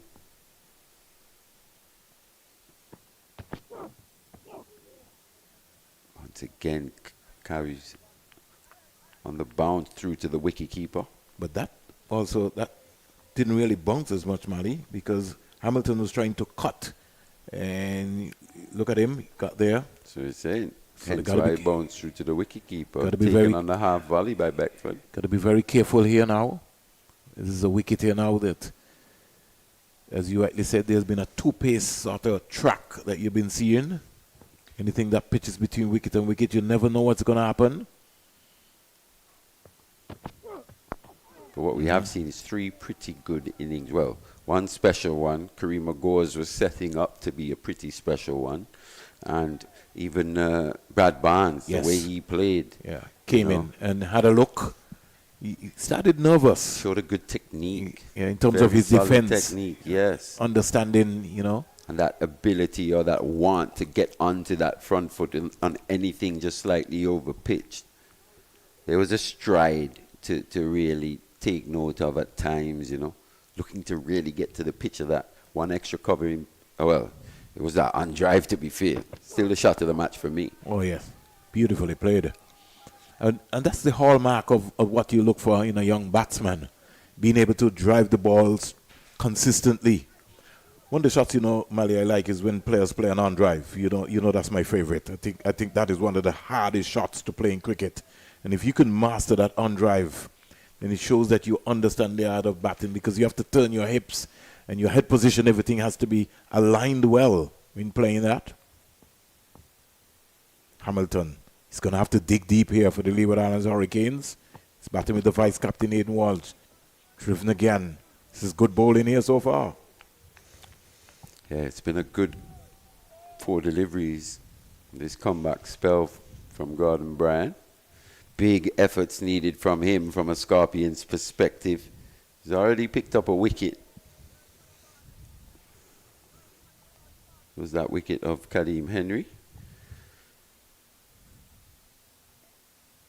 No, in fact, Casey Carty nicking him off. So just showing that ability to move the ball as well. Gordon Bryan, that one's a bit too short. Cut away. Will be 4. Poor delivery. Just saying how good this over has been. Just spoiled it with that one. Commentator's curse? Yeah, a little bit. Almost took a bit of the toe of that bat from Jamar Hamilton, but sped away, which also just illustrates that this outfield is just getting a bit quicker here. Got to take away the boundary balls. That's something that the Leeward Islands didn't do well at all. And John Campbell would also be reminding his seam bowlers, let's take away the boundary ball from the Leeward Islands. Because Hamilton likes to score. He's an attacking player. Because he's shorter in stature as well, he does tend to hang back, and as you said, not the biggest stride. So these shorter deliveries, even if you're just slightly short, they're actually short to a player of Hamilton's stature and style in the way that he plays. He does look to go back more often than not. Just hangs back in that crease. So Brian would be better served to just pitch that ball up. At times you can just pitch that ball up a little bit more to a Jamar Hamilton at the risk of being driven. No short leg, no silly point. Bit of turn again. Walsh covers up. You've still got to have a silly mid on here, man. Scorpions missing a trick. all the experience in the world out there. Just the leg slip. Blackwood played a lot of international cricket. Campbell as well. Got to have a man in close. In front of the bat. Going to keep Walsh guessing. It's just his third delivery. Yeah. He's just coming. He's a knot. How can he be batting so freely with no pressure? This one's a real agricultural hike across the line. Gets nowhere close to the middle, but he's still going to pick up 4. And yesterday, that probably would have just trickled close to the boundary. He would have had to run 3 or so. Today's gone for 4. Yeah, this outfield getting faster by the day. So Walsh just signaling his intentions with that shot. Didn't go where he intended, but 4 runs nonetheless. Now Campbell making an adjustment. Is he opening the gap?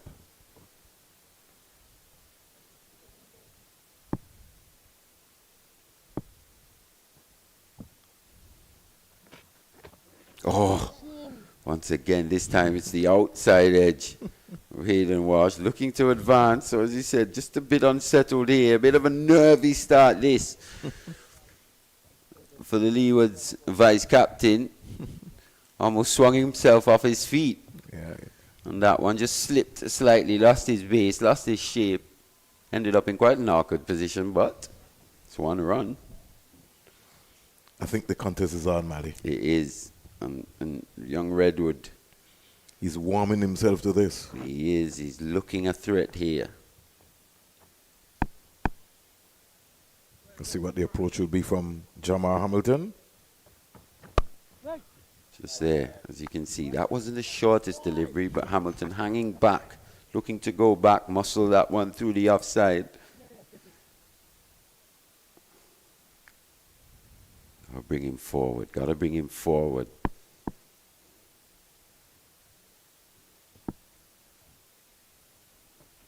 Just there.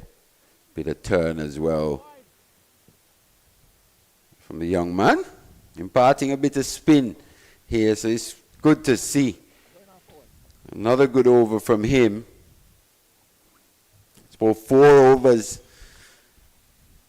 Just conceded 7, picked up the 1 wicket. So Brad Barnes, the only bowler not to pick up a wicket here today just yet. The thing about young Redwood is that he's looking to spin the ball. He is, and that's what you're looking to see as well.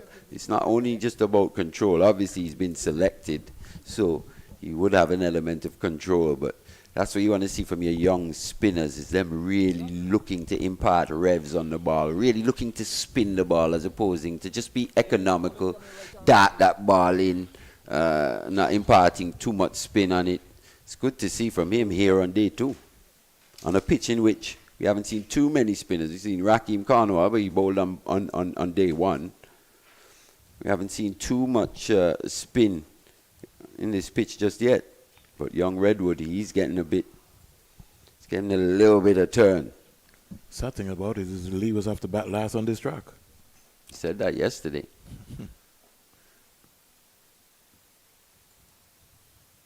Long way to go yet. It's a good delivery, that.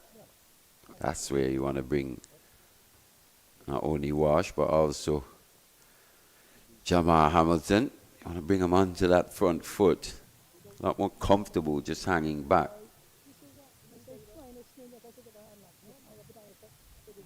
Not sure young Brian possesses that pace to really trouble Hayden Walsh with that short ball. He's had a few issues over the years.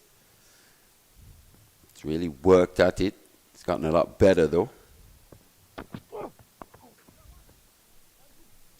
He'll be comfortable playing that sort of length. Yeah, that's a run every time.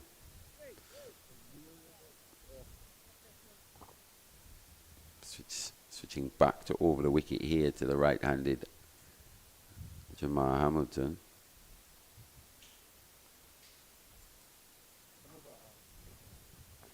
Cooper from Trinidad and Tobago has scored 100. Cephas Cooper is now out 113. against the Windward Islands. Trinidad and Tobago 243 for 2. Jason Mohammed is on 32 not out. Jason Mohammed looking like he's going to have another prolific season. He certainly will. Big 100 in round 1.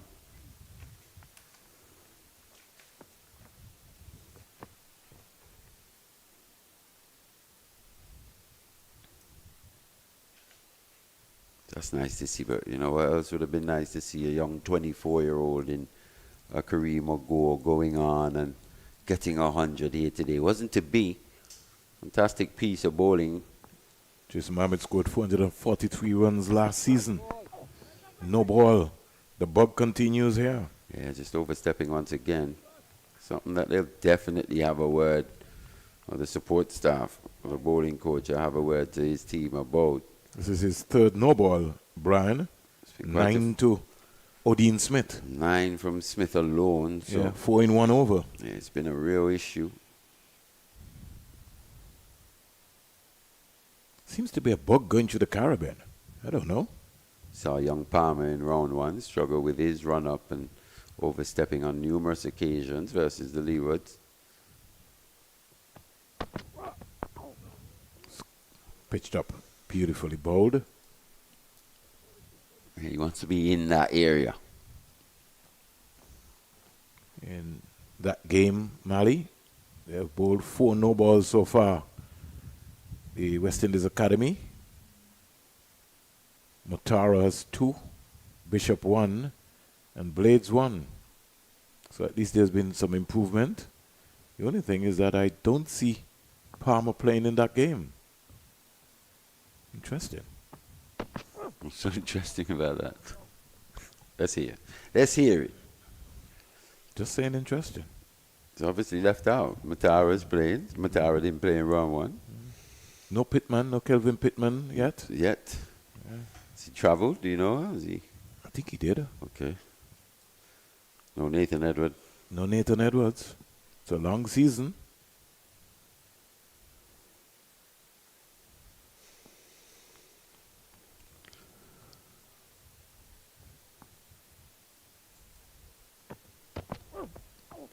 Once again, was that a little tickle down the leg side? Ghana, the defending champions, Manly, just in a little touch of trouble. 53 for 4. Tejan Chanapal 4. Nando 11. Perez 15. Anderson 19. You have a game on there. You do. Gordon Bryan, he's conceded 6 in the 2 overs that he's bowled so far in this spell. Short wide one in his first, just spoiling what was pretty good over, but still doing a pretty decent job in the circumstances.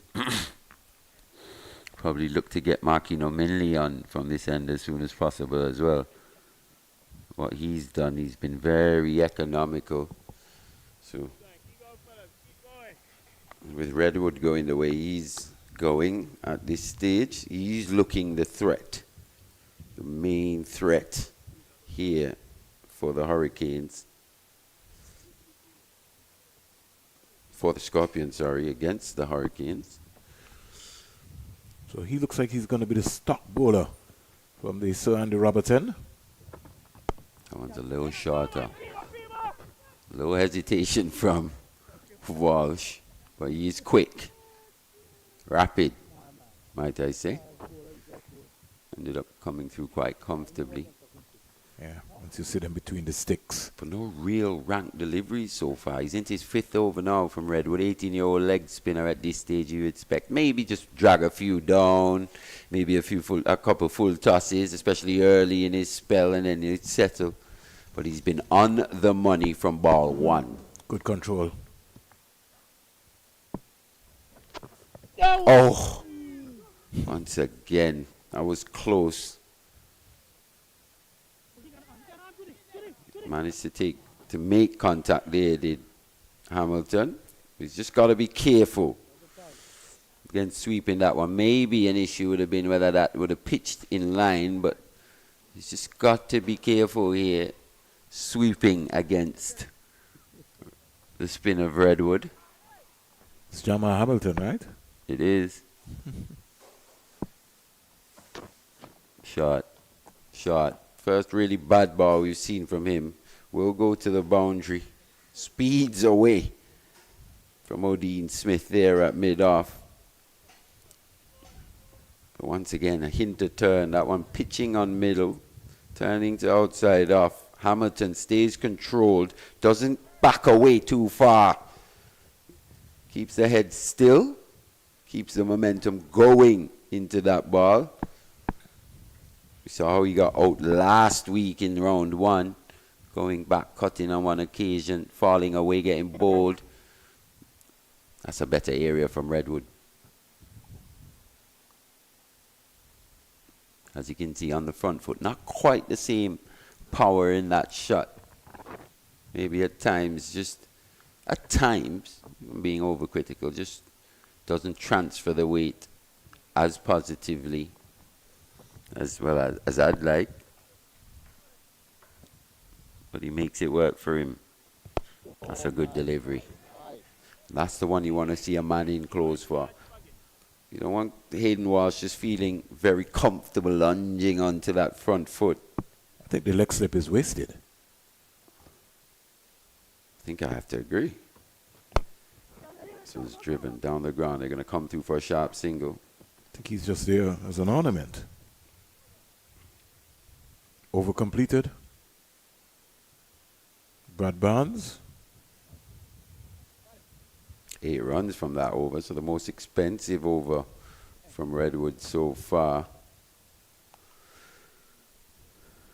Gonna have to have a crash course in the Caribbean for our franchise captains. Got to put some innovation, got to put some pressure, especially when batsmen just come to the crease. You just don't give them anything.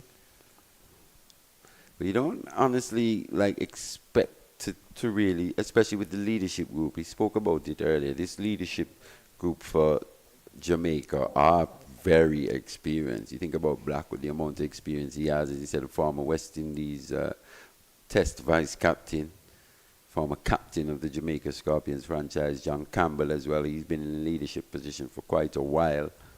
Obviously had an enforced break, but now he's back. These are things I think they should really understand and know.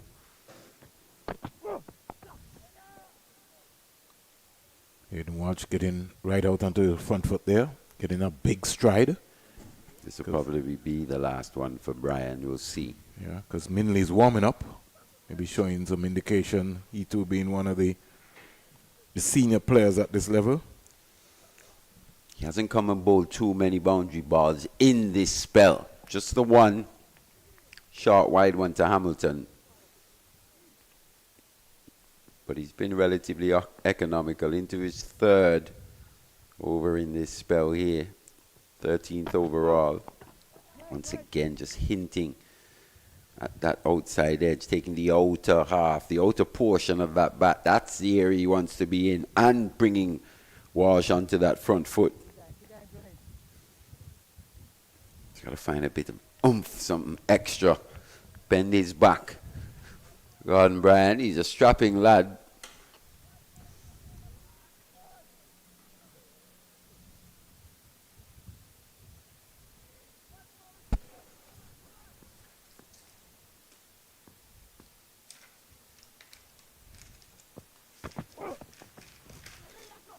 That's driven.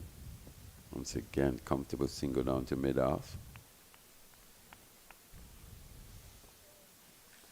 So the score motoring on here at the Sir Vivian Richards Stadium. Local cricket continues this week in Mali. It does. Saw some scores that were not very encouraging from the first round. Yeah, which scores in particular? Boland's got bowler for 21. Blasters. They'll be looking to improve this weekend, that's for sure. Just getting across his stumps there was Hamilton. Young team involved there with Orlando Peters, still keeping cricket going in that community. Time Tong, Derek Maryland. Orlando Peters, his son, who was in the reserve for the under-15. Andre Peters. Andre. Young leg spinner.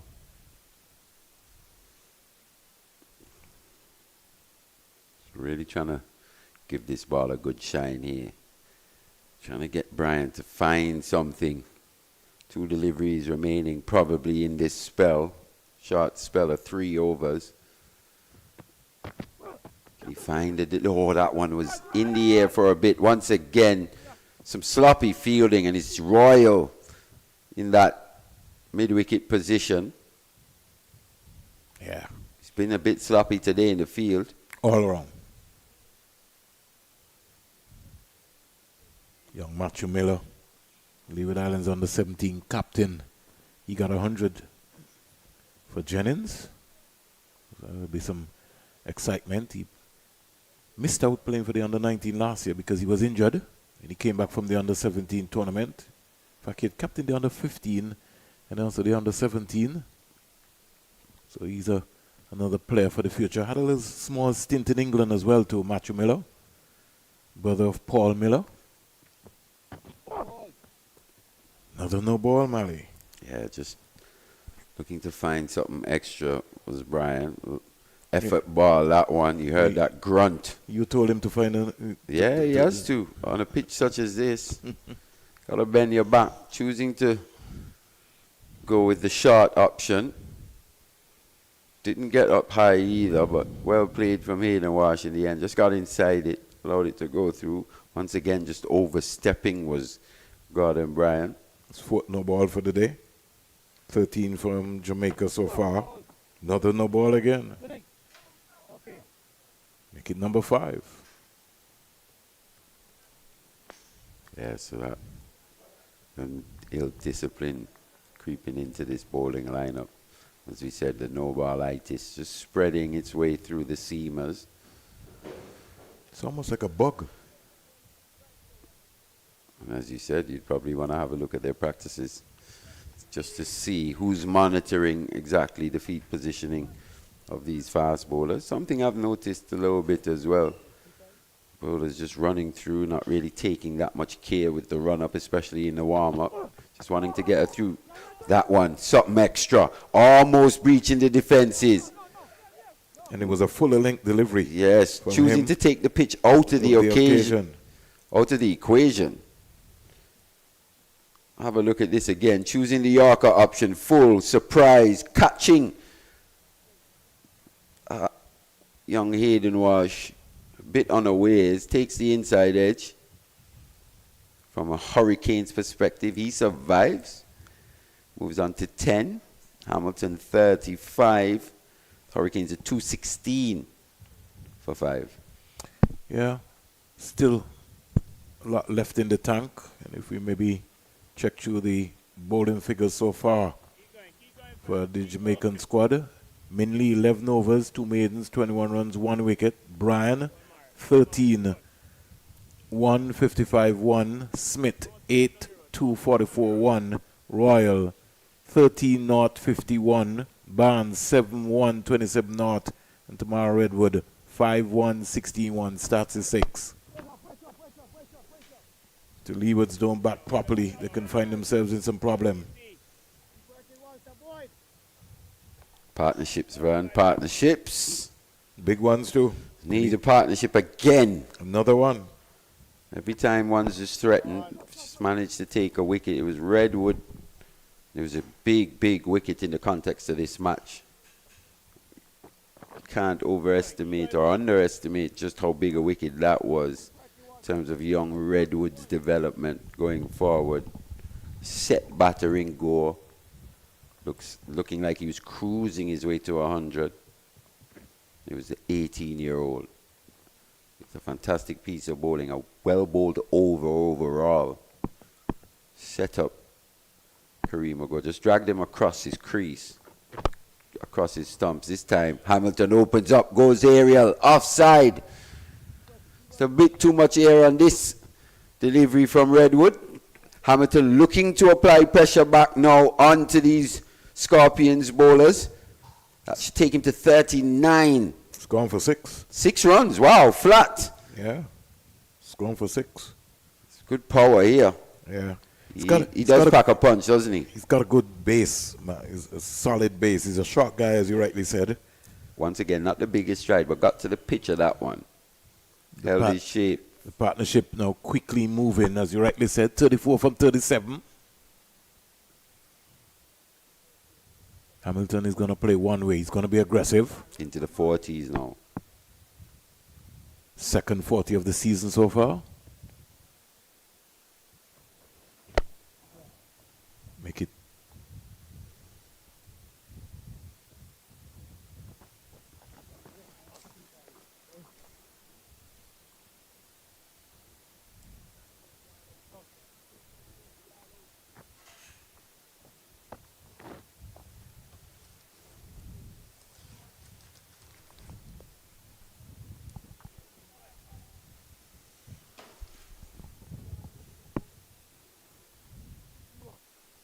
So he's gotten in every inning so far. His third innings of this regional 4-day championship.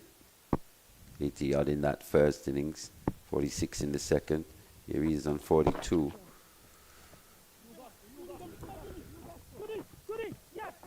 That's what this pair is going to do as well. That's something that quite a few batters in this Leeward's Hurricanes. You think of Gore, you think of Hamilton, you think of Hayden Walsh are running between the wickets. Is exemplary. Always looking to push the fielders, looking to put fielders under pressure. And as you like saying here, big open spaces, big spaces to defend here at the Vivian Richards Stadium. But You got to be thinking about getting runs, not just coasting. oh, that's ooh. Would love to see that one again. He's gone around the wicket as Redwood. Maybe that is what End might of have that saved over. That might have saved Hamilton. It was Walsh, the left-handed Walsh, changing sorry. his line of attack, going around. This is the area. That one just missing, maybe just sneaking down the leg side.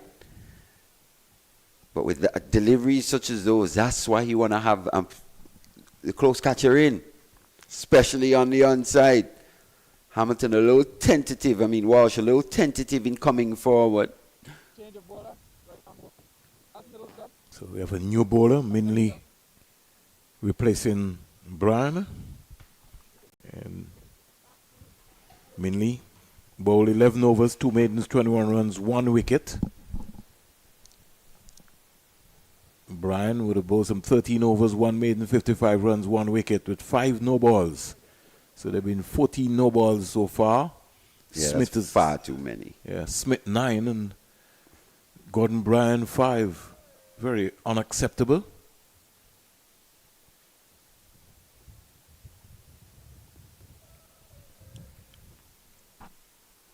Two 26 for 5. Hamilton hustling. Is he going to come back for 2? He is. He's off. Oh, that would have been close. A direct hit probably would have had him. Woo! So the running here, we spoke about it being a strength. It can also be a weakness if you think you're a little quicker than you are. Looking to pinch another run. This one, very good throw. Hamilton, it would have been close. In fact, I think he would have been just out had that been a direct hit.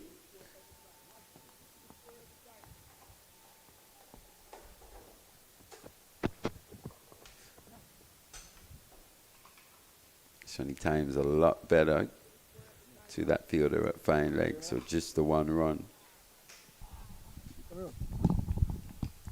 This is what you like from Hamilton. He's once again stringing in innings together, constructing in innings, but he's done so 45 or 52 deliveries. At no stage has he really allowed the Scorpions bowlers to settle. Fielders as well. Sure, he's enjoying running with, at least batting with Walsh. Players like Walsh, Gore, Joel Andrew. Very quick in between the wickets. Oh, why is he going there again? Another direct hit. So he's just, the running itis is now just creeping through these Leeward's Hurricanes batters. A few contagious diseases here at the Sir Vivian Richards Stadium. We have no ballitis with the bowlers.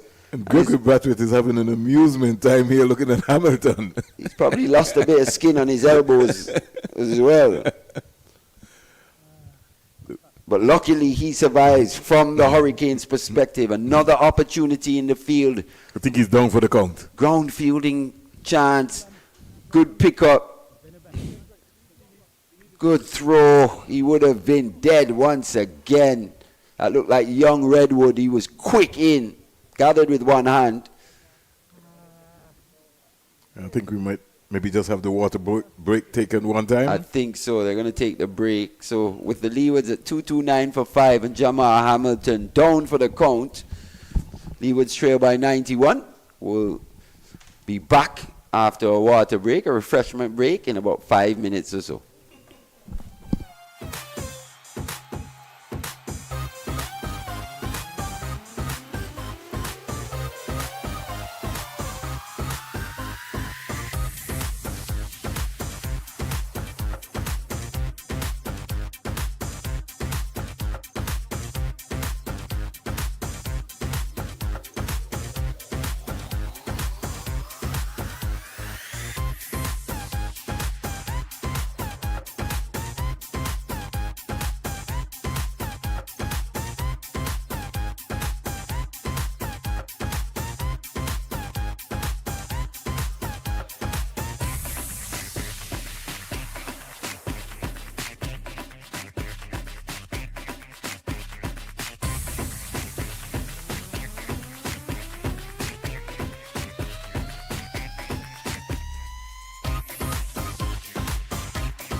Welcome back to the Sir Vivian Richards Stadium for the last hour or so of play on day 2 of this West Indies 4-day championship match between the Leeward Islands Hurricanes and the Jamaica Scorpions. Leeward Islands at 230 for 5. Makino Minley bowling the first over after the water break. Bowls a no ball. In fact, he's continuing the over as Jamal Hamilton set off for a quick single, had to dive back into his crease, so he injured himself, so they called the water break halfway through Minley's over. So 230 for 5. Hayden Walsh Jr. is on strike, he's on 13, Jamal Hamilton on 45. 90 runs now behind Jamaica Scorpions' first innings of 320. That's nicely played by Walsh Jr. and takes off for the single. Gets home quite comfortably. So 231 for 5. He moves on to 14. Blazing sunshine here. We still have some 22 overs remaining in the day, so we see how far we get with that. But at the moment, the light is perfect. Good afternoon, Vernon Springer. Good afternoon to you. And the no ball continues here. 15 now to date. Hamilton restarting all over again. It means on 45 not out. 52 balls. 3 4s and 1 6. Kareem Agor. He was well set. Scored 76, 138 balls, 163 minutes with 10 4s and 1 6. He's now back in the pavilion. Yeah, tremendous innings, and he had his first-class century written all over him, but a brilliant delivery there by the young leggy in Tamari Redwood. Just following up on some information there, Mali. I know we got local cricket in Antigua and Barbuda, and they've got some youngsters from Montserrat expected to be coming over to play in the local league, but the airfares, Mali and Terry, pretty expensive, man. Talking about over 1,000 runs, 1,000 EC dollars yeah. for a return ticket just from Montserrat to Antigua. 1,065. Serious, Mali. That's huge. But anytime soon, right? Yeah, it's expensive, man. That's almost like going to Miami. Yeah, you'd think they'd be able to come to some sort of a agreement with the airlines. Boy, I really wish they could. Yeah. Because it makes traveling for all sporting teams, not just cricket, but all sporting teams, pretty much out of the question. But even for a young cricketer, you got guys like Rodney and Baker and those company every weekend you have to find $1,000, to come over. That's 7 games, that's $7,000 on the easy scale. Finds the edge of Hamilton's bat, but drops in front of Campbell at slip. And they take 2, so 2 more to Hamilton. He moves on to 47. 234 for 5. Yeah, ridiculous prices, and you're really you're not in the game, really. As you say, if you're looking at flying players around each weekend. That doesn't really aid in your development at all. No, rather hinders it. Nice sweep shot there by Hamilton into the boundary. Fine leg, 4 runs, and he brings up his half century, which is his 32nd half century at the first class level. And his 50 has come off 56 balls, 4 4s and 1 6. Just what the doctor ordered as far as Leeward Islands are concerned.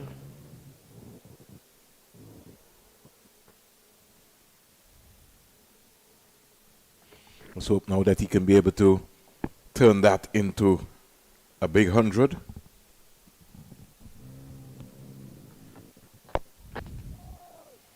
He's quite capable. Just that sometimes the way he gets out, you know, it annoys you. When you see how he gets out in terms of his shot selection. He's got all the shots. But it always boils down to your mindset. Hit that square. Gonna come back for a couple of runs.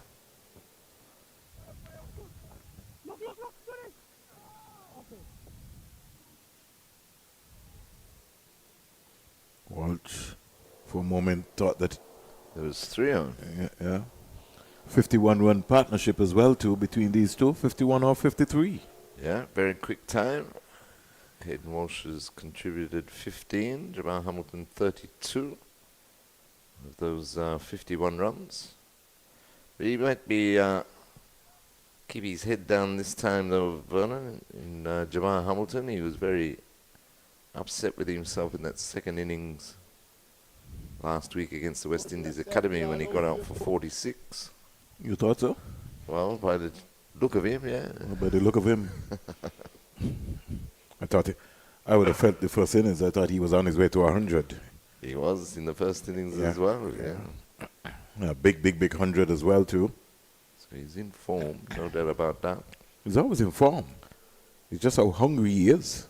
Keep challenging him every time I see him. I said, when was the last time you've made 100 for the Leewards?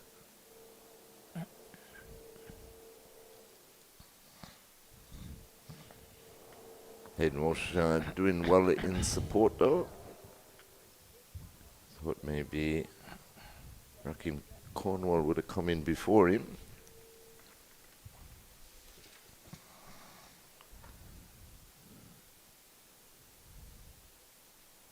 Jamaica need to stay alert in the field. There's been a few run-out opportunities and a couple of drop catches.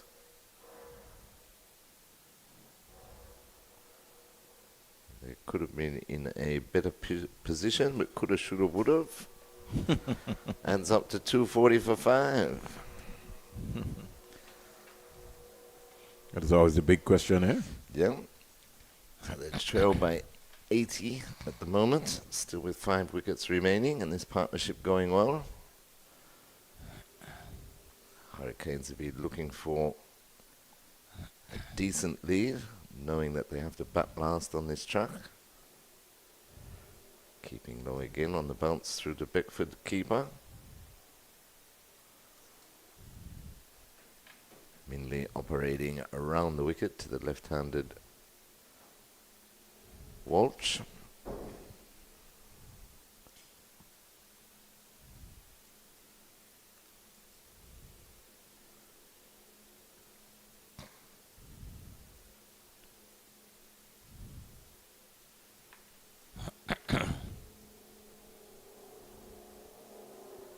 Minley runs away from us now from the Sir Curtly Ambrose end. It's well defended into the offside by Walsh Jr., no run. Bowled well today, Minley. Just picked up the 1 wicket, but he's been very consistent with his line and length, as we expect from him.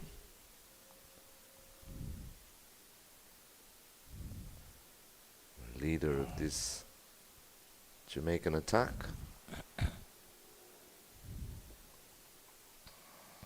As he tries to lead from the front, encourage the younger guys in the bowling department for the Jamaica Scorpions.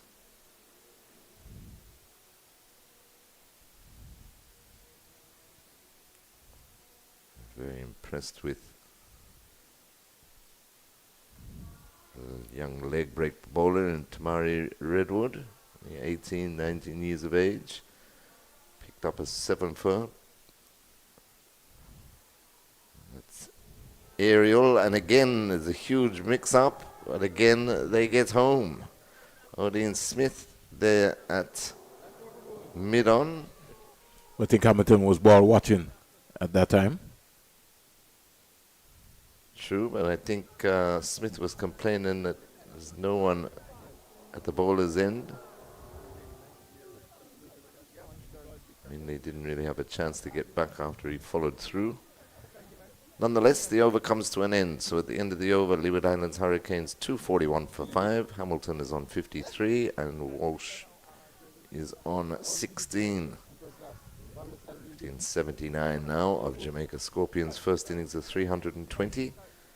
Yes, and young Redwood will continue from the Sir Andy Roberts end of the ground. He picked up a 7 for 72 of about 15 overs last week, bowling the Jamaica Scorpions to victory over the Windward Islands Volcanoes. And as we said, the ball he got Kareem Gore, who was going along very well. He played a very good knock.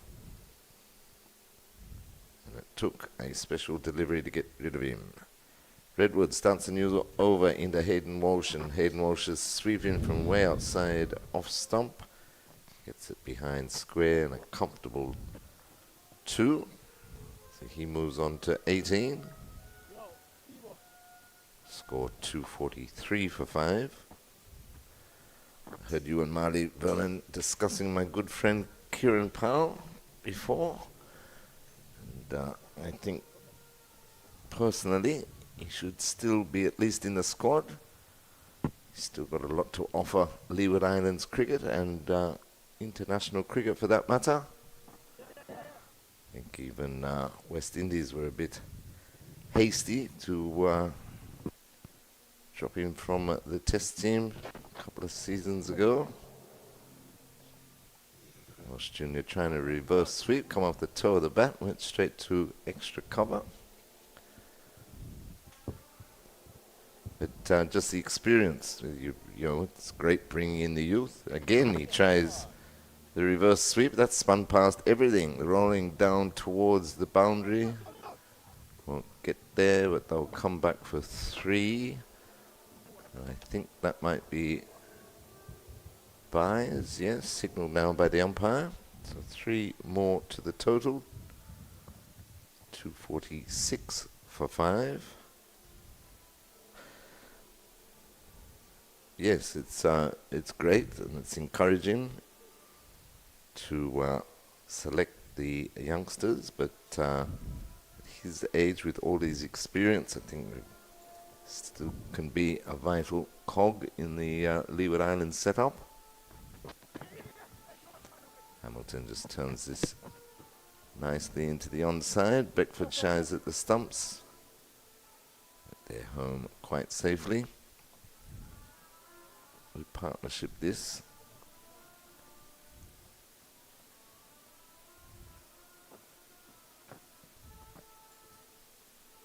Within 74 of Jamaica Scorpions 320.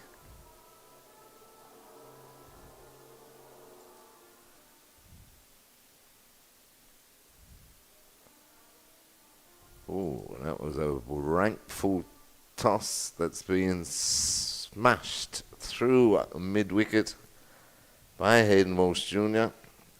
4 more. 2. In fact, it's gone all the way. It's gone for 6. Lost control of that one. He tried to toss it up. It was a very high full toss, shoulder high even. Pulled through mid-wicket and gone all the way for 6.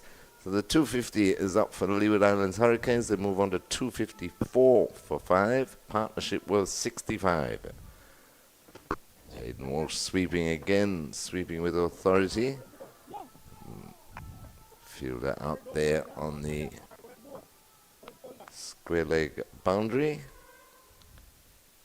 Reduces the scoring to 1. Hayden Walsh goes up to 25, 255 for 5. Dangerous times this for Jamaica Scorpions. Desperate to break this partnership. 66 off 65. Ghana in trouble, Terry. 78 for 5. Wow. Yeah. That's in reply to the combined campuses and colleges, 375 all out. That's poor fielding again by the Scorpions. just got a boot on it to stop it going from the boundary, but straight through. It was hit firmly by Hamilton, but should have been stopped. Went straight through short extra cover fieldsman there. So they pick up 2 more to complete Redwood's over. And the score moves on to 257 for 5.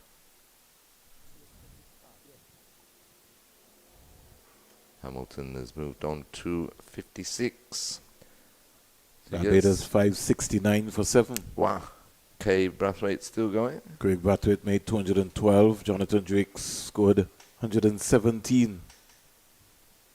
212. That's his highest test score.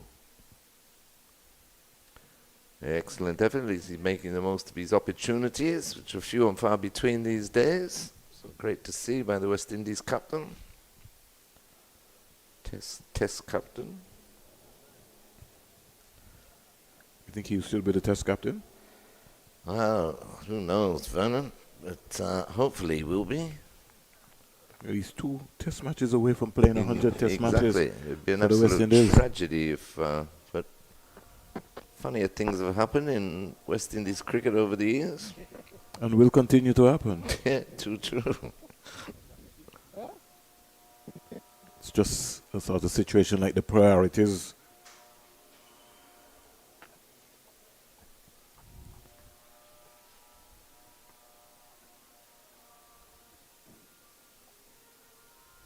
Sounds like the band's warming up in the behind as well. Yeah. I think Mali is the conductor. A bit of entertainment for the afternoon.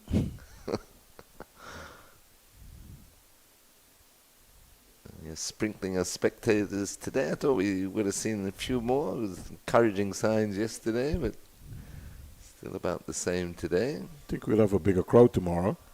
Well, the game's set up nicely. And whenever you get a score around 300 in the first innings, then unless the team batting second really collapses, you're normally in for a good tight contest. Bouncer there by Aquino Minley. Umpire says that's 1 for the over. 257 for 5. I'd like to see the Cricket West Indies change the bumper rule to at least 2 per batsman. Mm-hmm. You know? Yeah, because it's Cricket West Indies tournament. They don't necessarily have to follow the ICC laws to the letter T.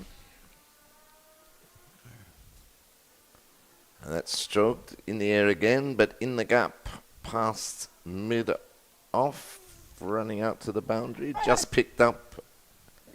That's a comfortable 3 more for Hayden Walsh Jr. So Jamaica Scorpions, their main strike bowler, Minley, hasn't got the breakthrough that Campbell's looking for. They really need to break this partnership. Also, good afternoon to Mr. Jeff Miller, CEO of the Antigua and Barbuda Falcons, who's viewing and listening, following the coverage of all the cricket around the region. Just to remind the folks that the Caribbean Premier League starts right here in Antigua and Barbuda on the 14th of August. Home team Antigua and Barbuda Falcons will be playing all of its. Got 5 games at home. Got more details coming your way once we get a team. Hamilton does well to keep that out. Kept a bit low, that ball from Makino Minley. 260 for 5, trailed by 60. Hamilton's on 56 and Walsh is on 28. Trinidad and Tobago. And they're making a game out of it. They lead by 100 runs now, 266 for 4. That's nudged nicely down to fine leg. Beckford, the keeper, got a glove on it. So it'll just be the single. And that completes Minley's over. So at the end of the over, Leeward Islands Hurricanes, 261 for 5. Jamal Hamilton moves on to 57. Hayden Walsh is 28. And that means they are within 59 of Jamaica Scorpions' first innings total of 320. With the reinvention of the first innings points, I think that will certainly help the games tremendously, Terry. Yeah, most definitely. I'm glad to see that Cricket West Indies have brought that back into play. Teams earn points for first innings lead. The old traditional way of first-class cricket.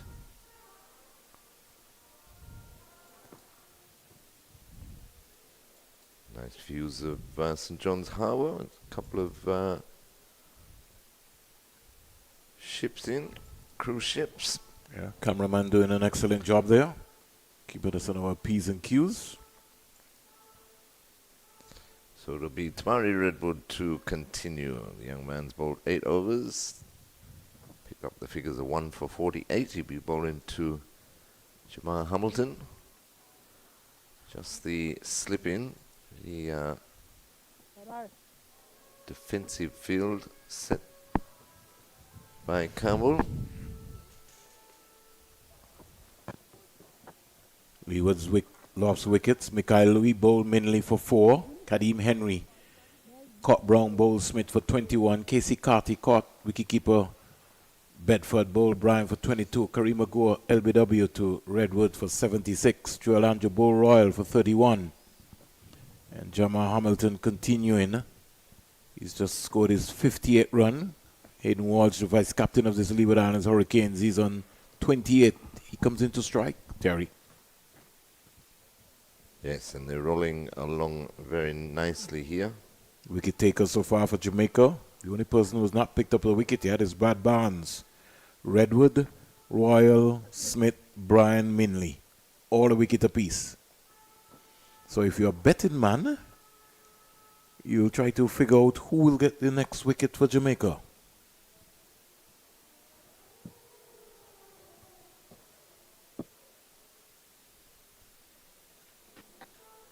Another reverse sweep attempted by Hayden Walsh. It's 3 in a row of Redwood. Fall of wickets for the Leeward Hurricanes. 1 for 6, Mikhail Louis. 2 for 30, Kadeem Henry. 3 for 84, Casey Carty. 4 for 143, Joel Andrew. And 5 for 189, Kareem Agor. This time, the conventional sweep down to fine leg. Another single for Hayden Walsh. Moves on to 29. There's protection there. Yep, 263 for 5. Once again, we're lovely to see the electronic scoreboard up and running here at the Sir Vivian Richards Stadium. Now feels like international cricket. It does. The only thing missing is some school children. We won't start that again, though.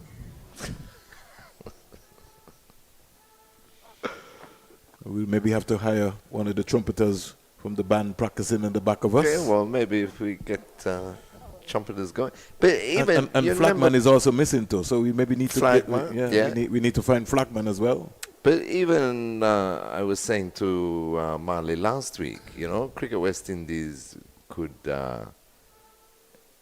still look to employ the services of Chicky. You know, he used to play at the first class matches as well as the test matches, driven nicely past the mid-off fieldsman by Walsh Jr. for another 2. And just keep the crowd entertaining, bring people through the gate. Well, also want to indicate world-renowned DJ, Chicky. Well, that's true. I also want to indicate to Terry that maybe, I know they want to play at some of the best venues around, but we may be going to have to go back to the days of maybe looking and finding out, how do we improve some of the venues, especially in the Leewards. Like, St. Thomas has always brought out big crowds. Mm-hmm. I know there will be quite a lot of work to be done in Montserrat, but Montserrat is almost like a cricketing fraternity in terms of people coming out to support cricket. You have to look at some venues that will bring out massive crowds. I think in Antigua and St. Kitts, I don't think we're going to ever, in our lifetime, Terry, see the crowds coming back out for 4-day regional cricket at all. Mm-hmm. That's just a fair fact. In fact, it's all over the region. You know, whether it be Guyana, Jamaica, we've seen on our television, and even county cricket. They've been complaining in county cricket. The amount of people that are turning out for the last few seasons. Last few seasons. So it's a worldwide problem. It's just not in the Caribbean alone. No, a lot of people think it's the standard of cricket. It's not so much to do with the standard of cricket. It's the way of life these days. But outside of that as well, too, Terry, the stars who come from county cricket do not get a chance to go back and play for their counties. True. Yeah. And so that has become a deterrent for fans. You know, if I can't see a Terry Laraja, why am I going to a county game? Mm-hmm. And that has been really a major problem as well. In Australia, it's the same thing. A lot of people don't really turn out, massively big. But the Big Bash this year had record crowds. Right. Yeah. They really went on to a marketing ploy. But a marketing ploy, and also the timing of matches. Yes. Yeah. People who finish work, they go, to the Melbourne Cricket Ground or wherever. They're right in town. You saw even the return of Virat Kohli to Ranji Trophy cricket in Trinidad, in India. Mm-hmm. First time in 15 years. They had sold out crowds. But as you know, Virat Kohli is a rock star. So, hey, he would sell out a crowd anywhere in India. Mm-hmm. Some interesting stories coming out of there. Some of the students decided, hey, they're going to miss class. They're going to look at Virat Kohli. Right. Well, they probably learn more than if they were in class anyway. Oh, certainly. It would be a great time for them to relieve some of the stress. Definitely.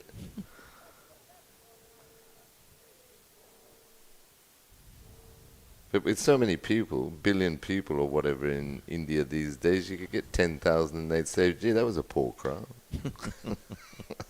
That's all right, Terry.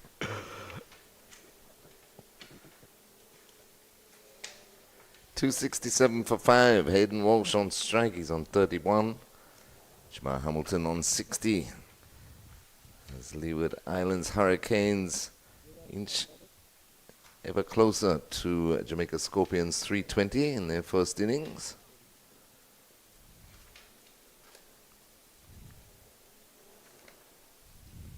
Good contest though. Jamaica will be seeing if they can break this partnership and pick up a couple more tonight, and that's edged and dropped again by Beckford. It flew in. No, it's bowled him. I was going to say, because that flew, but it's taken the top of off. That's where you want to be, Vernon. Partnership broken. Again, another 51 patch from around the wicket. Yes. Walsh playing down the wrong line. Through his defense. Where it flew off and the way Hayden Walsh practiced the stroke. It caught you. It did. Unfortunately, it caught Hayden Walsh as well. At least something caught you as well. Partnership broken. Excellent delivery there by... In fact, can we just see that one again? I think he did edge it onto the off start. Yeah, just about. But beaten all ends up anyways. Big Jim Rakim Cornwall strides to the crease at 267 for 6. Hurricanes trail by 53. Jamaica needed that to break that partnership between Hamilton and Walsh Jr. As I was saying just before that, or prior to that delivery, they can break this partnership and pick up a couple of more tonight. They'll know they're still right in this game. Obviously, Captain Rakim Cornwall, along with Jamal Hamilton, the two most experienced Leeward Islanders out there in the middle now, will have different ideas.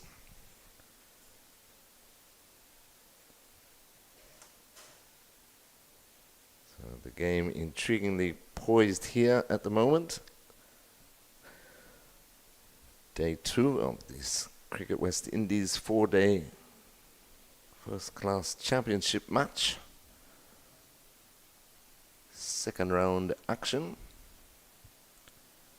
So Cornwall comes out to face Minley, who's coming back over the wicket to the right-hander. Just the one slip, otherwise basically a ring field. 2 men out. Back with a square. Cornwall defends that quite comfortably to complete the over. So at the end of the over, Leeward Islands Hurricanes 267 for 6. Jamal Hamilton on 60. Hayden Walsh foul, bowled by Makino Minley for 31. Came off 47 deliveries. And Rakim Cornwall has just faced the one ball. He's yet to get off the mark. We have a look at some lovely photos of Antigua and Barbuda, where the beach is just the beginning. 365 beaches. Our beautiful island here in Antigua and Barbuda. So if you get the opportunity, come to the heart of the Caribbean. Take in some excellent first-class cricket while you're here.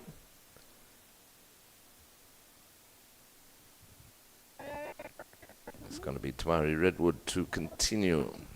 Bowled 9 overs, 1 for 53. Hamilton faces up to him now. This one left alone by Hamilton.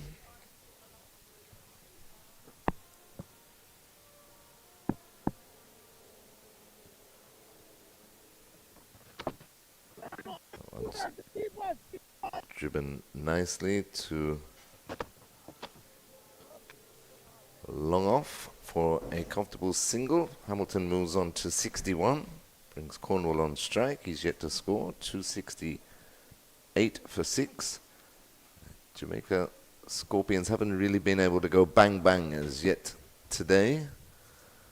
Been some good partnerships, but no big one, no one that's carried on as yet. Will this be the partnership that carries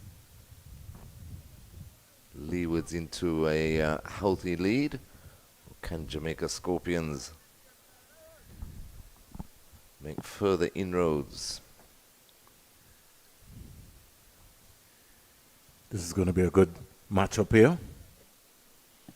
Yes. Redwood and Cornwall.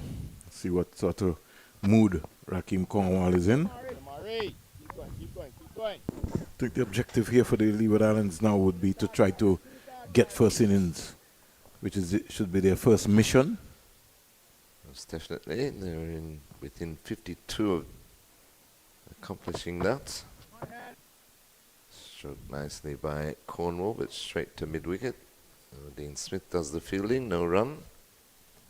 Total of some 22 extras so far.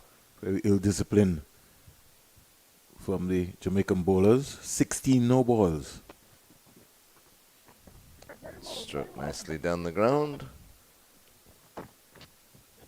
As Cornwall gets underway, so he takes the single. He'll keep the strike. He's on 1. Jamal Hamilton is on 61. The score 269 for 6. Leeward Islands Hurricanes 250 came off 386 balls, 279 minutes, 21 fours and 4 sixes.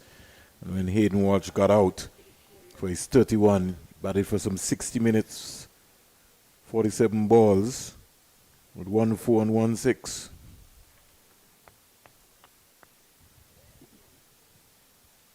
So Leeward's Jamaica just pinching and working and still in the conversation of getting wickets. Exactly. They're keeping themselves in the game, especially breaking that partnership that was worth 70-odd, 76 I think it was. Bowling figures so far for the Jamaica Scorpions. Minley, 15 overs, 2 maidens, 32 runs, 2 wickets. Bryan, 13 overs, 1 maiden, 55 runs, 1 wicket. Smith, 8 overs, 2 maidens, 44 runs, 1 wicket with 9 no balls. Bryan had 5 to complement that. Royal, 13 overs, no maidens, 50 runs, 1 wicket. Barnes, 7 overs, 1 maiden, 27 runs, no wickets. Tamari Redwood, he's bowled a no ball as well too. 10 overs, 1 maiden, 55 runs, 1 wicket. And so Minley has also bowled a no ball. So in all, we've got 16 no balls in the day. And maybe we have to try to work out where the bug is coming from. When you look around it, if you look at the Leewards. And how much work these bowlers are putting in to try and rectify it. The Leewards, they had 15 no balls. Louis had 4, O'Shane Thomas 5, Archibald 6. Unacceptable. Minley bongs away to Cornwall.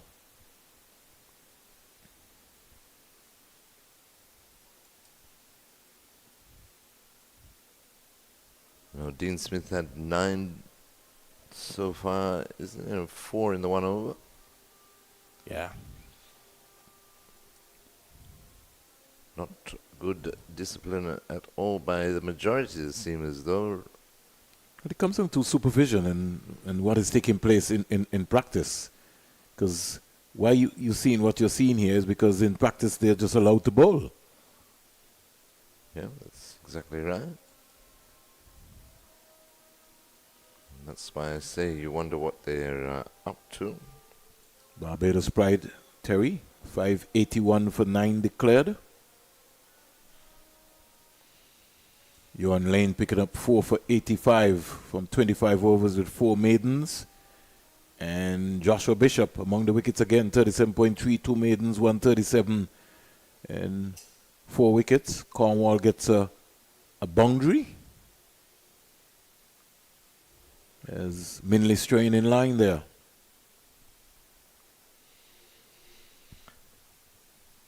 Yeah, a rarity, but well picked off by Big Jim. Very well, you got 2 people, 2 fieldsmen out on the square leg boundary, 1 behind square and 1 right on square. So it leaves fine leg open. So that's a good delivery. Got no hope of stopping it from the boundary.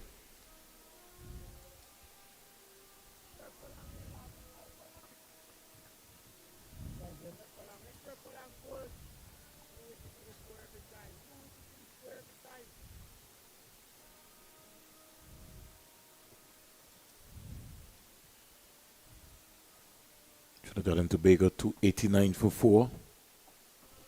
Joshua De Silva went back into the hut. LBW to Kevin Hodge. So his woes and confidence continues.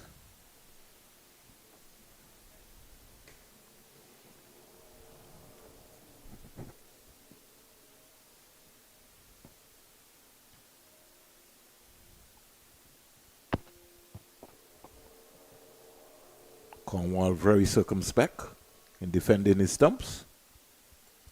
And he understands the assignment, Terry.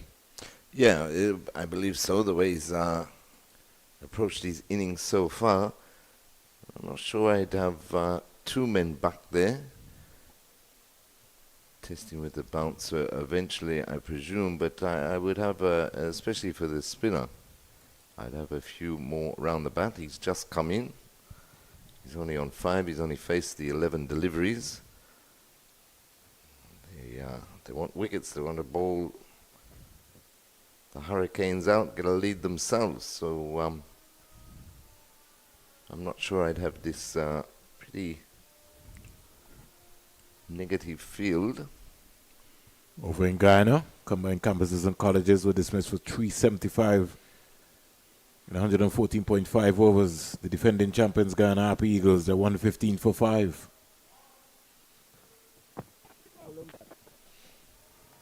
Well fielded by Barnes at first slip.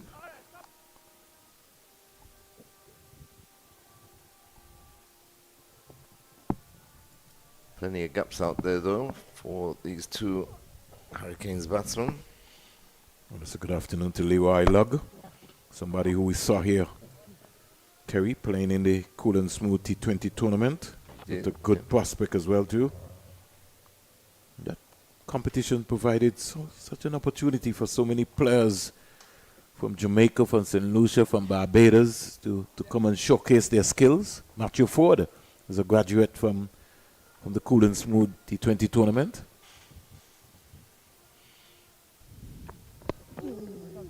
That's a good delivery there by Redwood. He's got bringing Cornwall onto the front foot. He's got very good control. No? He does. And he's going to get stronger. He also is going to get definitely. taller as well too. Could see him because he's a growing boy. Hardest out in the book. That's well cut by Cornwall though. Beats backward 0.4 runs. Yeah, your best fielder has to be in that position. You got to get a Jermaine Blackwood and company in that position there. Your best fielder has to be in that position. Can't have a fast bowler in that position. Blackwood's had a quiet day, really, hasn't he? 278 for 6. Cornwall moves on to 9. 44 boundaries and 11 sixes in the match so far. Blackwood is in short fine leg. That's what I mean. The ball's hardly gone to him. There should be a change there. You True. got two right-handers batting. You got to get Blackwood is one of the better fielders. He's got to be in that close position in that area there, that hot area. That's a hot spot.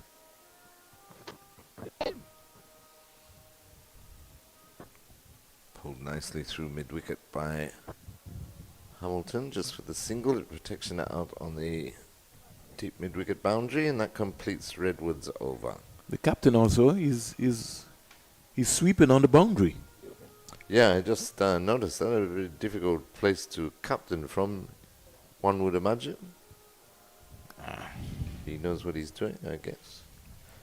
280 for 6. Yeah, I know. So the Terry in trail by 50. A bit of trouble here. And now Thought they were 116 fighting back. for 6. Oh, who went? Kevin Sinclair. Oh. O.J. Shields. That's a big blow. Somebody's calling Terry. Terry's on the air.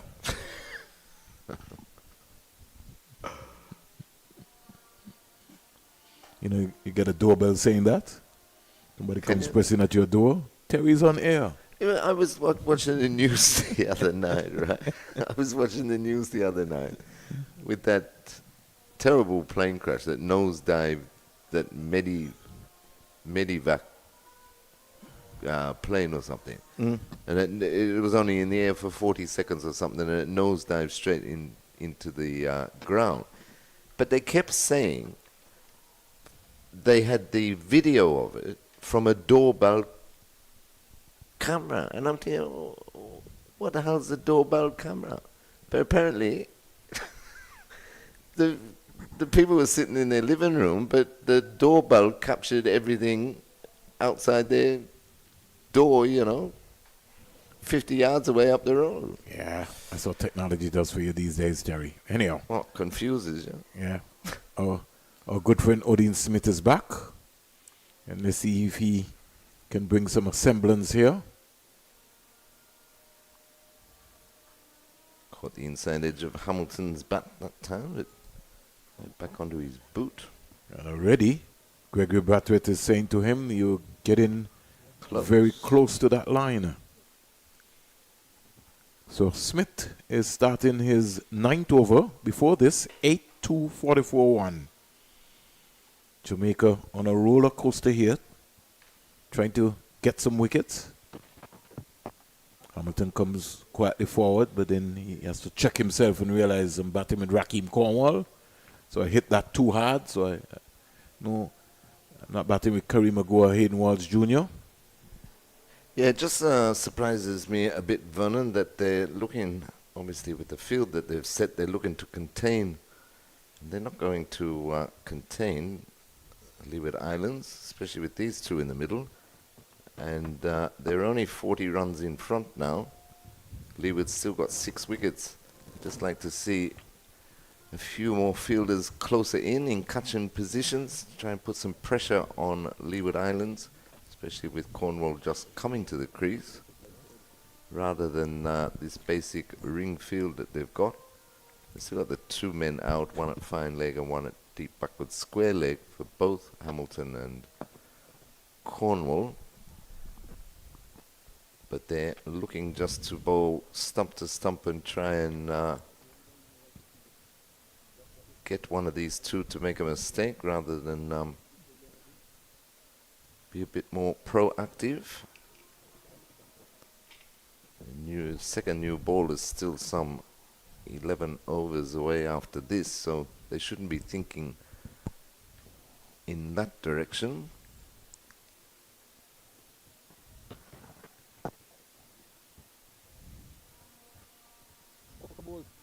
So Dean Smith completes his over. He's bowled 9 overs now, 1 for 44, and at the end of the over, Leeward Islands Hurricanes trail by 40 to 80 for 6. Jamal Hamilton on 63 and Rakeem Cornwall on 10. Yeah, maiden over there from Dean Smith. And looks like Royal will now bowl from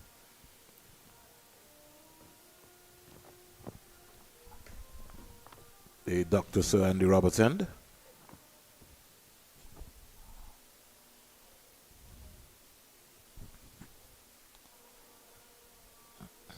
So the left arm of Royal is changing ends. It's previously from this the commentary box or Sir Curtly Ambrose end.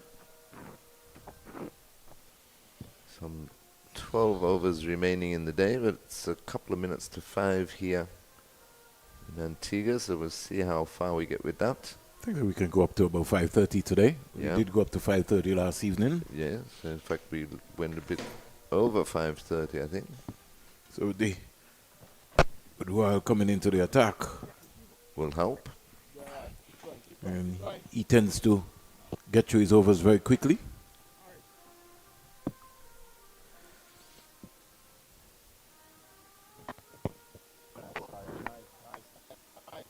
Just lunges forward as the Leeward Islands Hurricanes captain. Yeah, no real pressure on these two, which I'd like to see a bit more pressure asserted. The breeze has been strong today, Terry, from east to west. It's just been a consistent breeze. In fact, it's been dubbed that February is going to be a very windy month.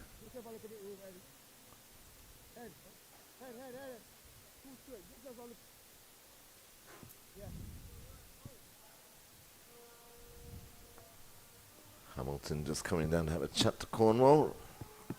Faces Royal again, and he went for a dab around the corner. Took a leading edge, but went away from Campbell, who anticipated, and Cornwall hobbled through for 2. He gets 2. Interesting shot, though. Yeah, I think Hamilton said, listen, just get me a single. He didn't do that either. Yeah, but he got 2. 282 for 6. Runs is going to be important here. They need 320. Yeah, interesting state of play, because with the overs remaining, the new ball is going to be due about stumps, so they can start off with it first thing tomorrow, Jamaica, but they shouldn't be thinking like that. A big appeal for LBW. I think it hit him outside the line of the off stump. Big Jimbo was on the sweep, didn't make contact. Yeah. Hands akimbo by J.V. Ross, says, how come that's not out, Pat? The umpire says not out. Turn back a bit, hit him outside leg. 282 for 6 at the end of the over. But that's why I would just like to see him. They should be saying to themselves, Vernon, that we can pick up 1 or 2 more tonight for not many, and the new ball will be due first thing in the morning and fight for first innings honours. At the moment, they're just seeing out the day, really. No pressure on Hamilton and Cornwall. Just like to see a few more fieldsmen, as I say, in catching positions, see if they can sneak 1 or 2 more tonight. Nevertheless, 282 for 6. That'll be Jamal Hamilton facing up to Dean Smith. Hamilton is on 63. Leeward's trail by 38. Smith into Hamilton, and that's driven beautifully through the covers. Chase on here for young Redwood. And easy 2. Smith wanted it returned to his end, not too pleased that it wasn't. I always think they got a chance when Cornwall is running between the wickets. So 284 for 6, Hamilton on to 65.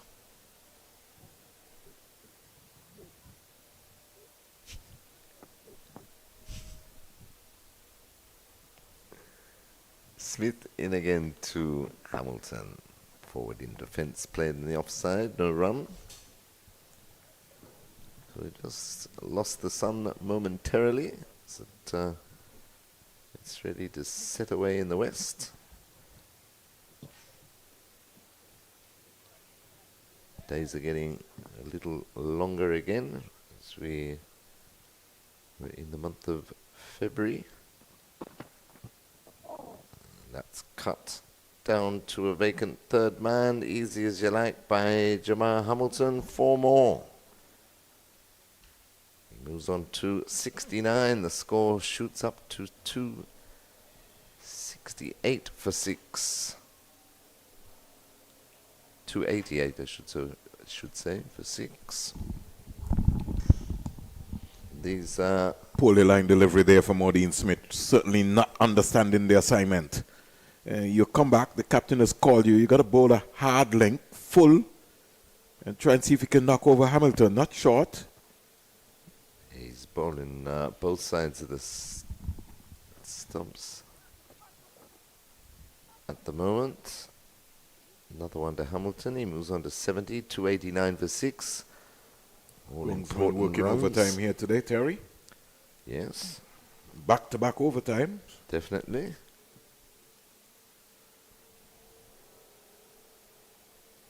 The big man Cornwall. What will happen here?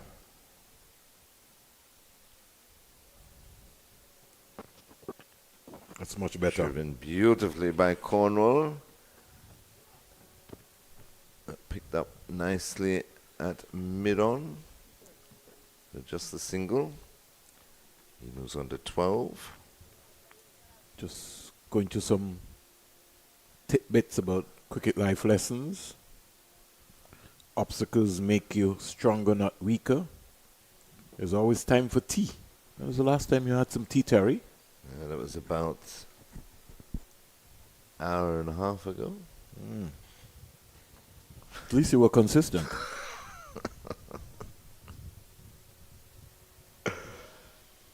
Over comes to an end. 71 overs bowled, 290 for 6. The Leewards, they're 30 runs away from capturing first innings points in this game here. Jamaica need 4 wickets. Yeah, and I just feel that like in the Leeward Islands, in the Jamaica Scorpions innings, it's just few too many free runs at the end of the day's play here by leaked by Jamaica Scorpions, just unable to keep the pressure on the Leeward Islands batsmen. They maybe need an impact fielder right now. Well, their impact fielders barely touched the ball all day, you know. As Royal continues, cut away by Cornwall, can't beat backward point, no run. He's going to have to be very careful here, Cornwall. You know, he's got good eyes, good hands, bat speed, but you don't want one to just scuttle on and bowl you. Royal is very capable of bowling that beautiful arm ball. Cornwall back on the money, coming forward very quickly.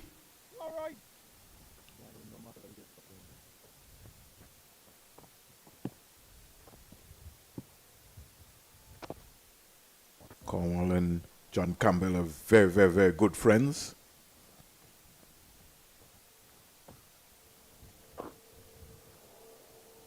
This game has been played in very high spirits between these two cricketing nations in the West Indies. Yeah, great camaraderie between the two teams, which is always great to see. Hamilton back on strike. He's on 70. When you look at the great players that have been produced by Jamaica, I know Marlon Samuels might not be listening, but he's really a personal friend of mine's. Somebody who played for the Leeward Islands Hurricanes as well, too. Played for the Antigua and Barbuda Hawksbills, too. He was the captain of the St. Kitts Nevis Patriots. Yeah. When you had the transition. Mm-hmm. And really helped a number of players in the Leeward Islands. I could remember he would have maybe spotted Orlando Peters at a very early age. Saw something in Orlando, Marlon Samuels. That is what I always liked about him, though. He was always willing to pass on his knowledge. And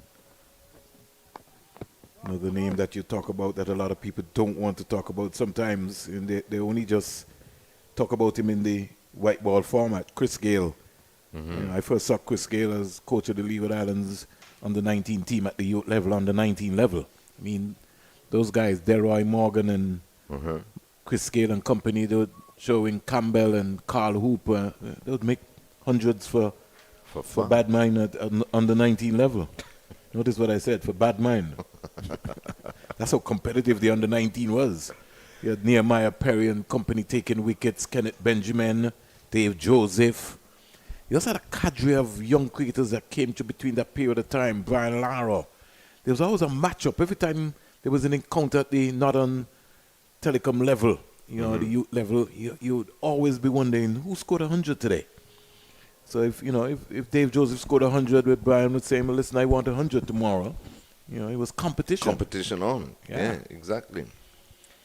Smith starts a new over into Hamilton, and that's down the leg side and flicked down to fine leg. He's not bothering to run. He'll have to now, though. Fielder got round quickly enough. And they'll just pick up one. And although the competition has been in St. Vincent and the Grenadines, maybe the time has come to, we have to maybe try and move it around so that the players can play on, different surfaces. Right. Really. I know some countries are very reluctant in hosting youth tournaments. I mean, when is the last time that Barbados has hosted a youth tournament? That's a great area. That's a concern. That's something that needs to be addressed. It was always exciting to go to Barbados, especially for youth cricket, the under 19, because the outer grounds, it created an atmosphere that to me is missing. Right. From that level. So they're going to look like they're going to have a lakeside field place in here for Cornwall. I don't know if Cornwall is in a T20 mood today. No, he hasn't come out like it. But then again, they haven't tested him yet. He will be tested now. Steers it. Well played. Down to third man. Blackwood is after it. I think he's almost like he's walking a single. He has a slow jog like. Open the face of the bat. It must be a slow jog, you call that, right? Yeah, slow call jog. It a shuffle. A shuffle. Well, by Cornwall standard, it is a slow jog. 294 for 6. We're drawing closer to the end of the second day. But Jamaica, I don't know, they've just, since they picked up the wicket of Hayden Walsh Jr. with a peach of a delivery from Makino Minley, knocking back the top of off, they've rather gone a bit flat, Vernon. It is flat out there, Switched off, yeah, it is, but it first is innings points are up for grabs. Well, you can't And say this that they're is not the easy runs. You can't say they're not trying to get it. Well,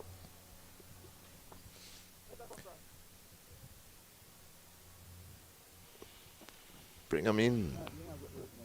Bring a couple of fielders in, let them hit over the top. If they get away with it, to 95 for 6. So be it. Well, I'll tell you, Terry, if Cornwall or Hamilton gets out to a big shot here, and I was coach Steve Leeward, they would lose their salary. Yeah, well, you'd be very, very annoyed because this is just easy pickings. They don't need to go for anything drastic as we speak, though. Cornwall tries to flick that over mid-wickets. You want me to repeat again, Terry? and I will repeat, and so you understand what's happening. I'm saying to you, if Cornwall or Hamilton gets out here with a big shot, they'll lose their match salary if I was Coach Steve Leeward. Something is wrong with Cornwall now? No. All right, Andrew Peters is sent back. Yeah, but he doesn't look comfortable at all. So that is why Odean Smith needs to produce this magical ball, which will be a big Yorker, if he could find it.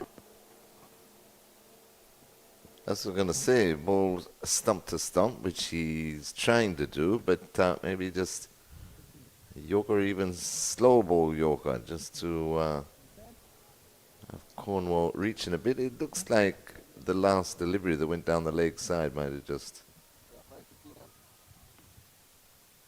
hit him on the thigh. Anyway, he's going to get some treatment. Over comes to an end, 295 for 6. Jamal Hamilton is on 73 and Rakim Cornwall is on 15. So they're within 25 runs of Jamaica Scorpions' first innings of 320. It looks like everybody's going to get some treatment. The Fizzers have been pretty busy in this tournament. They have. Can tell you that much. In fact, I'm almost thinking that maybe the franchises need more than one Fizzer based on what's happening. President Junior from the West Indies Cricket Development, Michael Chambers from the Cricket Hall of Fame in the U.S. They have combined their efforts to assist young Jamaican cricketers get an opportunity to hone their skills. I think it's also incumbent, you know, we were talking about that, Mali and Terry, on the franchises, maybe like the Leeward Islands, and I know the Windward Islands have a lot of exchange tours as well between Guyana and Trinidad, but I think the Leewards now need to start stepping up that by having a development squad, maybe going off to Bermuda, or maybe going off to Barbados, you know. Definitely. So that young guys like Onaji Amri and, you know, Stevel Rodney and Joshua Grant and those young guys, Javier Spencer, who don't get an opportunity or will not maybe get an opportunity, Landerveld, you know, to play for the Leeward Islands franchise. For sure. Can go off on a development tour. You know. Because it's, you know, it's all matches played, it's all experience, it's more exposure. If Winston Benjamin can take a team, you don't lose them to the game. You if know? Winston Benjamin can take a team to Bermuda, tell me why can't the Leeward Islands Cricket Board can't take a development team to Bermuda to play some matches? Definitely. You know. And didn't they sign that MOU? But there's a MOU between Bermuda, the Bermuda Cricket Board. Right. You know, we've got to start getting innovative to be able to help our young players, because you have a number of young players in this Leeward Island Hurricane camp here, the Benters, the Landervelds, the Penny Feathers, Jaleel Clark, another wicketkeeper. In fact, the Leeward has got a cluster of wicketkeepers. Right. You got Clark, Hamilton, Andrew. You know, you got to find a window to expose these young players. Yeah, definitely, because otherwise you end up losing them. Got a new bowler, Terry. We do? Yeah. Brad Barnes comes back. I was trying to figure out who Brad Barnes bowls like. Let me see if I can rock my memory bank. I know he bowls a drifter like a Ronald Powell. Thought it makes you think like he's bowling our spinner. But he's drifting it. In a way, he sort of has a run-up like Shem Holder. You know, the mannerism of a Shem Holder from Barbados. Mm-hmm. Shem Holder also played for the Leeward Islands Hurricanes as well, too. Quite a few have played through. A good amount of guys. Leewards, yeah. Mervyn Matthew from Dominica. Remember when we first started? Nkrumah Bonner. He was also a very servant game to us. Sheldon Cotterwell. Yes. Did you know that? Sheldon. Yeah. Played for the St. Kitts Nevis Patriots. I think he played a couple of seasons with Empire too, didn't he? Yes, he did. The local cricket here in Antigua. Yeah. Crowd favourite, Big Sheldon. Yeah, haven't heard from him in a very long time. No. But he created his own nature. He's created his own niche there, you know, the soldier man, as we call him. Mm-hmm. You see him sometimes in the crowd when they play in Jamaica, but I'm not sure if he's playing at all these days, is he? I was up in the US and saw Darren Powell, who played some test cricket, still playing some cricket in the US. Jermaine Lawson, quite a bit of guys. Right, yeah. A lot of guys are playing. There's a lot of cricket in the US, Terry. Yeah, most definitely. A lot of cricket. Even Steve Buckner is still umpiring. What? Yes. Really? Yeah, in the US. Okay. Yeah, a lot of cricket taking place in the US, boss. Well, Steve would be a fair age now, no? Nah, he still looks good, man. Yeah, well. Still look good. Still involved in sports. Still involved. Kept himself fit. Certainly has. So good afternoon to Billy Doctorow, President of the Dominica Olympic Committee in Dominica. Himself a former first-class international umpire as well. Clancy Mack. I haven't seen Clancy for some time. Remember Andrew Weeks was the first umpire from around the Leewards to officiate it, from St. Kitts to officiate it in Test cricket. Andrew Weeks, the late Andrew Weeks. Still can't find his name on the umpire's booth at Warner Park in St. Kitts. So too is Michael Louis, who was promised to have a name on the stand, but maybe the stand has just not arrived as yet. 295 for 6.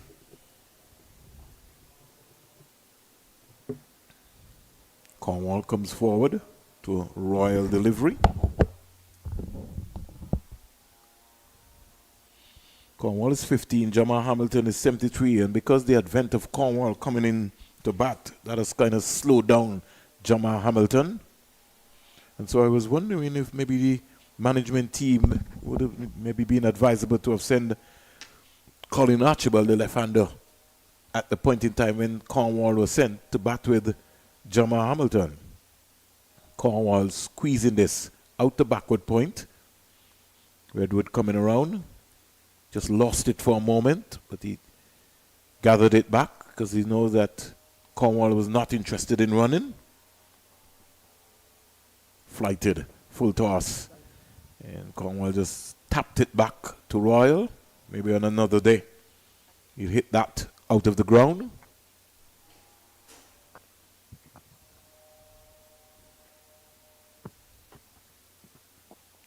Maiden over from Java Royal. And the Leeward Islands remain on 295 for 6 at the end of over number 75. The sun setting lovely here in Antigua and Barbuda. It's always wonderful to see a lovely sunset. I know, Terry, you don't go fishing, so you won't enjoy the natures of seeing a lovely sunset. Well, I do. Every opportunity, I try and get down to Fort. Our cameraman is pulling up something. Let's see how creative he can get. Oh, look at that. Beautiful. Oh, that's wonderful. That's beautiful work. Sunset in Antigua and Barbuda. But it's more picturesque when you get close to one of the 365 beaches in Antigua and Barbuda and you enjoy it. Exactly. It's such a wonderful spectacle. I have some over 4,000 photos of sunsets. You do? I do. But you don't like fishing, but you like sunset. I do. I love the water. Oh, you love the water? I just don't go fishing. I don't see the point in it. 295 for 6. Guys, you didn't hear it from me. You heard it from Terry. Like he loves the water. But for the strange reason, he just doesn't go fishing. No. Fishing is not his hobby. 296 for 6. Hamilton brings exchanges now. Cornwall comes in to strike. Well, let me say to you, Terry, I don't like the water either. But I love the atmosphere. I love the sea. I love to train on the beach. But I don't love the seawater. And these days, with climate change being banding around, you see a lot of sharks getting closer and closer to the shores. I don't worry about that. As long as you don't trouble them, they won't trouble you. Will Is that good, Terry? Okay, I didn't know. No, I just learned from you, Terry, so I think I'll have some confidence and I'll muster in and I'll go into one of the beaches and don't worry about the sharks. Definitely. Winding down here on you don't day have 2. to go miles out to enjoy the water. Terry, you don't even have to go too far, Terry. They're right there. That's a good shot by Cornwall. He missed it didn't completely. connect. No, I'm saying every now and again he just He gets tries the big tempted. shot, Yeah, he has that shot. He wants it to play inside out over cover, more or less like Sir Carl Hooper. He's quite capable, Cornwall. I first, Terry, met Raheem Cornwall at the 13 and under level. And that was a long time ago. In fact, when Cornwall came to St. Kitts, he maybe might have been about 10, 11 years old. Right, yeah. Yeah, along with Devon Thomas, Kyron Powell. Kyron Powell scored 100 at 9 years old at the under 13 level. Devon Thomas at 11 years old scored 100.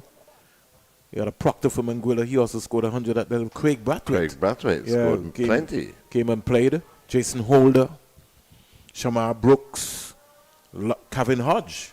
He came with Dominica as well too. He was one of the graduates that passed through into that era. So many youngsters. Carlos Brathwaite. A lot of youngsters passed through the 13 and under. We have a test player like Jamal Hamilton and Mikael Louis and company coming out of that tournament as well. I'm telling you, Terry, in about 2 years' time, I'm destined. I'm going to bring back the 13 and under tournament in Antigua and Barbuda. Excellent. I give myself a 2-year window to 96 for 6. That's something that the Falcons will be aiming to bring back, because there's room and growth for a lot of tours for 13 and under cricketers. And Jule Andrew was 13, wasn't he, when he was under 15's captain for Yeah, but he Leeward didn't get to play in the original tournament that we had, really.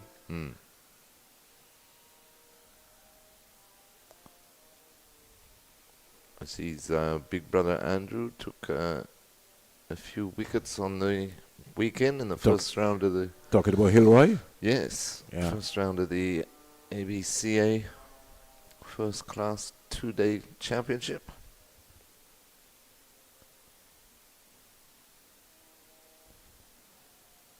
Cornwall and Hamilton doing very well just to see out this afternoon. Got a women's tournament coming up very soon. Be interesting to hear the Leeward Island squad and some of the other squads as well. I'm glad for Chanel Henry, Terry. Yes. Got an opportunity to play in the women's IPL. She's a good cricketer. Oh, she is. She's a good athlete. Proper athlete. And very well spoken too. It's great to interview her. She's, very fluent. The thing in about speech. what's happening is the amount of injuries that both our male and female cricketers are having. I'm very much concerned about that as well too. I still feel, Terry, nothing is better than running. Right. Especially when you're playing cricket. Yeah. I don't care much they tell me, all the SNCs tell me that you got to go into the gym.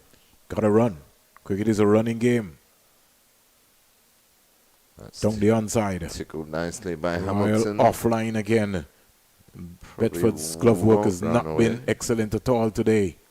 He's had a torrid time. He's had some troubles, the young man. Yeah, he's got to keep it simple. He's just rising too early. He has to stay down and he has to shuttle. Get his body behind the line of the ball. Yeah, if we just see here on the replay, he was up. He was nowhere near that one. Yeah. Got to be nimble. You got so many outstanding keepers in the Caribbean coming out of Jamaica. Even Jeffrey Dujan. You go back to Mike Finley, Derek Murray. The Leewards produced so many keepers. Sherlin Williams, McChesney Simon, Everett Sargent. A lot of wicket keepers also with a pass. Livingston Harris was a bit unlucky not to have played for the West Indies at the time when he came. Ridley Jacobs was easily one of the underrated wicket keepers and who took a torrid time too. There was always a fight against a Ridley Jacobs. I can remember one story, Terry. When Ridley Jacobs was in the West Indies team, they were questioning you know, he's a big, strong guy. They started to test him for body fat. Yeah, exactly. He was passing the fitness test, and they were just trying to find a way to figure out all sorts of things. How to get him out. But trust me, his flexibility was amazing. If you read Courtney Walsh's book, he'll tell you one of the best wicket keepers. He's bowled him. Oh! Cornwall and taken off. So let's see that again, Terry. Brad Barnes is in the wicket column. He's now, and is he happy about it or what, Vernon? He's almost done a lap of honor. Man, trust me, he's excited. Let's look at this. Off spinner to off spinner. That's a drifter. Yeah, it drifted in and of course it did. knocked leg stump. Through the gate. Absolutely. What a wicket by Brad Barnes on the stroke. Boy, did they need that. Cornwall will be disappointed. They just wasn't tight enough. They did not want Cornwall and Hamilton to go in at stumps. They've got their wish. This Bit is where you're loose there by Cornwall, but he has to trudge off for 16, 300 for 7. This is where we're talking about game awareness, Terry, and tactics. Mm-hmm. Cornwall got out. Who's coming in? Louis. That's why I was saying we could have maybe held Cornwall back until tomorrow. So there were two options. You could have sent Louis, or you could have sent Archibald, the left-hander, and hold Cornwall back in the hut. Because what automatically happened, Terry, is that it slowed down Jamal Hamilton, and it changed his own landscape. And it sort of put Cornwall into a defensive mood, and because he switched off, that's what happened there. Yeah, most definitely, Vernon. But I was surprised that they sent Walsh in before Cornwall. But seeing they did that, then you're quite right. They could have held Cornwall back, just see out the day with Jeremiah Louis or Colin Archibald. Who's batting beautifully. Both are playing. A splendid half century last week. Oh, yes. certainly. Yeah, He as night watchman. He looks the part, Colin Archibald. And maybe even now, I would have maybe sent to Colin Archibald and held Louis back. Mm-hmm. The left and right combination. True. You know, just to upset the bowlers. So we've got just under 4 overs left in the day. 7 down now, Leeward Islands Hurricanes, trailed by 20, and Cornwall done by a beauty from Brad Barnes. I think he misjudged the length. He wasn't tight enough at all, and he'd be very disappointed. I see him sitting down there, and that's what happens when you look a bit casual. Louis, very positive young man. And he's shown that he's quite capable. And for the Lord, or for the Leeward Islands Hurricanes, he scored a number of runs as well. And that's why we're saying that the Leeward Islands Hurricane team, they're back very deep. Exactly. Not as deep as last week, but still very deep. Yeah, but they're still in the game. That's the most important thing. They're both teams in the game. Just a 20 run difference, just a 3 run wickets difference. left. Yeah. The only thing is that Light we don't have falling. we don't have a Tantimal in Antigua and Barbuda. That's the only thing.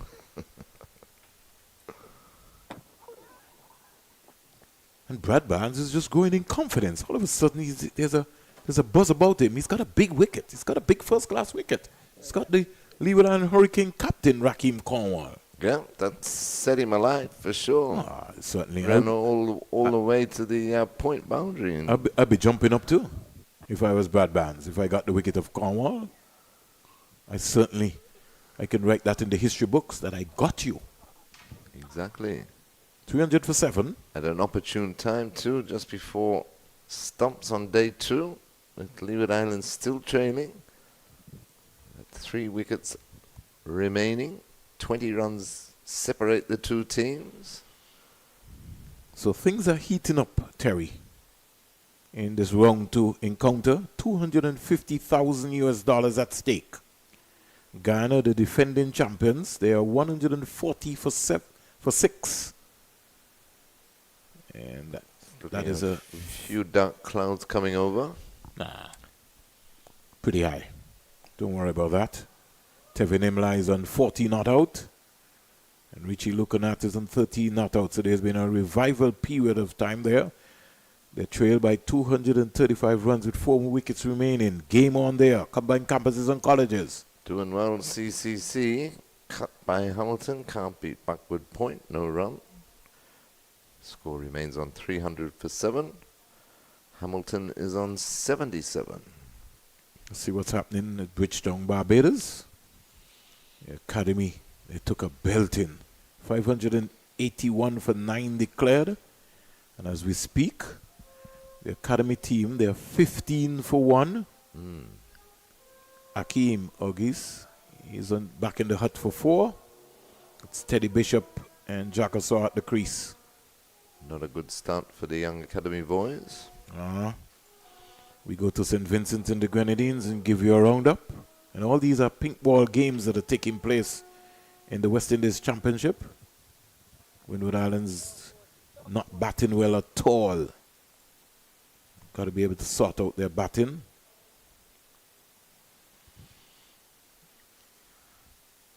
Still in the field, Trinidad and Tobago, 320 for 4. Jason Mohammed on 86 not out. Yannick Karaya on 19. And Cephas Cooper scored 117. So jogged through for a leg by there. Volcanoes trailing by some 154 there. So just giving you a 360 roundup of the matches taking place in and around the Caribbean. Matches in Antigua and Barbuda, in Guyana, St. Vincent and the Grenadines, and Kensington Oval at Barbados, the home of Sir Garfield Sobers, Sir Wes Hall, Desmond Haynes, good afternoon, Desi, Gordon Greenwich, Big Joel Garner, Adrian Donovan and company. I know Milton Small also will be listening as well too. So Terry, we have some attack taking place here. A lot of things happening, man. But see, that was a point I was making earlier today when we were talking about the history and everything. Even at the induction of these new academy boys a couple of months ago or late last year, Enoch Lewis, president of LICB, was saying how that he met up with Charlie Griffith last time he was down in Barbados, and Griffiths was telling him how many overs he bowled, over 1,000 overs during a tour of England. It was a test tour and then the county season after that. And the dedication and the commitment that he put in.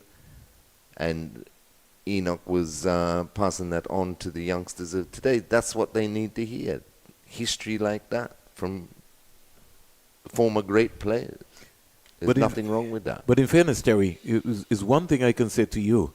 The Barbados Cricket Association, they're very big on teaching their young cricketers their history. In fact, it was amazing going to youth tournaments, because when you heard the young Barbadian cricketers, and especially those from Barbados and Jamaica, talking about their greats, you know, whether it was Lawrence Rowe or Joel Garner or Desmond Haynes or Garfield Sobers or company, it was chalk to cheese to maybe even hear some of the guys from the Leewards or the Windwards talking about those guys. But they're taught that at an early age. The National Sports Council in Barbados, that's a program that they have.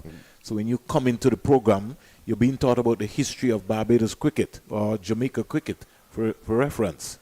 But and some of those legends, they also bring them around. Big appeal, but outside the next one. Yes. And that's a shot that I don't think that Jeremiah should be thinking about playing. They're called stumps. Think it's going to be stumps? 5:30, 3:01 for 7. Leeward Islands finish on. Jamal Hamilton, 77 not out. And Jeremiah Louis yet to get off the mark. And that means they trail by just 19 runs with 3 wickets in hand. So the game still very evenly poised. Well, Terry, let's just give the folks who maybe might have tuned in, you know, and for some of those folks who've got their radio program to get together, just an idea in terms of what would have happened. You know, first of all, Jamaica were eventually bowled out for 320 all out of 94.4 overs, 28 extras, 15 no balls, 1 wide, 8 leg byes, 4 byes. John Campbell, he was caught Henry Bowle Archibald for 126, Carlos Brown, LBW Cornwall for 22, Kirk McKenzie caught wicketkeeper Jamal Hamilton Bowl Jeremiah Louis for 33. Jermaine Blackwood, LBW to Cornwall for 10. Brad Barnes, not out 63. Brilliant in his approach. 146 balls, 3 fours and 1 6. And if we was to go through Brad Barnes' innings, I'll come back to that in a little while. I was very much impressed in his work ethic and how well he would have batted. Most definitely, since it's only his third first-class match. Yeah, Brad Barnes. But we'll come back to him. Daniel Bedford, he was caught Hamilton, bowled Walsh for 4. Odin Smith, bowled Hayden Walsh for 17. Jevan Royal, LBW Rakim Cornwall for 14. Gordon Bryan, LBW Jeremiah Louis for 1. Markina Minley caught Michael Louis, bowled Jeremiah Louis for 2. And Tamara Edward was caught and bowled O'Shane Thomas without scoring. Bowling figures for the Leeward Islands Hurricanes.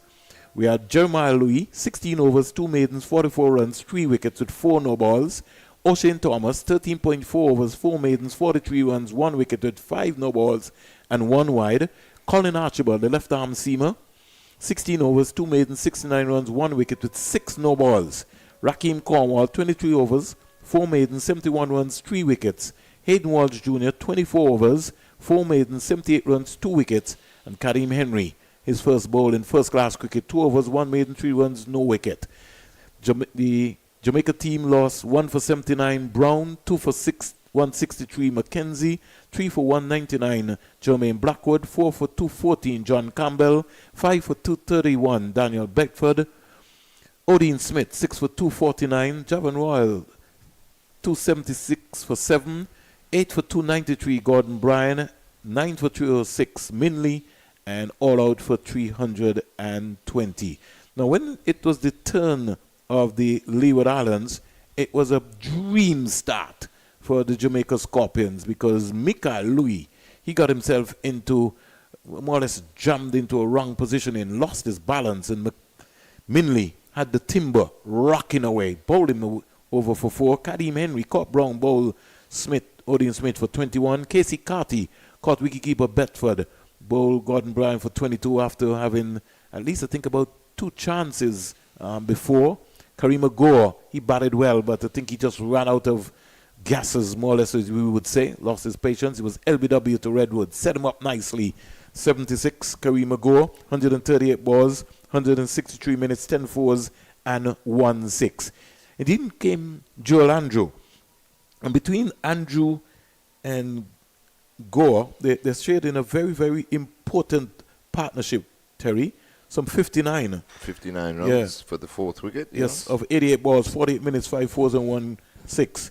In the end, Andrew was dismissed for 31, 48 minutes, 42 balls, 3 fours, and 1 6. And he was really looking beautiful in his knock. Hayden Walsh Jr., he was bowled Minley for 31. Hayden Walsh was bowled Minley for 31. I was just trying to go through his stats. 31, 47 balls, 60 minutes, 1 4 and 1 6. Rakim Cornwall was dismissed, bowled Barnes for 16. It has left Jamal Hamilton not out in 77. He so far faced 101 balls, 5 fours and 1 6. And Jeremiah Louis has come to the crease. He's faced some 7 deliveries. He's not out. The bowling figures for the Jamaica Scorpions. The test bowler, Markina Minley, 16 overs, 2 maidens, 36 runs, 2 wickets. Gordon Bryan, 13 overs, 1 maiden, 55 runs, 1 wicket. Odin Smith, 11 overs, 3 maidens, 55 runs, 1 wicket. Javan Royal, 18 overs, 2 maidens, 58 runs, 1 wicket. Brad Barnes, he's going to be celebrating all tonight into tomorrow. 10 overs, 3 maidens, 28 runs, 1 wicket. The wicket of Rakim Cornwall, the Leeward Islands Hurricanes captain. And I'm very much impressed with Tamara Edward. 11 overs, 1 maiden, 62 runs, 1 wicket. Your thoughts, Terry, on the day's play? Yeah, I thought it was an excellent day's play. Leeward Islands Hurricanes went about chasing down the 320. And I thought Jamaica Scorpions, for the majority of the day, stuck to their task of picking up wickets. A couple of partnerships there between Karima Gore, who I thought batted brilliantly for his 76, and young Joel Andrew, and then again Hayden Walsh Jr. Well, I think it first would have started. Hamilton. You would have had Carty Gore first. They had shared in a 59-run partnership from 86 balls, 62 minutes, 4 fours. So that's where the partnership would have really started first. But what I meant was that they had a couple of half-century partnerships that looked to take the game away, but Jamaica found ways of hitting back and picking up vital wickets. I think the one of Cornwall tonight, just prior to stumps, has really kept them in the game, and the game set up nicely, poised nicely. 301 for 7 in reply to 320, so the deficit is just 19 runs between the two teams, as both of them will search for first innings points. Leeward Islands slightly in front with the batting depth that they got, and they still got the 3 wickets in hand. But I agree with you, Vernon. I thought Tamari Redwood impressed. McKean O'Mindley is still the pick of the bowlers. He leads this group. They call him the bowling coach here at Jamaica Scorpions. And he led well from the front again today. So it's all set up for an intriguing day 3 tomorrow that could turn it one way or the other. The Leeward Islands will be looking for a lead, but they'll be looking for a big lead, Vernon, because they'll have in the back of their minds that they'll need to bat last on this pitch. And the pitch, although it is still playing reasonably well, we have seen quite a few deliveries both on the first day and then again today keeping low. So they'll have that in the back of their mind. Jamaica, on the other hand, will be looking to see if they can still get a first innings lead themselves, or at least restrict Leeward Islands as much as possible, and then go about setting them a target that they think will be challenging in the 4th innings. So join us tomorrow morning. And I could say to you that Jeremiah Lou will have to play a Brad Barnes innings tomorrow to support Jamal Hamilton. Barnes really was impressive for Jamaica. 63 not out, 146 balls, 173 minutes, 3 fours and 1 6. This game is set up nicely, and day 3, 360 will be live and in living color, delivering coverage from the Sir Vivian Richards Stadium. On behalf of Mally Richards, Terry, and the entire crew here, I'm Vernon A. Springer signing out. And make sure, if you're driving, please buckle up and keep your eyes on the road. Please don't text. And stay on the left-hand side. Depends on where you're driving.